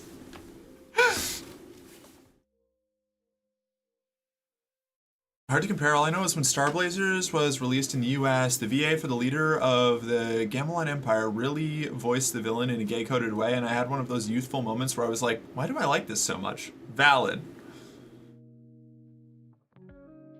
You missed the first half of my explanation of gender in Shakespeare. Oh no! Second point. Let me take a peek. Let me see. The main thing is that in Shakespeare's time, all the actors were male. I did know this. Any female characters were played by men. I did know this. A lot of Shakespeare's plays included subplots where women disguised themselves as men and passed undetectably. I did know this, which was, in the day, a major in-joke. Yes. Yeah. Okay. So that part I am familiar with. Second point, people, even those staging it, often overlook the bit in Macbeth where the witches are intersex rather than female. Which also interacts with my first point. In the day, they would be played by bearded men in dresses. Fascinating. Okay, I did not know that. That's very cool. Huh. Okay, so I was keyed into the first part. The second part, I was not. That's super neat. I really like that a lot. They lost me partway through Stargate Atlantis. That's fair. But, man, Jewel State is in... Stop it, my boy! Hold on. Okay. Jewel State is in Stargate Atlantis from what I've heard, and now I kind of want to watch it because I love Jewel State.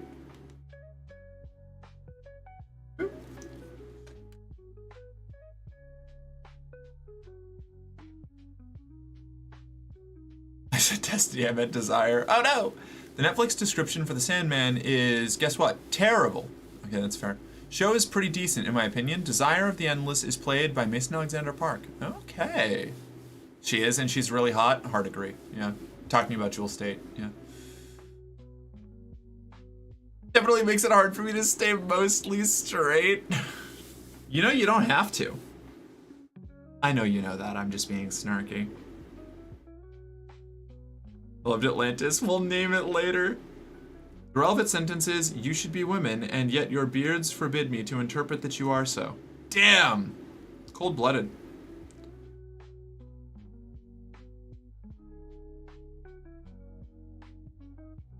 She gets tied up a lot. She complained on her Instagram. I've seen Atlantis Disney film as a child, though. I remember very little. I, too, have seen Atlantis. The Disney movie Atlantis. And I remember a lot. So much so that my Hey, my boy, can you focus? Can you focus, my son? Cammy. Hello. Come on, dog. Hold on. There we go. Okay. I'm obviously a pretty big fan of Atlantis from the Disney Atlantis. My follower notification is from Atlantis. It's also Helga Sinclair from Atlantis is a partial inspiration for my username. And sort of the like persona that I walked into initially. Or set up initially. I always liked Treasure Planet more as a kid. I like Treasure Planet a lot. I rewatched it as an adult, and I forgot how much I hate Ben, the navigation robot, in the third act of the movie. The third act of that movie is rough. But I like it. I still like Treasure Planet. I think Treasure Planet's really good. I played a ton of there was a PC game, Treasure Planet Battle at Procyon, that was like a naval tactics game that was super fun. Loved it. Atlantis is so fucking goated. It absolutely is. Helga Sinclair was like one of my first gender envy crushes, and I didn't know how to process that. Helga Sinclair is the inspiration for Mercenary Girlfriend? Yeah, one of them, yeah. Definitely like a prime, like early inspiration that set me on that sort of path, yeah. They seem more Long John Silver says, you're gonna rattle the stars, boy. That makes me cry instantly. It's so good. It's fucking great. Wow, are people rooting for me to be gay? I'm just gonna gesture broadly at the audience that you're in, or that you're currently like participating with. Yeah, probably. At least bisexual, you know? Like me. I'm rooting for everyone to be gay. Love Atlantis, want to see Treasure Planet. I want to do extremely autistic deep dive about Stargate, about exactly how many different distinct instances of SG-1 specifically are just floating around somewhere on Earth from all the random time travel they do. That's such a good point. I never thought about that, but that's very funny. What were the other ones?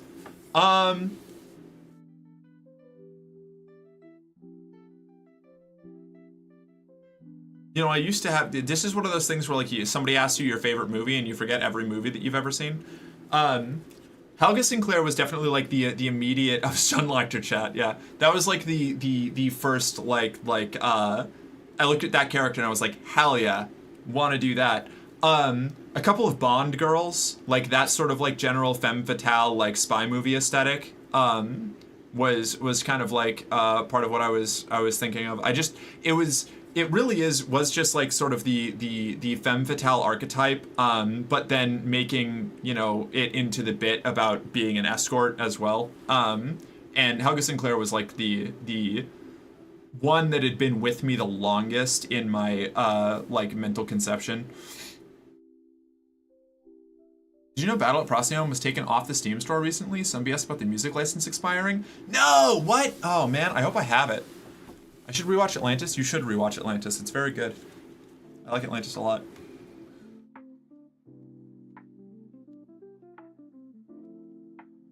Oh, the real life, God, it was it Maria Oktyabrskaya? The Soviet tanker who named her tank Fighting Girlfriend. She joined the Red Army after her boyfriend or husband was killed. She snuck in initially, and by the time like anybody could say anything, she was like already like on the front lines with everybody, like being a tanker. And she fucking ruled and saved her tank and her crew multiple times. That's another one. So partially a tank, partially the person that named the tank. Off the top of my head, there's like 3 different versions of SG-1 somewhere in Egypt, dead as hell. Oh no. That's wild. I wonder how long I can beat that horse to my advantage. That's so tragic. The Battle of Procyon did have a pretty rad soundtrack.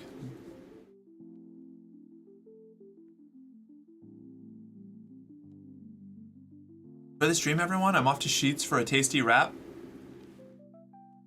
I'm guessing that's a restaurant and not a way to say that you're going to go to bed in kind of a cunty way. But Maria Oktyabrskaya is so cool. Yeah, she rules. Absolutely. Very, very cool. Very rad. Google says the term is biromantic heterosexual. Can we come up with some descriptors with fewer syllables, or can I stick with kinda queer? So that's the problem I run into, Pastor Van, is I'm a sapphic bisexual. I am primarily homoromantic and bisexual, but trying to communicate that specifically to anybody who isn't, you know, doesn't have 30 minutes to listen to you yap about it is a pain in the ass. So I get you. I totally understand. I usually just pick whichever one fits, like whatever term fits the most for the specific thing that I'm talking about at the time. Eats equals Wawa equals Bucky equals gas station chain with a killer made to order food department. I know about Wawa. Okay. So if it's like Wawa, I get what you mean. Very cool. I lived in Tampa for 2 years. I know what a Wawa is.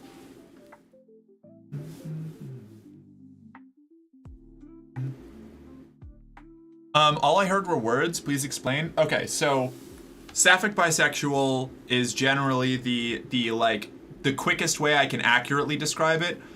Basically, it means romantically, I'm pretty exclusively like more aligned with being a lesbian. Like I only really date or form like long-term romantic relationships with other women. But as far as my like sexual proclivities go, I am much more like much broader. I would say like broadly just bisexual works there. Which means like I'll hook up with or like hang out with and bang pretty much anyone of any gender if they're hot and I like their vibe, or even just if I really like their vibe, because that usually ends up making them seem hotter to me because I'm demisexual. But I really only date women. Okay, so as I read it, flexible lesbian, you know, however you're going to see who knows? You know, the thing, like terminology gets weird when you get into like niche, like I've got no chance then. Well, you know, not to date me necessarily, although got a big enough wallet, I can be flexible.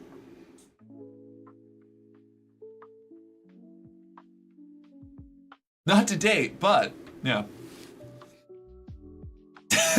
Damn it.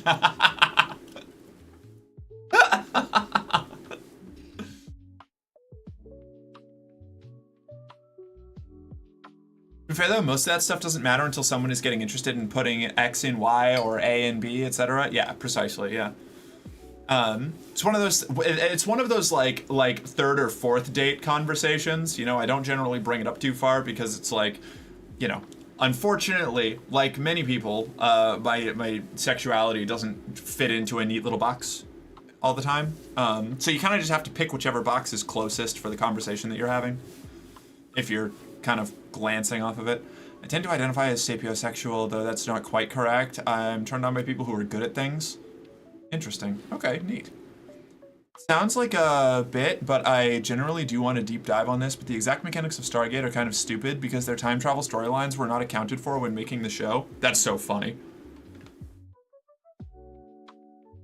Blexian. Blexian's very funny. I like that. Jayton, thank you for the gift sub. Hi. Valid confidence is low-key sexy to almost everyone. No, for real though. Like, that is like, that's something that I try to, like, I try not to give too much dating advice because, like, I think that in general, like, broad, trying to apply to everyone dating advice is kind of bunk outside of, like, really basic universal things, like, keep yourself clean, and like, put a little bit of effort into your appearance and, like, you know, learn things about the people that you're trying to, like have a relationship with, you know, just treat them like a human being and all that, like, because it's like so specifically niche. But even like being like clean and putting a lot of effort into your appearance isn't going to get you anywhere in like a crust punk community, so that's not even like universal. But it is like a more likely, like, you're probably not dating in crust punk communities, so that's probably good advice. But like, yeah, being good at something, being passionate about something, like, that's a huge turn on for a lot of people. Like, having any kind of like distinct interest that you put a lot of effort into. Oh my god, thank you, Jayden. You're so good to me. My dating advice is bark for me. All right, Jill, hold on. You want a little... Arr! There. Step 1 for universal dating advice is churn butter. I feel like I don't want to know what that is. What crust punk is? It's basically it's a subculture usually active in that usually shows up in like really poor areas or communities of people who are either homeless or straddling the line of homeless, where you don't end up I don't know. It's like a really grungy, grimy kind of punk aesthetic, turning like the trappings of your poverty into like an aesthetic and a vibe. That's not exclusively it, but that's like generally like what you're going to run into. I've not like been like big in crust punk circles myself. Like, I don't like engage a lot in them, but I've been tangentially involved with a lot of people who would probably end up described as crust punks because I have been, you know, poor and homeless. I've known a lot of people like that. Hell yeah, gift subs. Oh my god, Jayden, thank you so much. Holy shit, you're going crazy. I really appreciate it. Thank you so much. Like, let me give you an example. So y'all remember the episode where they accidentally time travel to the 60s? Like, everything to do with that episode is insane to me specifically. Yeah, okay. Lurk, okay, really time for a big spicy sausage to get warmed up and in my mouth with some pasta and cheese sauce. Was going to do that like an hour ago. Very straight. Get that warm, big spicy sausage in your mouth, man. I've always been into the grunge community and grunge aesthetics. Yeah, it's honestly, it's kind of a descendant of grunge. Or a splinter of grunge, I guess. That episode's one of my favorite ones. I remember that one, but not a lot of the details about it. Are you intentionally spreading them out so that it doesn't spam the thing because you know that my alerts are broken? Or are you specifically targeting people that are talking in chat? Either way, I love this. I'm so happy. Thank you, Jayden. And remember, I still owe you that hour of soothing voice, so you can redeem that anytime you want. Doesn't have to be tonight, obviously. We're kind of closing in, but like, you've got that coupon. You hit me with it, I'll do it. I still feel bad about fucking that up and going off on a tangent. Squats! I'm gonna have to go to the bathroom before I squat.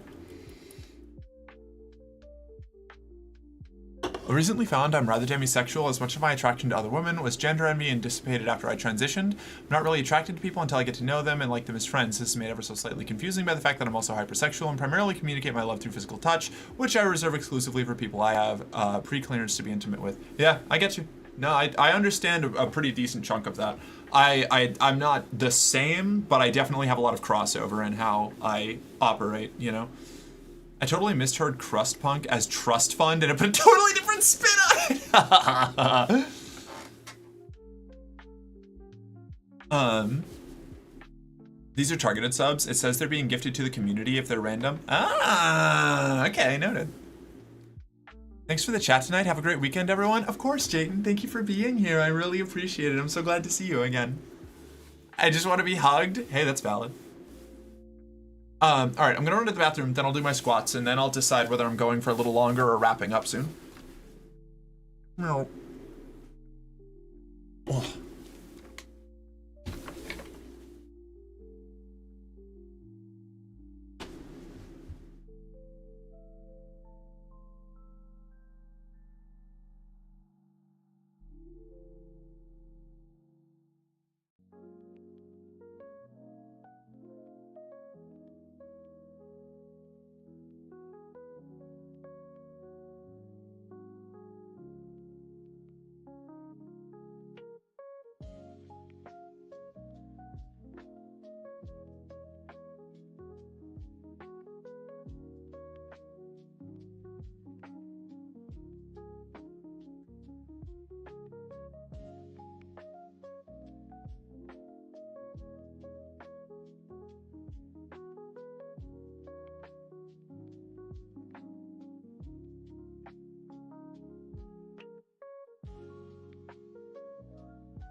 I'm back.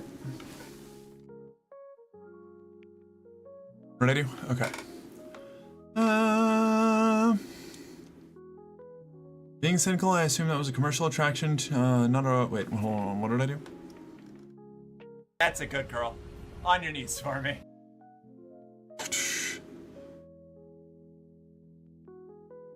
I do like the episode. It's a fun episode, obviously, but it's one of those things that the more you think about what actually happened to them specifically, I don't remember what happened.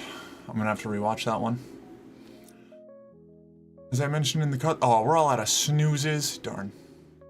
We have an ad starting in 50 seconds. Guess I should go and do my squats. See, there was something. Mark is also plutosexual. She's attracted to high wealth. Kind of, yeah. I'm not gonna lie.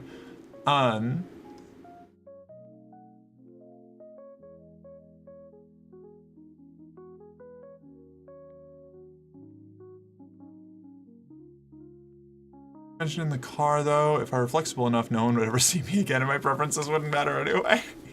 I want to be hugged, but I want the hug to mean something. Random hugs from strangers or even relatively close friends seldom do it for me. I think that's valid.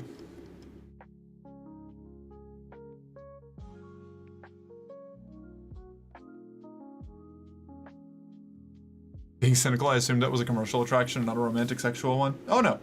Oh no. I am legitimately into it.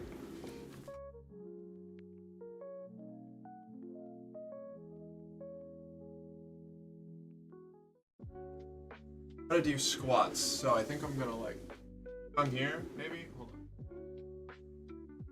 Please. Okay, cool. What do you like 20? Is it like 20 squats? Is that what I'm gonna do?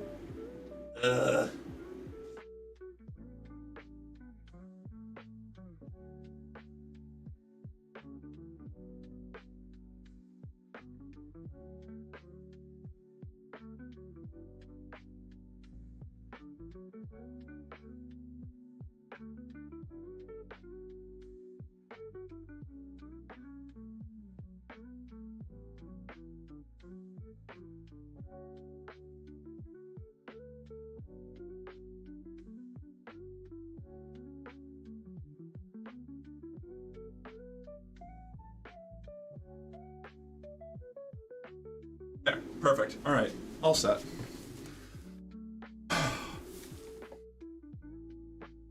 Where's my remote? More squats? No. Oh. Ah.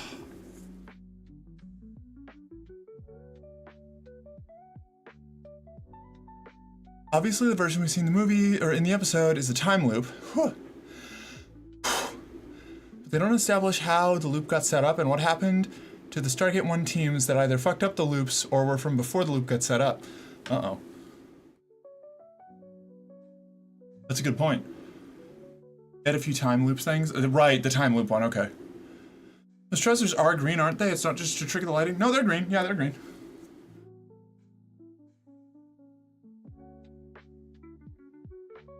One day Merc will do 1,000 squats. I would rather die.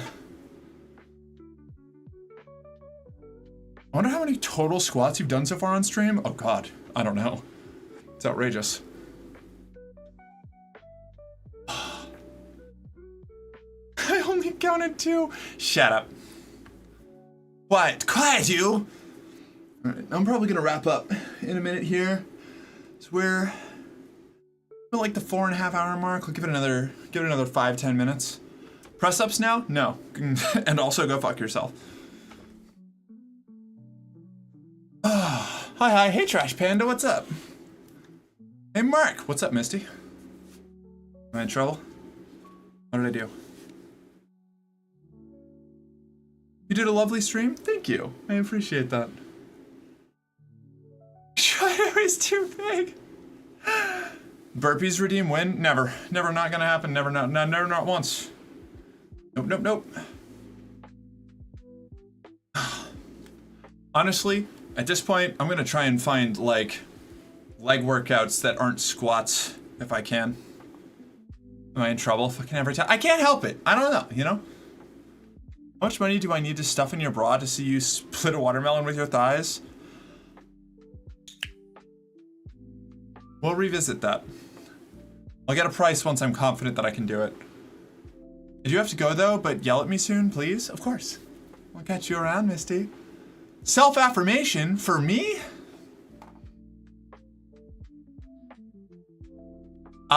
Despite the fact that I was feeling really out of whack today and was late to stream, having some trouble getting going, I got up, I got functional, and we had ourselves a nice little stream. We played some Sly Cooper, and then we got to yap a whole bunch. I haven't done a Just Chatting stream in a minute.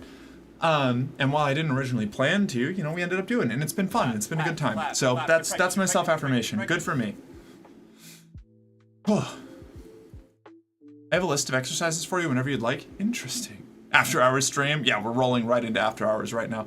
No, God, I need to take a whole ass shower today. Or tomorrow before stream, one of the two.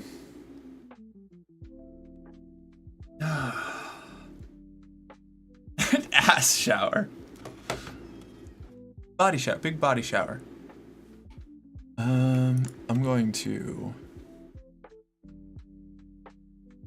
close game, exit and save state. Okay, that's Sly Cooper done. It was a good time, nice convo, much love. I'm glad we had fun. Wait, hold on, there we go.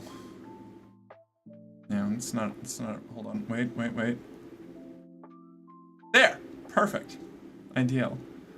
Showers are known enemies of the captain. That's true. I have canonically fallen in the shower one time.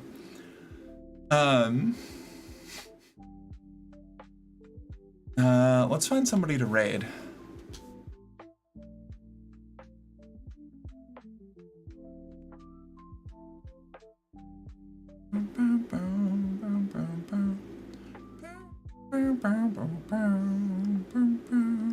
Only once? Only once. At least only once that mattered. You can really see the dark circles under my eyes at this angle. Shit. Ugh! Gross. I'm fine. I'm fine. Don't look at me.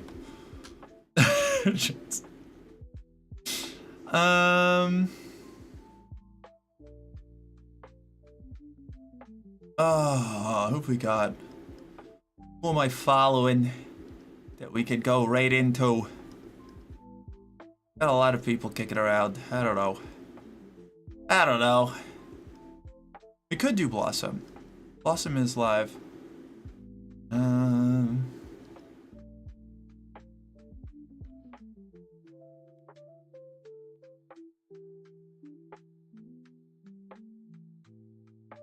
Oh, you know what? Oh, Joan's been up for 9 hours, though. I feel like Joan's probably gonna raid out soon. Oof, I'm so late. Hey, Dova. Yeah, we're closing out. We're closing out here. Akami, but he's just watching Hell's Kitchen? Yeah, nah. Daggers? We might do daggers. I'm looking. We raided daggers last night, didn't we? Chemo.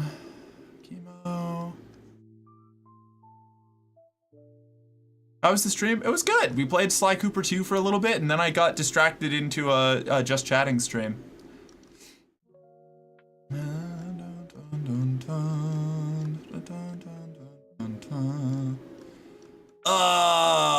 don't know.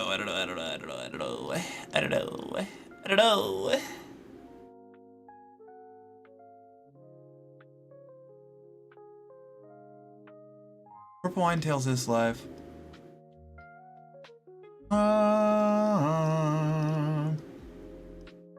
Eva's also live. Let's raid Eva Anomaly. I haven't raided Eva Anomaly in a while. In some sort of RPG of some kind. Alright, and I'm gonna just hit him with the... Oh! Yeah, the Nightbot one seems to be broken for some reason. I don't know why.